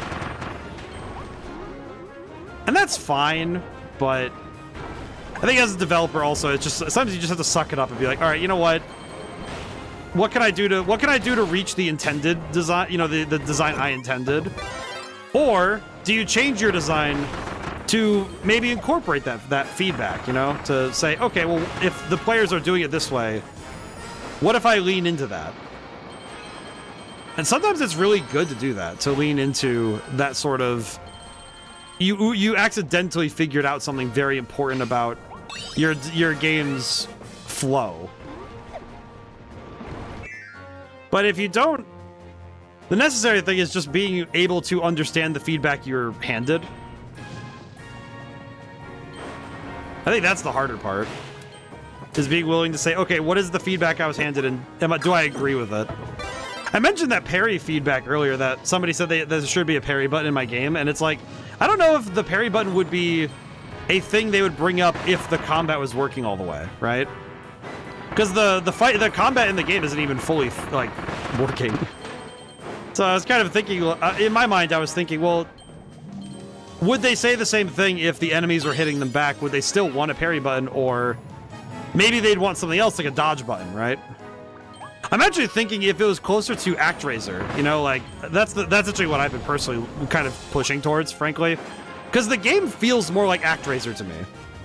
I've been pulling from older sources as well, you know, stuff like, I'd say like the Sonic games and some of the other platforming titles, some of the other platforming greats, but some of the gaming ideas I've pulled from personally for the part-time job I've been working on, like, some of the work has been me looking at, okay, what about these, like, which titles do I feel the most indebted towards for some of these design choices? And it's like, I bring up ActRaiser because it's like, that's what it kind of feels like it's going towards the most. Whether intentionally or not, because I think it's the closest thing to what the developer, what the boss man wants, right?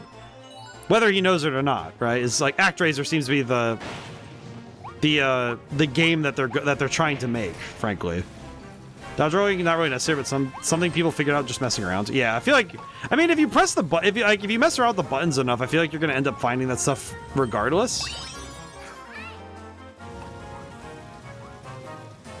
It is pretty fast, though. But yeah, I guess the thing I'm thinking about right now is when certain games and certain skills are required, it does feel at times, to me at least, like, I don't think that... I think sometimes it might also be just me being like, well, I think sometimes players say something because that's their hope. Alright, destroy 7 lava balls using water. I'm guessing did I miss my chance because I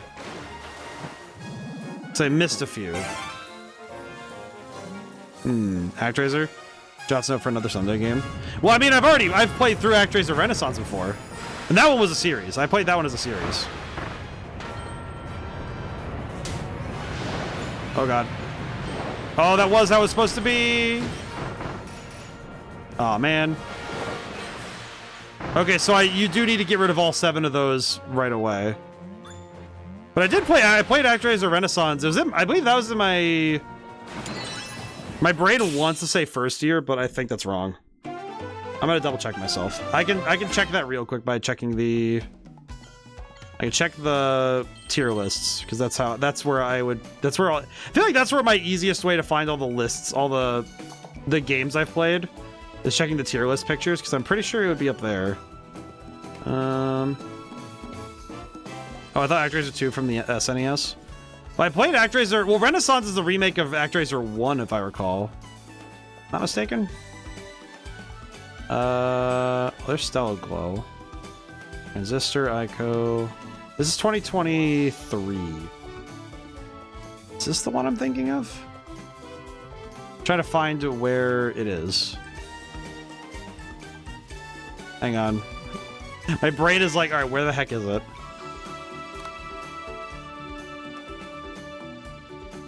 Oh no, it was 2022. It was actually, yeah, there it is. Right, it's near the top of A tier. I remember. It was a remake of the SNES game, as I recall. But I remember playing... I think ActRaiser ended up being my template in my brain for 2D platformers for the rest of time. Because it just did everything right, and now it's like, okay, if it's doing it like this or better, it's good. Okay, so I missed a couple things there. I missed the last hidden Waddle Dee, which I'm guessing is part of that water thing. I'm guessing it's part of that last challenge there.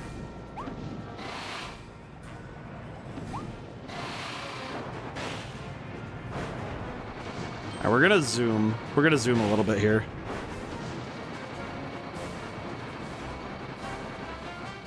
Thankfully, I could use the drill to just keep zooming.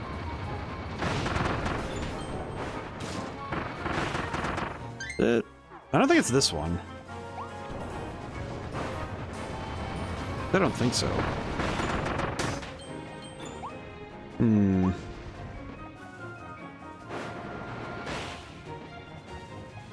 I don't know. I'm gonna try and get all the pieces here and see if this is... I'm gonna see how necessary this is, because I'm curious now. Give me the box. Ow. Oh god. Oh god. Oh god. Okay, there we go. I was gonna say, please, help me out here, man. Oh, jeez. Hey, box. But, yeah, no, I did play... I played it as a series because it was a longer title. Yeah, that was a good... Yeah, that was... It's interesting, the eras of streaming where it's like, I feel like I do have a fair number of games that I've played that those playthroughs are old enough that it's like... I guess that's why I started doing the replay stuff, because I wanted to... I don't even feel like I'm ashamed of it, because I like the series I did back then. I don't feel like they need to be replaced in any way. Feels more like adding on with some of these, where it's like, okay, I want to add to the story. Saving for Undertale, but now I want to redeem OG ActRaiser. Ooh. Man, it's like... It is kind of a tough... I feel like with some of this stuff, though, it's like, it is kind of a tough call when you have multiple games you want to see. I feel like specifically that's kind of I feel like that's the thing I've been working towards. It's just like, yeah, this is probably the thing I want to build up, is having that anticipation be present. Like, oh yeah, what series do we want to see first, you know? I do have... You know what's funny? I've had Undertale installed for years now. It's been on my PC for ages. I believe I own it for Switch as well. I could not tell you with certainty, though. Weirdly enough, I couldn't tell you with certainty, but...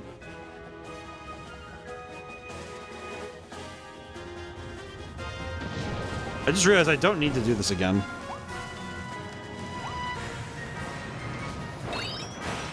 Why am I doing this again? Oh god. Ow. Heck. Okay, we're good. We're good. We're good. There we go. Not bad. FF Tactics, Morrowind, Final Fantasy 12, and 5. Yeah, the tough thing is because I'm not streaming every day.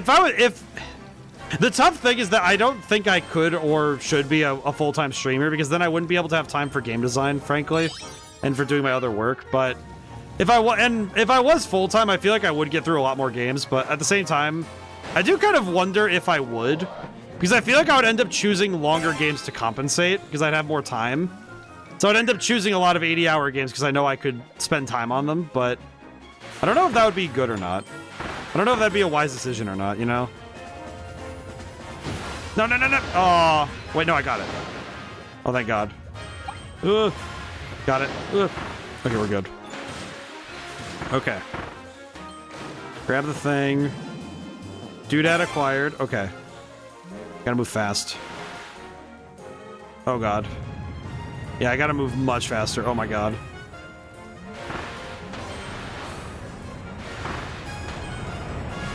Oh, God. Okay, we're good. Holy, we got it. Holy crap. That is much harder than I thought it was going to be. Holy. Hello, friend. Holy crap. I don't know. That one felt like I had to, like, mentally... I had to lock the heck in there. Alright, we're good. Alright, we're done here. Now I can dip. Whoop. There we go. Because, yeah, I feel like if I wasn't being so picky with my games to stream, because I only have the 3 nights a week to play, my opinion, you're doing fine overall. I just like hearing your insights on games, especially ones I managed to recommend for you to play. Yeah, well, and that's the thing. I feel like there's a balance that I have to constantly maintain, so I can specifically so I can play a number of games through the year. It's also why some games I do just play off stream so I can get to playing them. Because some of them if I didn't take the time to play them, I wouldn't be able to play them. Case in point, actually, Metaphor ReFantasio has been sitting there for ages at this point, and I haven't been able to get around to it because I just haven't had the time. Because other things have taken priority and it's kind of been waiting. Ironically, it was supposed to be the Atlas game of this year, but I had to start other stuff right away, so I wasn't really able to. Same, yeah. Oh, that's nice. It's good to hear, though. I am happy, though, that everybody who comes by is able to find things to check in on, to hear about the games.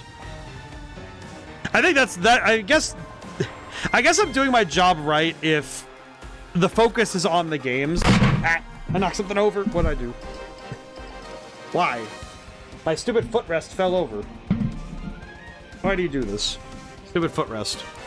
I was messing with it for sure. I definitely messed with it.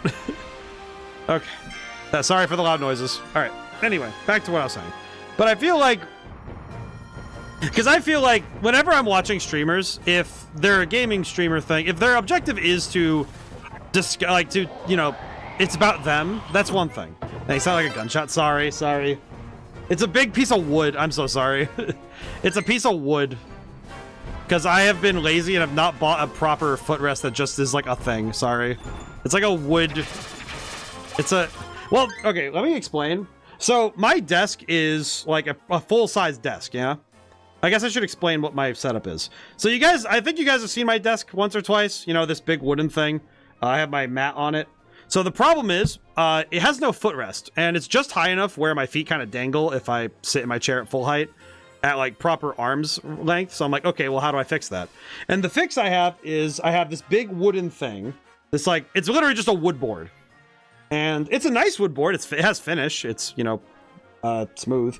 The only problem is it's loose. So if I kick it or if I move it or something like that happens, that happens. I do apologize. That's so bad. Well, I should probably tape it down or something so it doesn't do that, but I haven't had it fall on stream before, so I didn't realize, because it would reverberate through my desk if it fell, so now I'm realizing, yeah, it would definitely be super loud if it fell, and now I'm like, oh god, so I'm so sorry. I hope it wasn't like so loud that it was like painful. I'm sorry. I probably scared the crap out of Neuroctim. I'd feel really bad if it's like I just accidentally scared the crap out of a bunch of people. I'm so sorry.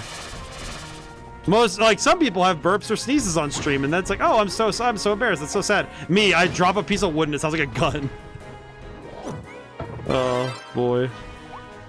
Well, I guess to restart the point I was going to say, no worries, it wasn't painful. Oh, that's good. Okay. But I guess to restart the point I was on. I was thinking about how, specifically with, you know, like with how some people stream, it's like, it's one thing to make the content about like, you know, the people making jokes or something, but it's another thing when, if you and the game are supposed to be sharing a spotlight, and you specifically make the point of making the game the background noise. I don't know, that always rubs me the wrong way, because then it's like, well, it kind of feels like you're using the game to grab an audience you don't deserve. Which sounds very bizarre to say it like that, but it's like, I don't know, it just feels like, that's what it feels like. It feels like the content isn't really important, even though, I think especially React channels. Oh my god. Like, if I see somebody reacting to something and they're taking up half the screen, like, oh my god, just get out of here. Like, what's the point in reacting to something if the rest of us can't see it? Like, part of the reaction is, you know, that we get to see your reaction and the thing. Like, there are two halves to the equation, you see.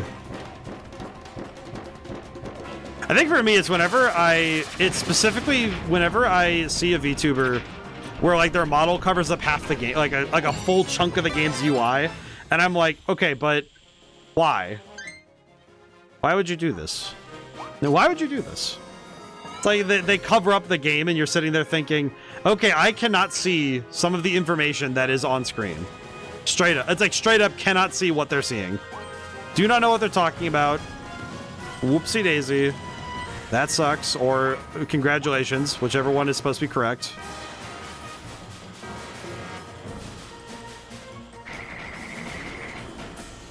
But I know that's like one of my biggest pet peeves is when I'm watching gameplay and somebody just blocks it all. I think especially, I remember this was something that when I first like got my model and I was figuring out how I was going to do it, that was something I did not want to have happen, was me blocking UI elements. I hate it. I do not like that. Because then it's like, God forbid somebody, you know, somebody asks me if they can help me, and it's like, okay, cool. And then the entirety of the game, like the UI is covered. So it's like, oh, cool. They don't know the vital information they need to help me out. That sucks. You know, it's that sort of thing that's like, oh man, how frustrating is that? But it's also because at the end of the day, I am basically like a game design. I don't say basically, but I am a game design channel. So it's like, I don't really think it makes sense for me to cover up gameplay or to not discuss games the way I do. Yes, the cone.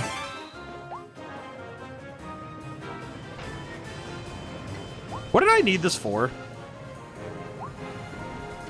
I straight up do not recall what I needed this for. I'll not tell a lie. Did I just bring this all the way back here for the kicks or something? I feel like I missed where I was supposed to take this, but now I'm genuinely confused. I definitely just confused the crap out of myself by doing this, didn't I? Crap baskets. Wah. Oh well. Oh well. I'll probably figure it out when I get back, won't I? Ow.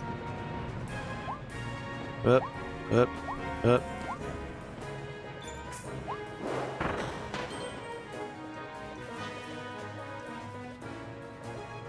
Hang on. Did I feel like I missed something up there. Did I?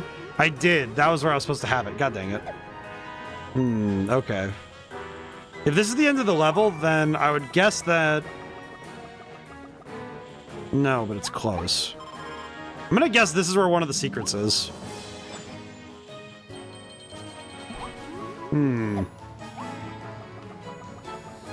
Well, I should have reacted. How would I reacted to it if I didn't know it was coming? It was kind of just a jump, so that's okay though. Okay, never mind. I guess I will be keeping this. Okay. And some of these levels, I'm just thinking like the actual layouts are kind of brutal.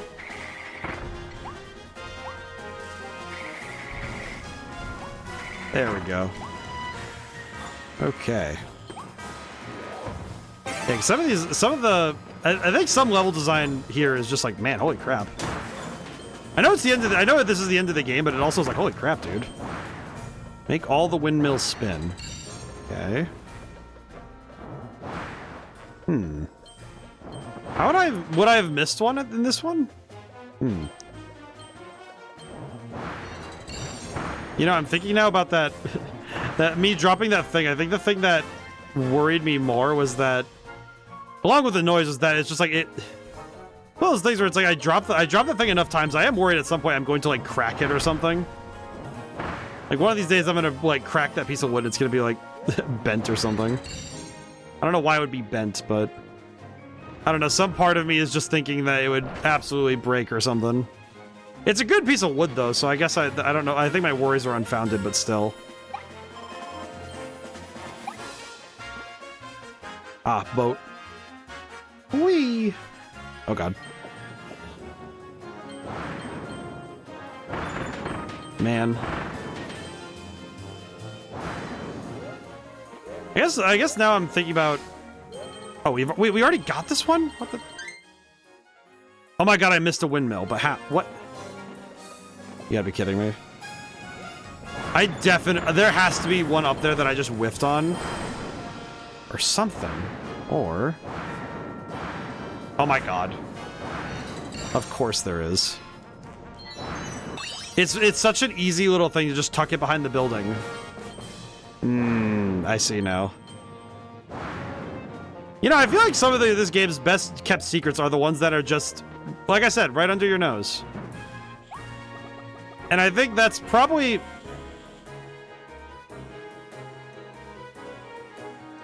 I see. Okay. Understood.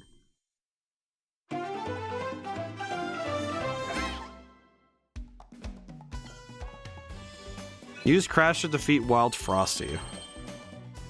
Crash for that? Really? Oh, okay. Lost ducklings. Oh, little babies. Okay. Man, it's already almost time? It's already 10:40? How the heck did... Time kind of passed on me. Holy crap, dude. I think this game might have one more stream in it, and then it'll be done. I think next week... Oh, almost dropped something there. I'm trying to think schedule-wise, how do I want to handle this, right? Because Pokemon Legends... Okay, so I gotta talk about this completely, honestly. The fact that I got to the quote-unquote end of Pokemon Legends ZA in the exact same number of streams as I did Pokemon Legends Arceus, it feels poetic to leave it there, but something in me is saying one more stream, you know, do one more. Wrap up, like, any loose ends I want to wrap up have to be done in that last stream. If I have anything I want to do before that stream, like catching the other EVs, I would even say some of the Pokedex stuff, but not all of it. And specifically, very certain side, like if there's any side missions that it's like that can be done off stream, leave it be. But otherwise, it's like no. I want to make it so this last stream is the last time we play ZA. Unless I'm gonna do the DLC, which then I'll have like 2 more, but I kind of wonder now. It's like, do I want to do the DLC right now, or do I want to do it like Scarlet and Violet and get it a little later, and then do it maybe some other time, maybe? It's one of those things where I'm thinking about how do I want to handle that, and I'm not 100% certain. I'm not 100% certain on what I would like to do, you know? Oh, I see. This is the Ice Guard. I see. Interesting. Huh. I did not know that Ice had a specific guard ability. That's cool. That is kind of neat. I didn't know it even could do that. That's cool. Ow. Oh, God. Save my soul! Okay, we're good. Okay, so I need to get the Ow. I need to get the crash ability from up ahead, so let me go get it. There's my boy. Come here, you! Alright, we got him. Got him! Okay. Is this gonna be enough to beat Wild Frosty, or...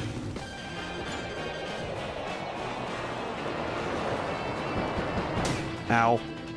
Come on, charge it, charge it, charge it, charge it, charge it!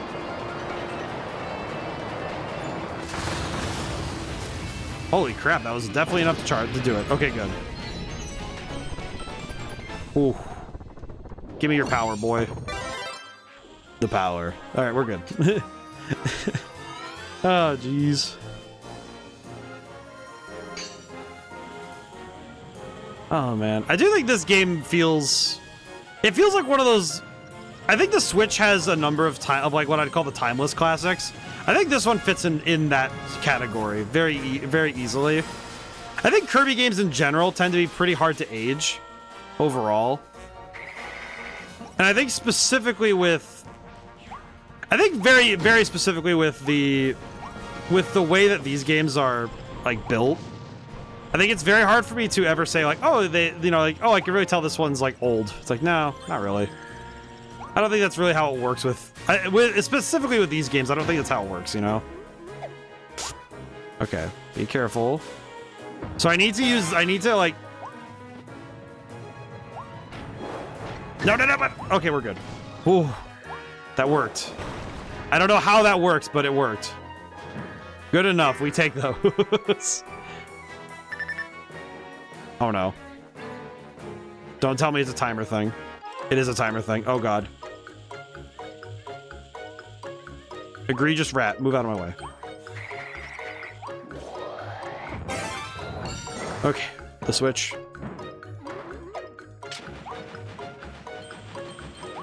Okay. Up we go. Oh god. God, please let me out of here.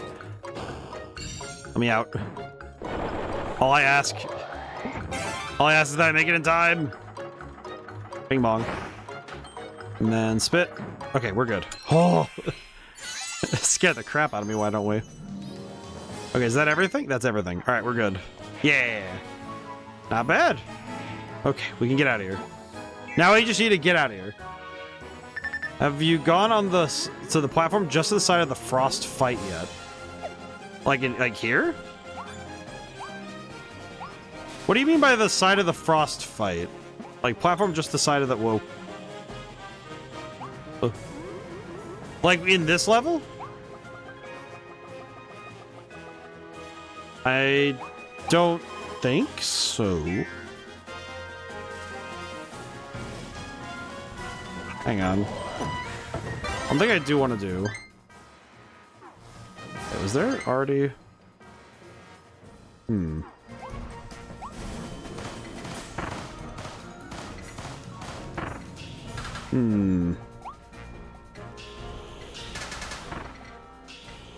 The Wild Frosty fight had a platform just the side of the ladder. Okay, I might need to play the level one more time to see that.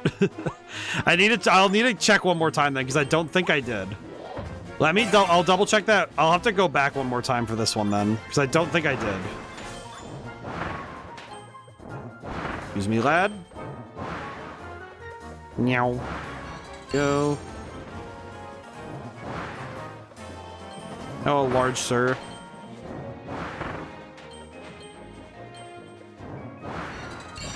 Okay, there we go. Whew. I'll need to double check though, because I don't think I did. Okay, I'm gonna activate this only for the extra money, because the extra cash was kind of worth it, so we'll take that.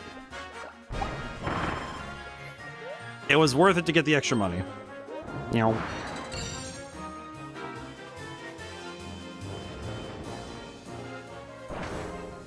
You know, I will say, there is one other game I've kind of wanted to get to in terms of streaming, because I figured... It's kind of like Final Fantasy X, where it's like, I'd rather stream this because it feels like one of those ones you have to stream to... I should put... like, this is what I should stream because it's one that I should share. I don't think I've talked about it much. Nier Automata. And there's a reason for it. It's because I played the Voice of Cards. Because I played the Voice of Cards games.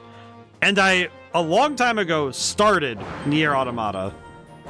And it feels like one of those games where as a game designer, I feel remiss for not having played it yet, you know? It's one of those ones where, okay, how haven't I played it yet? And you know what? Fair. Oh, apologies. Blech. Okay, I saw that target over there. Hang on, let me see what happens when I shoot this thing. I missed.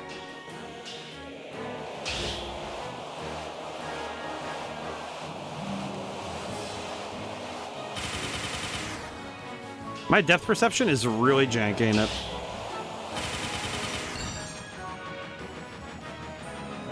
Oh my god, you gotta be kidding me.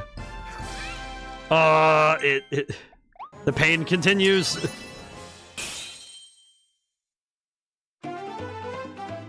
That makes sense, but now it's driving me nuts that that's where it is. Just, oh my god, the blueprint has to be there, of course. Okay, let me go back to this one more time and go see what you mean. Because I feel like it's going to sit in the back of my mind like one of those math questions you just don't get. I need to inspect. Hang on. All right, the short version. Here we go. The short version. Here we go. Howie.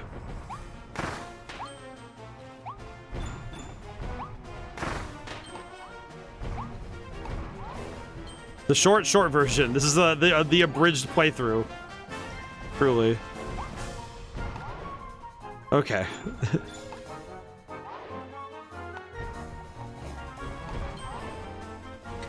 There is no way I could just dodge through all of this. That's insane.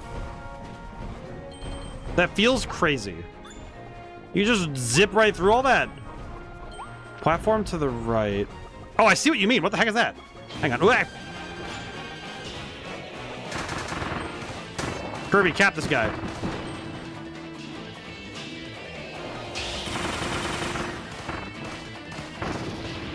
Shoot him in the face.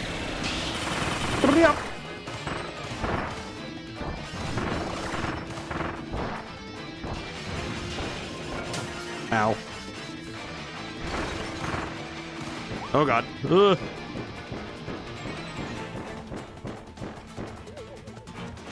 Shoot him. Okay. We shot him with a gun. Let me go take a gander. What is down here? Whoa. Gachapon? Well, okay, that's actually kind of nice, I'm not gonna lie. Oh, and food. Oh. Oh, this is if you need the refill before this fight. Okay, cool.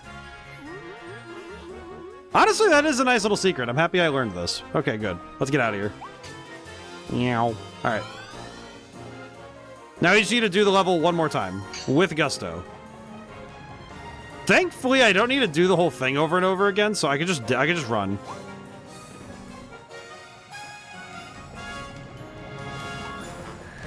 Alright, yeah, we're just gonna zoom so we can just run. Up. Where? Up the ladder I go. Nice. I can go that fast. Wow, this actually, I feel like I'm locked in. This is pretty good. I guess technically I could just dodge through if I wanted to, but not really necessary, is it? Oh, I do need the O, don't I? There we go. Yeah, I kept seeing that. Didn't know if it was something you got yet. Yeah, it's good that we checked, though. Honestly, at this point, with the amount of the well, yeah, brain work with me here. With the amount of things we're missing at this point, it's probably worth it to check every corner, even if it turns out to be like a red herring. It's still worth it to check everything. So thank you. Ooh, okay, here we go. It's like even then, it was still worth it because we got another gachapon thing, so that's another step closer to being done with that one. And then on top of that, we got some extra money somewhere. It's worth it. It's always worth it to me. Nice. All right. Got all that. We got the gachapon. What did we win? Blue star coin. Still worth it. Still worth it to get the thing. Still worth it to me. I think that was good. All right, we have 5 minutes. Or stream technically is over. And I'll probably run a few extra because the ads are going to force things up. Oh, we can get the blueprint. That's right. How many? Wait, question. How many do I have? Okay, there's another. We might be able to afford it if I do this. Maybe. I might be able to afford it if I do this one. Otherwise, I might need to do one of the boss rushes to afford the thing. Here we go.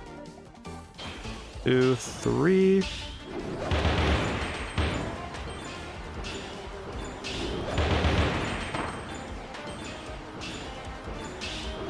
Meow. I do like this version of the hammer. It's pretty good.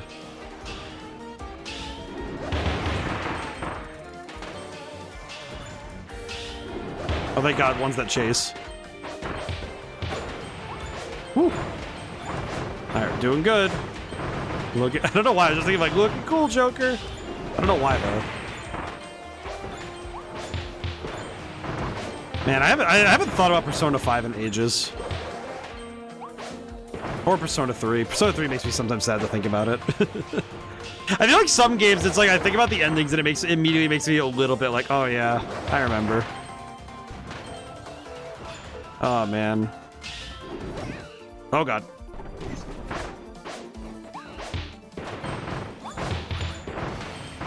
Oh, man. I'm thinking about Persona 3 now. Why are there so many monkeys? Oh, God. What? The monkeys are eternal, apparently. Holy crap. 2, 3. Nope. I did not know these snakes could even eat you like that, so that's news. Wow. Then again, there are some enemies I don't get really hit by often because I don't really let them get a chance. Okay. Charge it up, charge it up, charge it up. All right, there we go.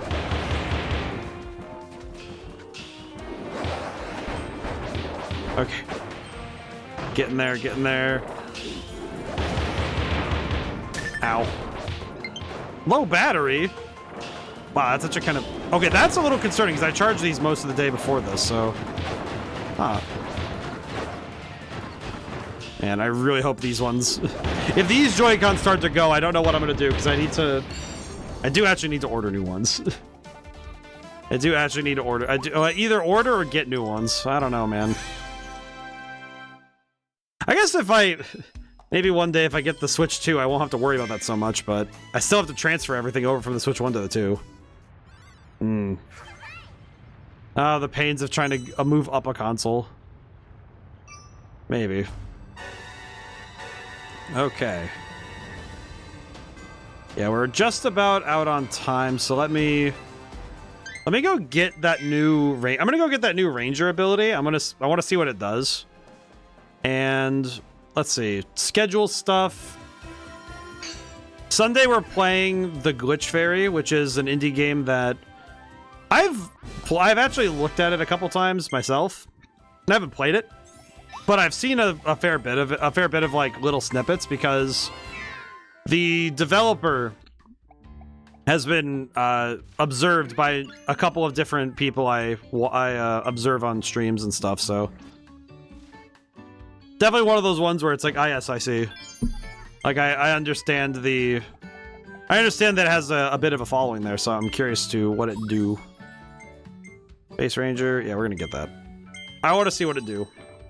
Let's rock.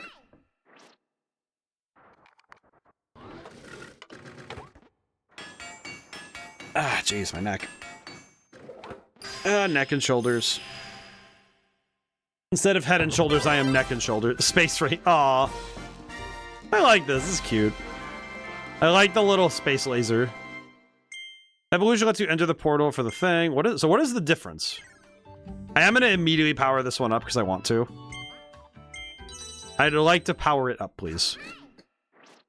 I have a feeling I'm gonna like this one, so let me see. Alright, let me see. I like the little space. I like the little space outfit. It's cute. I like this. I am such a sucker for like old school space stuff.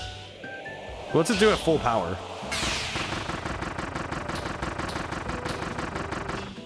I see. I see. It's just it's a laser gun, and it's also the black hole. Summon the singularity. I'm gonna. It's like when you bring out that Eidola, just shoot him with the laser gun. Can I just say that it's probably my favorite way to describe a gun at this point now, is describing it as the Eidola. That Yarhar, that hear ye. That's for old guns though. Yarhar, the hear ye is the old guns though. I like that Eidola. The Yosemite Sam. I guess this one's more of a Martian, Marvin the Martian type gun. Oh, wait, I have all the ones? Wait, hang on. Hang on a moment. The laser pew pew. It's a good laser though. We're missing a singular statue. Where do I get this? Figure will be added to the gotcha machine lineup after you evolve the crash ability. Oh, god dang it. Nuts and bolts. Well, where do I find that then? Alrighty. Hey Joe, how's it going? Oh, we're about to end stream today though. Let me save the game. Turn to title screen. Today is good. Today was good. Today is still good. Whew, man. We got a lot done today. Man, but I arrived. I know. How are you doing? We can sit and chat for a bit. Let me sit for a moment. I can sit and observe. I hope everyone's doing well. I hope everyone has a good weekend. I know that... I think the month of February kind of... I think it landed weird. Hope you've been bueno. Today was good. I did have to sit with my guitar for a little bit when I was working on a song. I think at this point I've been really liking the instrumentals I've been working on. And... whew, man. Makes me happy to work on those sorts of things, you know? Oh, man.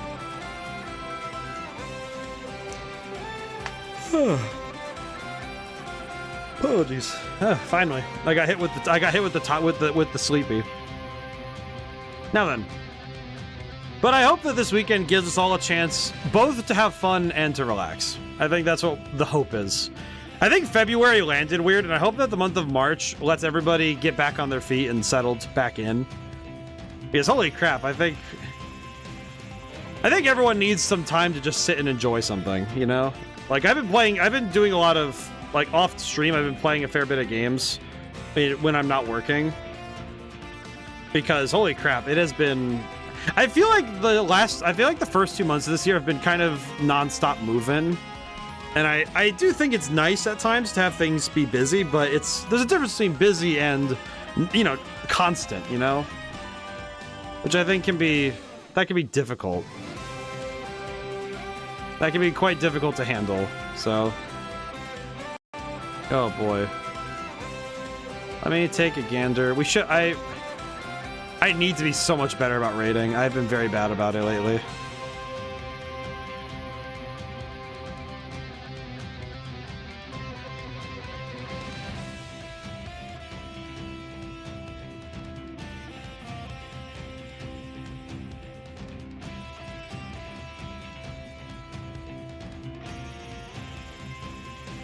Speaking of, well...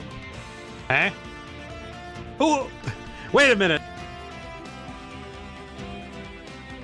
Ah, hang on, wait, I was like, oh, we're gonna sit in, well, I guess, well, now we gotta play some more, because, hi.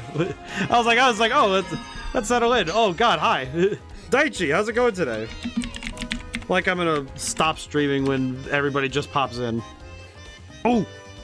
Wait, were you playing that new Slay the Spire or the original? Both are good, from what I've heard. I just tossed the cushion away to...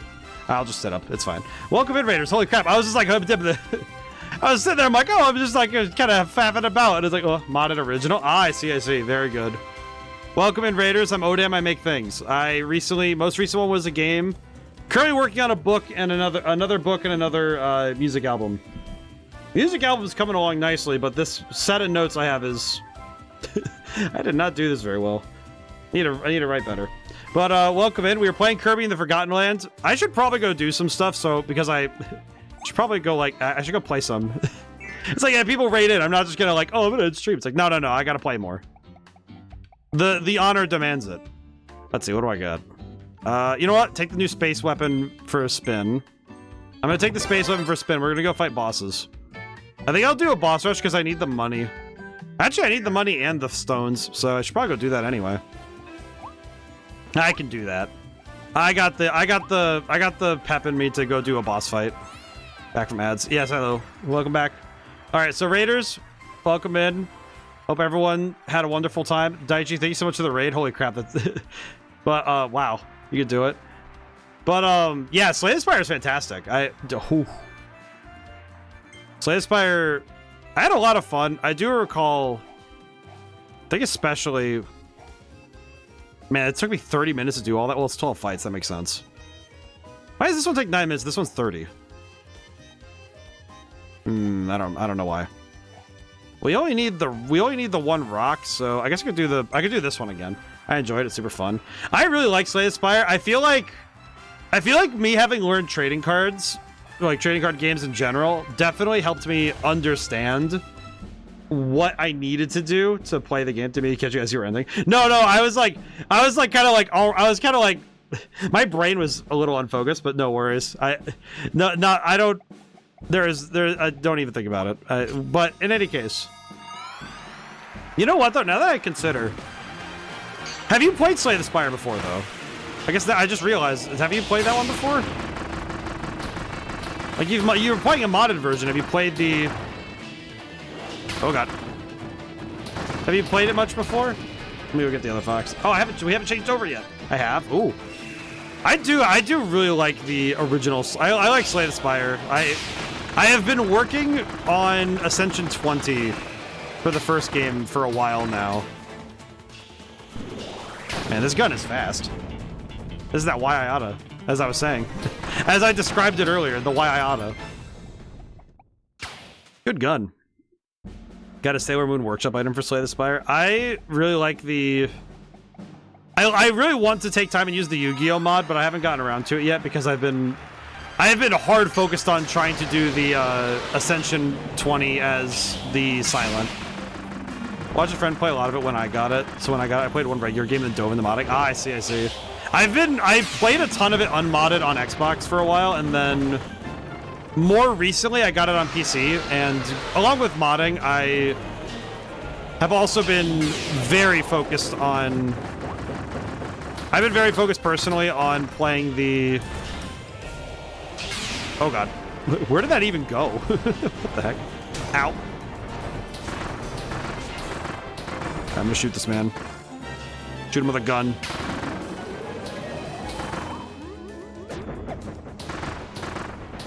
Whap!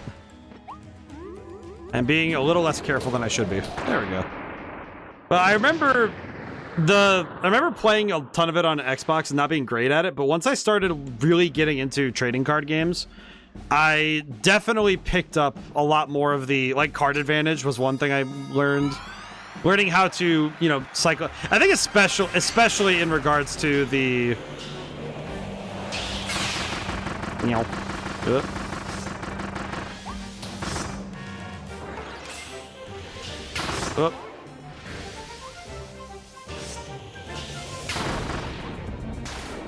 I am making this cat lady regret existing.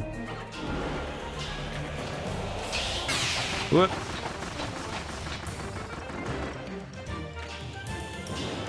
I have a gun. As a person who plays a lot of card games, it's a pretty easy pickup for me. Yeah, I think it's also that I didn't really learn the technical of skills for trading card games when I was younger. Even in college, I wasn't really on the technical side of it. I just really liked playing it. Speaking of card games, I just got into the Digimon TCG, super fun. I have not heard much of it, but I do need to. I should have praised myself. I know at my local game store, the current game du jour is Riftbound. Actually, a lot of people like Riftbound right now. Which in my mind, I just think you're willingly playing League of Legends. You have stronger temperament than I do, in regards to patience, surely. But it does intrigue me that that's how it happens. But I need to look at some more of the TCGs that I haven't really been able to take a look at. I do own a deck for the Dragon Ball Super card game, and man, that one's hard to pick up if you don't have like people to sit and play with. Because holy crap, it is like, what are you looking at with this one? This gun is really strong. I like the black hole gun. It's pretty good.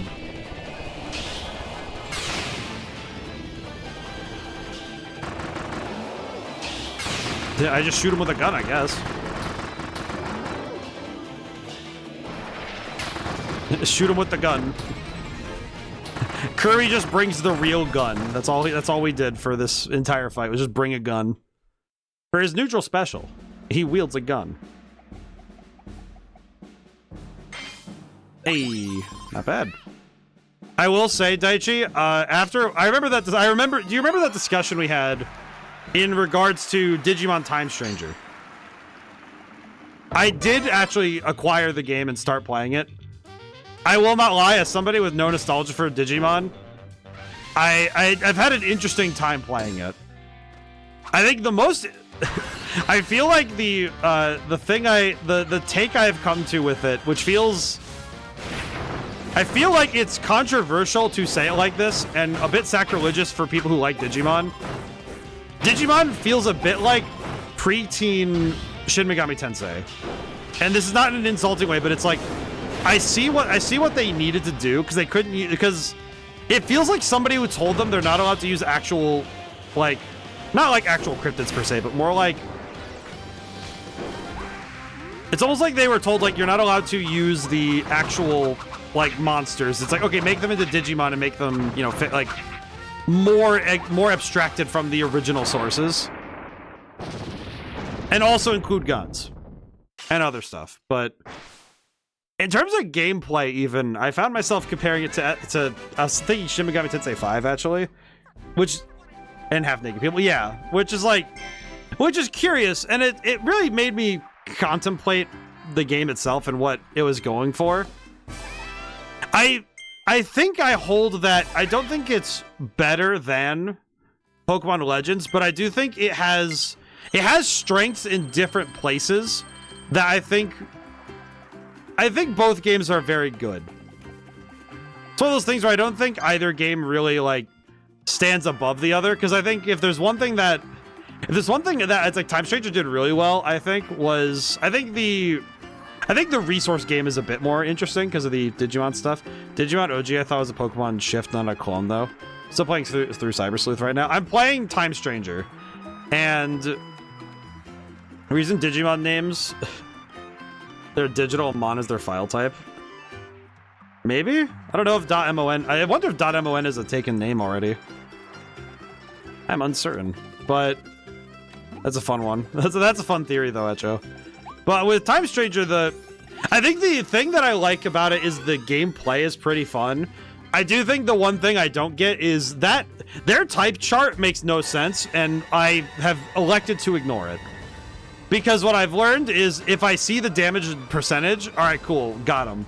If I don't, all right, cool, this is going to be a longer fight. Not that it's going to be any harder.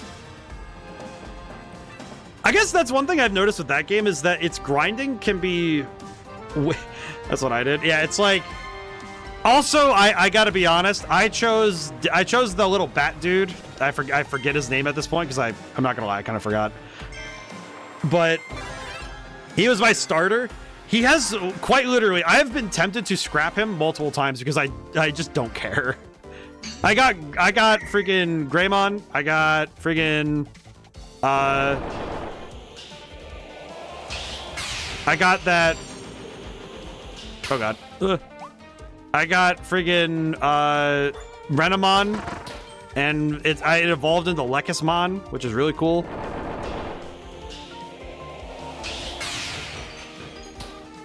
I got the problem is that all of the starter, and I got that Markiplier punching Digimon. That was really good. Because that one's fun. I like that guy. That guy's pretty good. The one that punches like Markiplier. Devimon or Devimon? Yeah. Devimon or something, yeah. And it's like, the starters are so, like, it feels so bad that the starters are so bad. Like, unironically, the starters in that game are so bad. Devimon is the only one I remember, yeah. Like, I got Patamon later, and I was just like, yeah, this thing is awful. I think the unfortunate thing is how many of the starters just don't matter. It's just like, oh my god, doesn't matter. Just go get a different team. But I do think the gameplay loop is quite good. I think the story's been okay. I'll give it that. It's been fun. I'm not really I'm not like the most invested, but I think that's not even a problem with the story. I think it's just like, okay, I kind of see where it's going. Not bad, but a little predictable. Not bad, but predictable. Not bad, but it's like, I think the thing that's kind of been confusing me is, at the very least, is, okay, we've been sent back in time, and I don't know, there's a lot going on there, man. But I'm curious how they're going to square all those circles, but we'll see. Very interesting game, though. I will say, though, of all things I will not forgive the game for, man, that soundtrack is... Okay, I'm going to be real. If there's anything I think Digimon could they like, I don't know, man, the music has just been like solidly okay. It's background noise, and it's like, oh man, I don't know, that's one of those ones where I'm like, okay, the music, they could have done a little more with this. I want to do another one. Do I have time for? Yeah, I have. I have enough. I think I have enough in me to do the. I could do this one, maybe. Maybe. You know what? No, I don't. That's 12 fights. What do I need to do? I don't have too much. I'm like thinking mentally, how much do I have left in the tank? And I'm like, it's been 4 hours. What do I got? You know what? Hang on. If I go grab the space gun again, I could maybe go try and do. I'm gonna say I could probably, if there's something with the boss fight of that area, I could do that one right now. I'm pretty sure if there's anything left there, I could do that with this gun. This gun is pretty good. But it's one of those things where I found that engaging the game on its own merits, I did find there's a lot to like about Digimon Time Stranger. I think it's just, without the nostalgia for the Digimon franchise, it has a bit more of an uphill climb. But not because of its gameplay, because I don't even think that's the problem. I think it's just mostly, I think it's the story where I'm like, I don't know. Clear by using a second level evolved ability. I don't think, let's just see if let's see if I can just do this right now. Let's see what we got. When it says second level evolved, does that mean it's +2, or do you mean the second level of it? Like second type? I'll figure it out. Bing bong. But yeah, I think I guess with certain games I would be more critical, but it's also like, if it's just Shin Megami Tensei, I think the thing that got me is when they said Digimon summoning device, and my brain went, oh, it's Shin Megami Tensei, because That's exactly how they summon demons in that game. It's like, oh, okay, it's the same rules.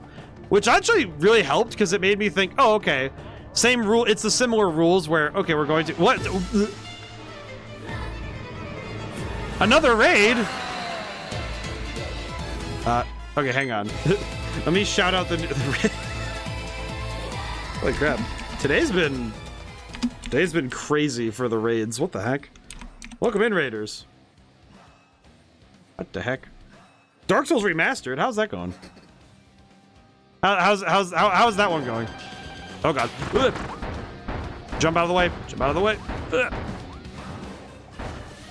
Oh god, run. Well, you should get raided. Well, thank you. Do appreciate seeing you again. I hope you're doing well. I hope Dark Souls is good. Oh, yeah, I kind of forgot that guy was gonna. Okay, I'm gonna have a good rest of the stream. Yeah, thank you, Daichi. Thank you for the raid. Thank you for trusting me with your community. Oh god. Ooh. That count as getting Dark Souls is going all right. Hit kind of a wall, so spend the stream just prepping things. Ah, I see. Sometimes do just. Oh,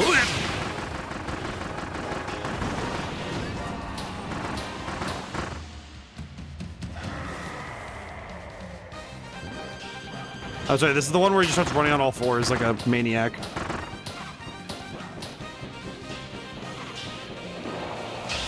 Yeah. I'm definitely not going to get any of the challenges that it said we needed to done. Ow. This is not. This is definitely not going to be the one where we get anything done. Oh god. Oh, this is the fire attack. I see. Whoa. Okay, well, at least we got that down. I feel like anybody who runs on all fours like the.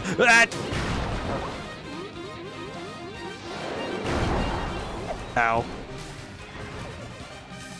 Yeah, I feel like some games. I feel like Souls likes you're gonna run into walls sometimes, but man, oh god, eat that. Oh, okay. Well, we won the fight, so that's good. Oh man. Funny enough, when I did the challenges, Forgo DDD was one of the easiest to deal with. I feel like I just chose the wrong gun. Maybe that's just me, though.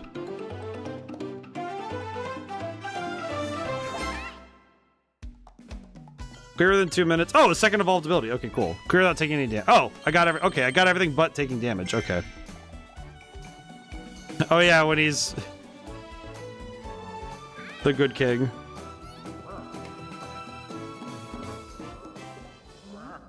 I forgot that this cutscene is just like how good of a king is DDD.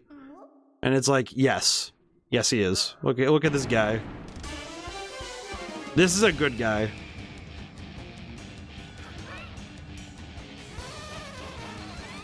And then one Waddle Dee gets left behind, and he's like, wait, what? Baby boy. Yeah, Souls-like games like, always have a wall mess with you. I think it's just like, specifically, it's like, kept screwing up during my prep and losing so much progress.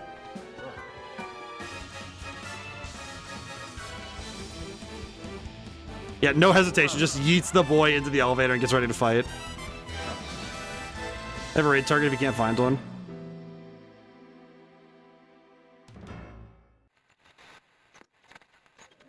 I think we can take yours. Wait, does this lead right into this? What the heck? Question, does it lead right into this section? Question, do I? Oh, it does. Oh, interesting. Wait, is part of this boss fight having to do this, or is it... DDD, the original bad guy for Kirby, actually is a really good guy. Well, it's like he's a good king. He's just kind of a dork. He just doesn't get why Kirby is liked more. Looks like you're locked into the final boss. I guess so. I have my little laser gun and everything. Hello. Are we ready to fight?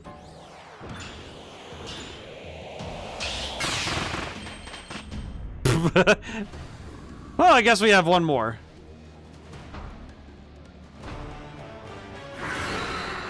Oh, Leongar. God, I forgot how warg this guy is.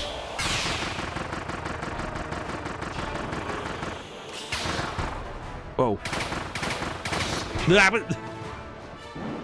Whoa.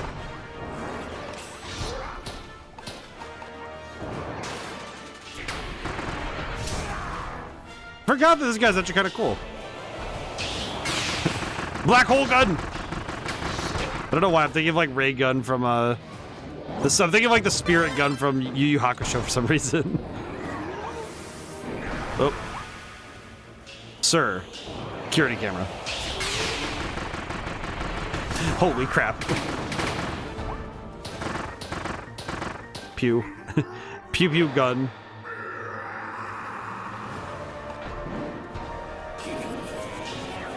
I appreciate that there is no such...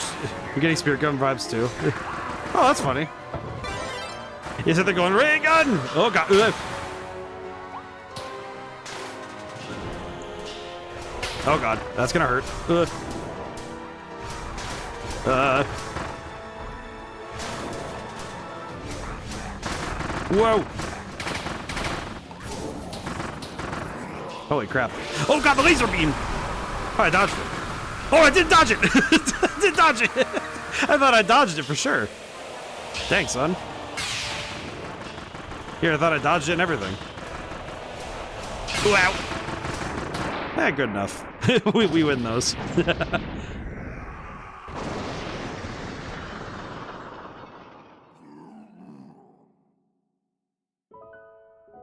Yes, save baby boy. Yay. Do we have... Now the question, is the game going to lock me into the... Oh, is it going to lock me into the final battle? I think it is. Oh, it is. I'm actually kind of surprised the game is going to say, yeah, you're going to go do the final boss right now. Like, you start this boss fight up, you are immediately locked in, I see. Oh yeah, that's right. I forgot. Eldritch Abominations.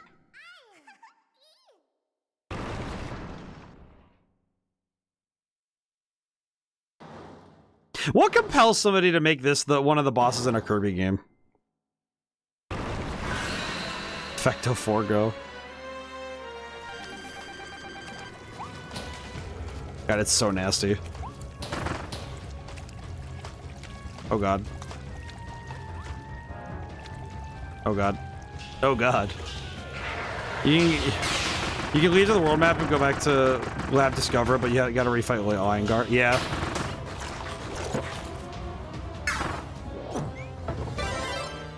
I guess I'm surprised that they automatically lead into it with this. I guess that's what I'm surprised by more than anything. Man, the number of creatures from the actual game proper that are just locked in like this is mildly unsettling to say the least.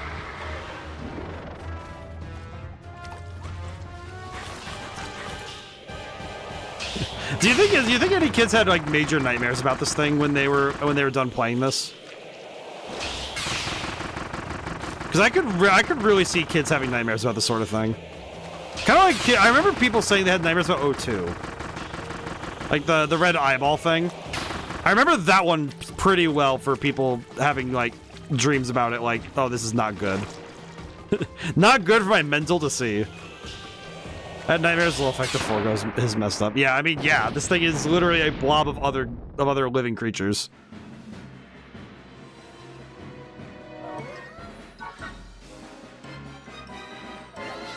And then it literally becomes like perfect chaos, just a ball of blue. Yeah, demon. A straight up demon. That thing is just a demon.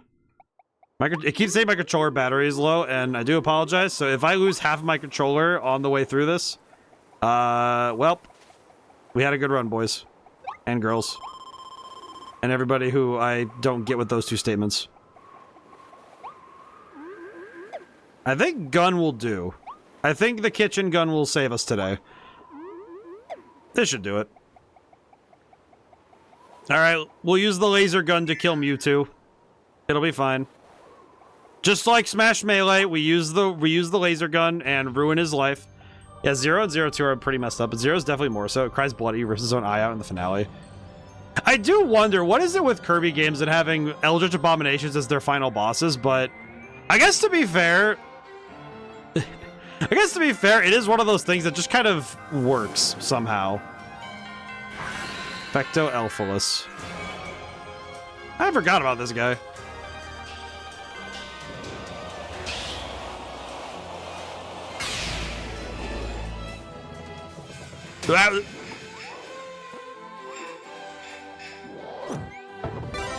Gun. Trying to think of how I did this without dodging. Whip. Whip. Gun! Man, he has a big health bar.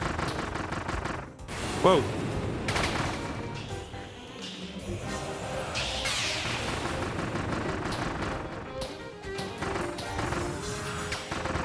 The Mewtwo with the wings.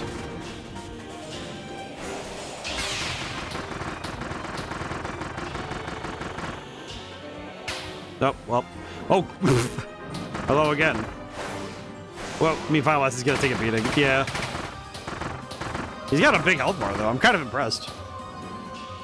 Alright, fire this at the ground. Oh, God. Whoa.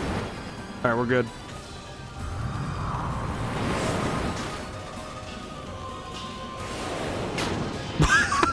I hit him on the way through. That's awesome. I somehow got him in like the frame he was here. Oh god, he's turned the sky into gasoline. Oh, that ain't good.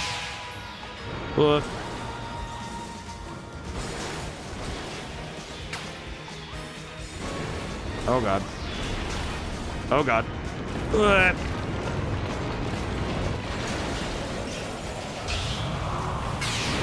Warp. All right, we're good.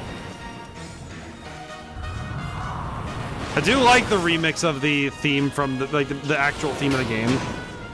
It's holy crap! It is the way they remix themes in this game is just ooh, some god tier music.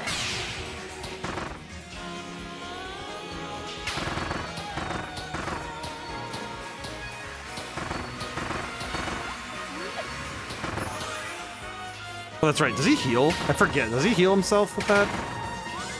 Ow. Oh god. Ow. My face. Come here, you rat.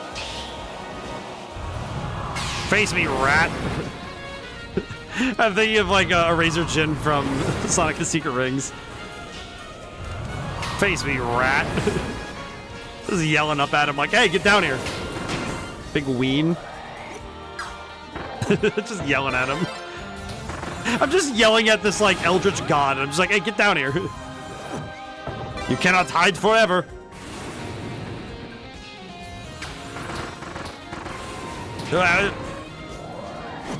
I'm definitely not being careful anymore, which is not helping me.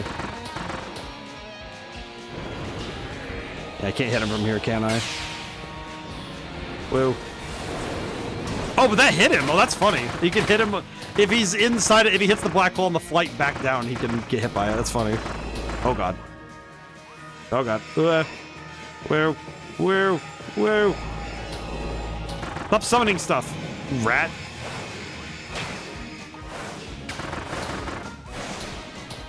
Yeah.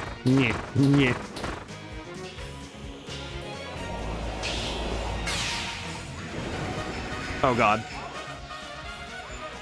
He's summoning polygons.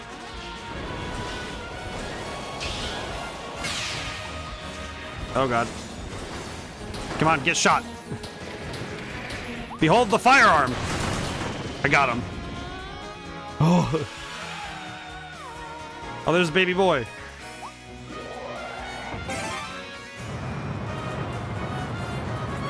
Come on, I can get it. Hey, Lamau. Saved baby boy.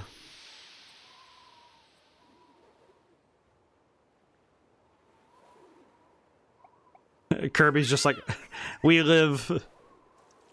And now he's turning into mush. Or whatever happens after you eat chilies.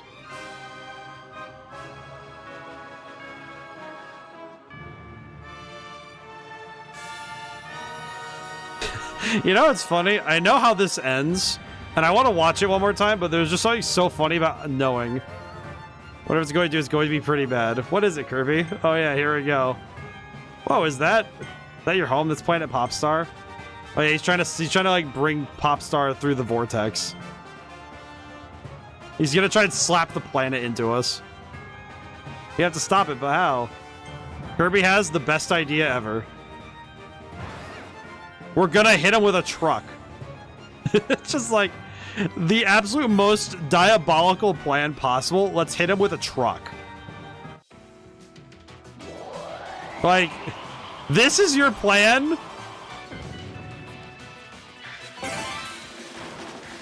Like, it's so funny. It's just like, all right, let's hit him with a truck.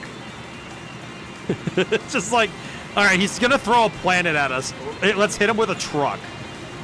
Hey, if it works, it works. It does work, but I think what's funnier about it is the concept alone of, let's hit him with a truck. That'll fix it.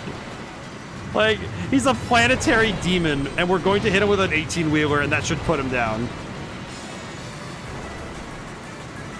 Like, there is something so cosmically funny about we're gonna hit him with a big rig, and pray to God he dies.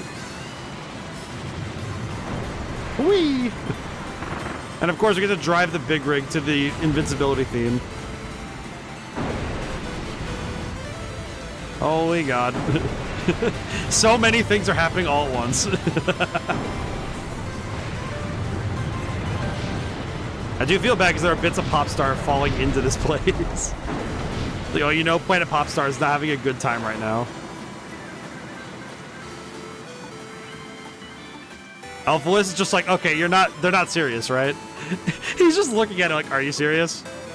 It's a truck, dude. He's just like, it's a truck. What are they gonna do?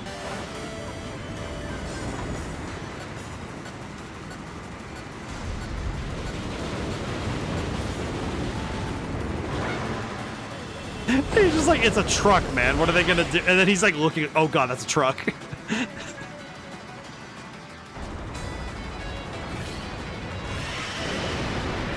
Unfortunately, his plot armor is not strong enough.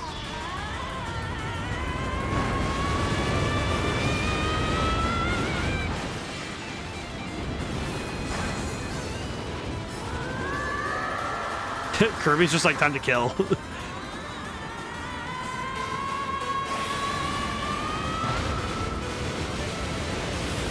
Time to send Elfless to the Shadow Realm.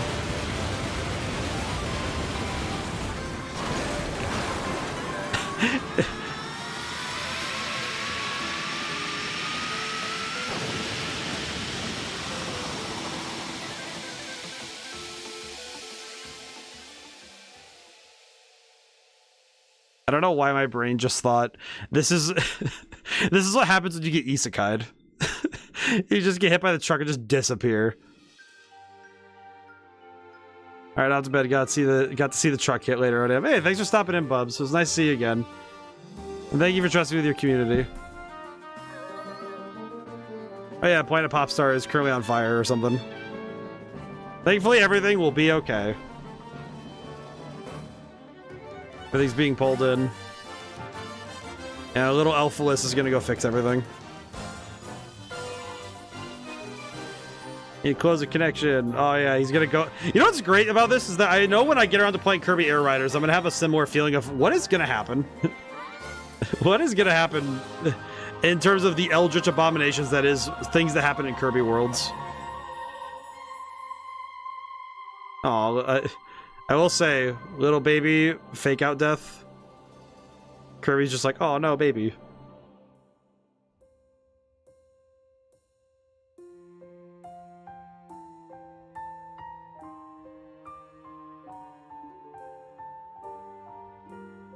Can I just say, I never used Bandana D, so I don't really...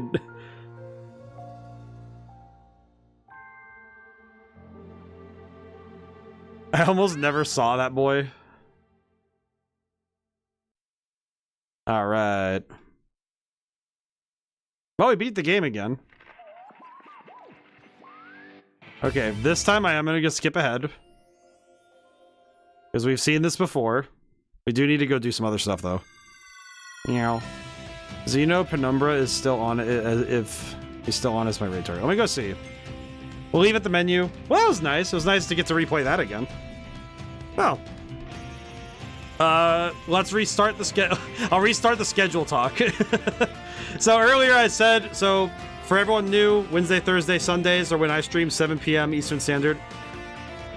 And Sunday we're playing the Glitch Fairy. So yeah, thank you all for coming by. Thank you to everyone who came by, couldn't stay to the end. Yeah. Today was good. Today was rather different. I'm excited. And I'm happy that things all landed well. So, hopefully... Let's go see if this guy is on, shall we? Search and filter. Xeno... Oh, I spelled it wrong. Oops.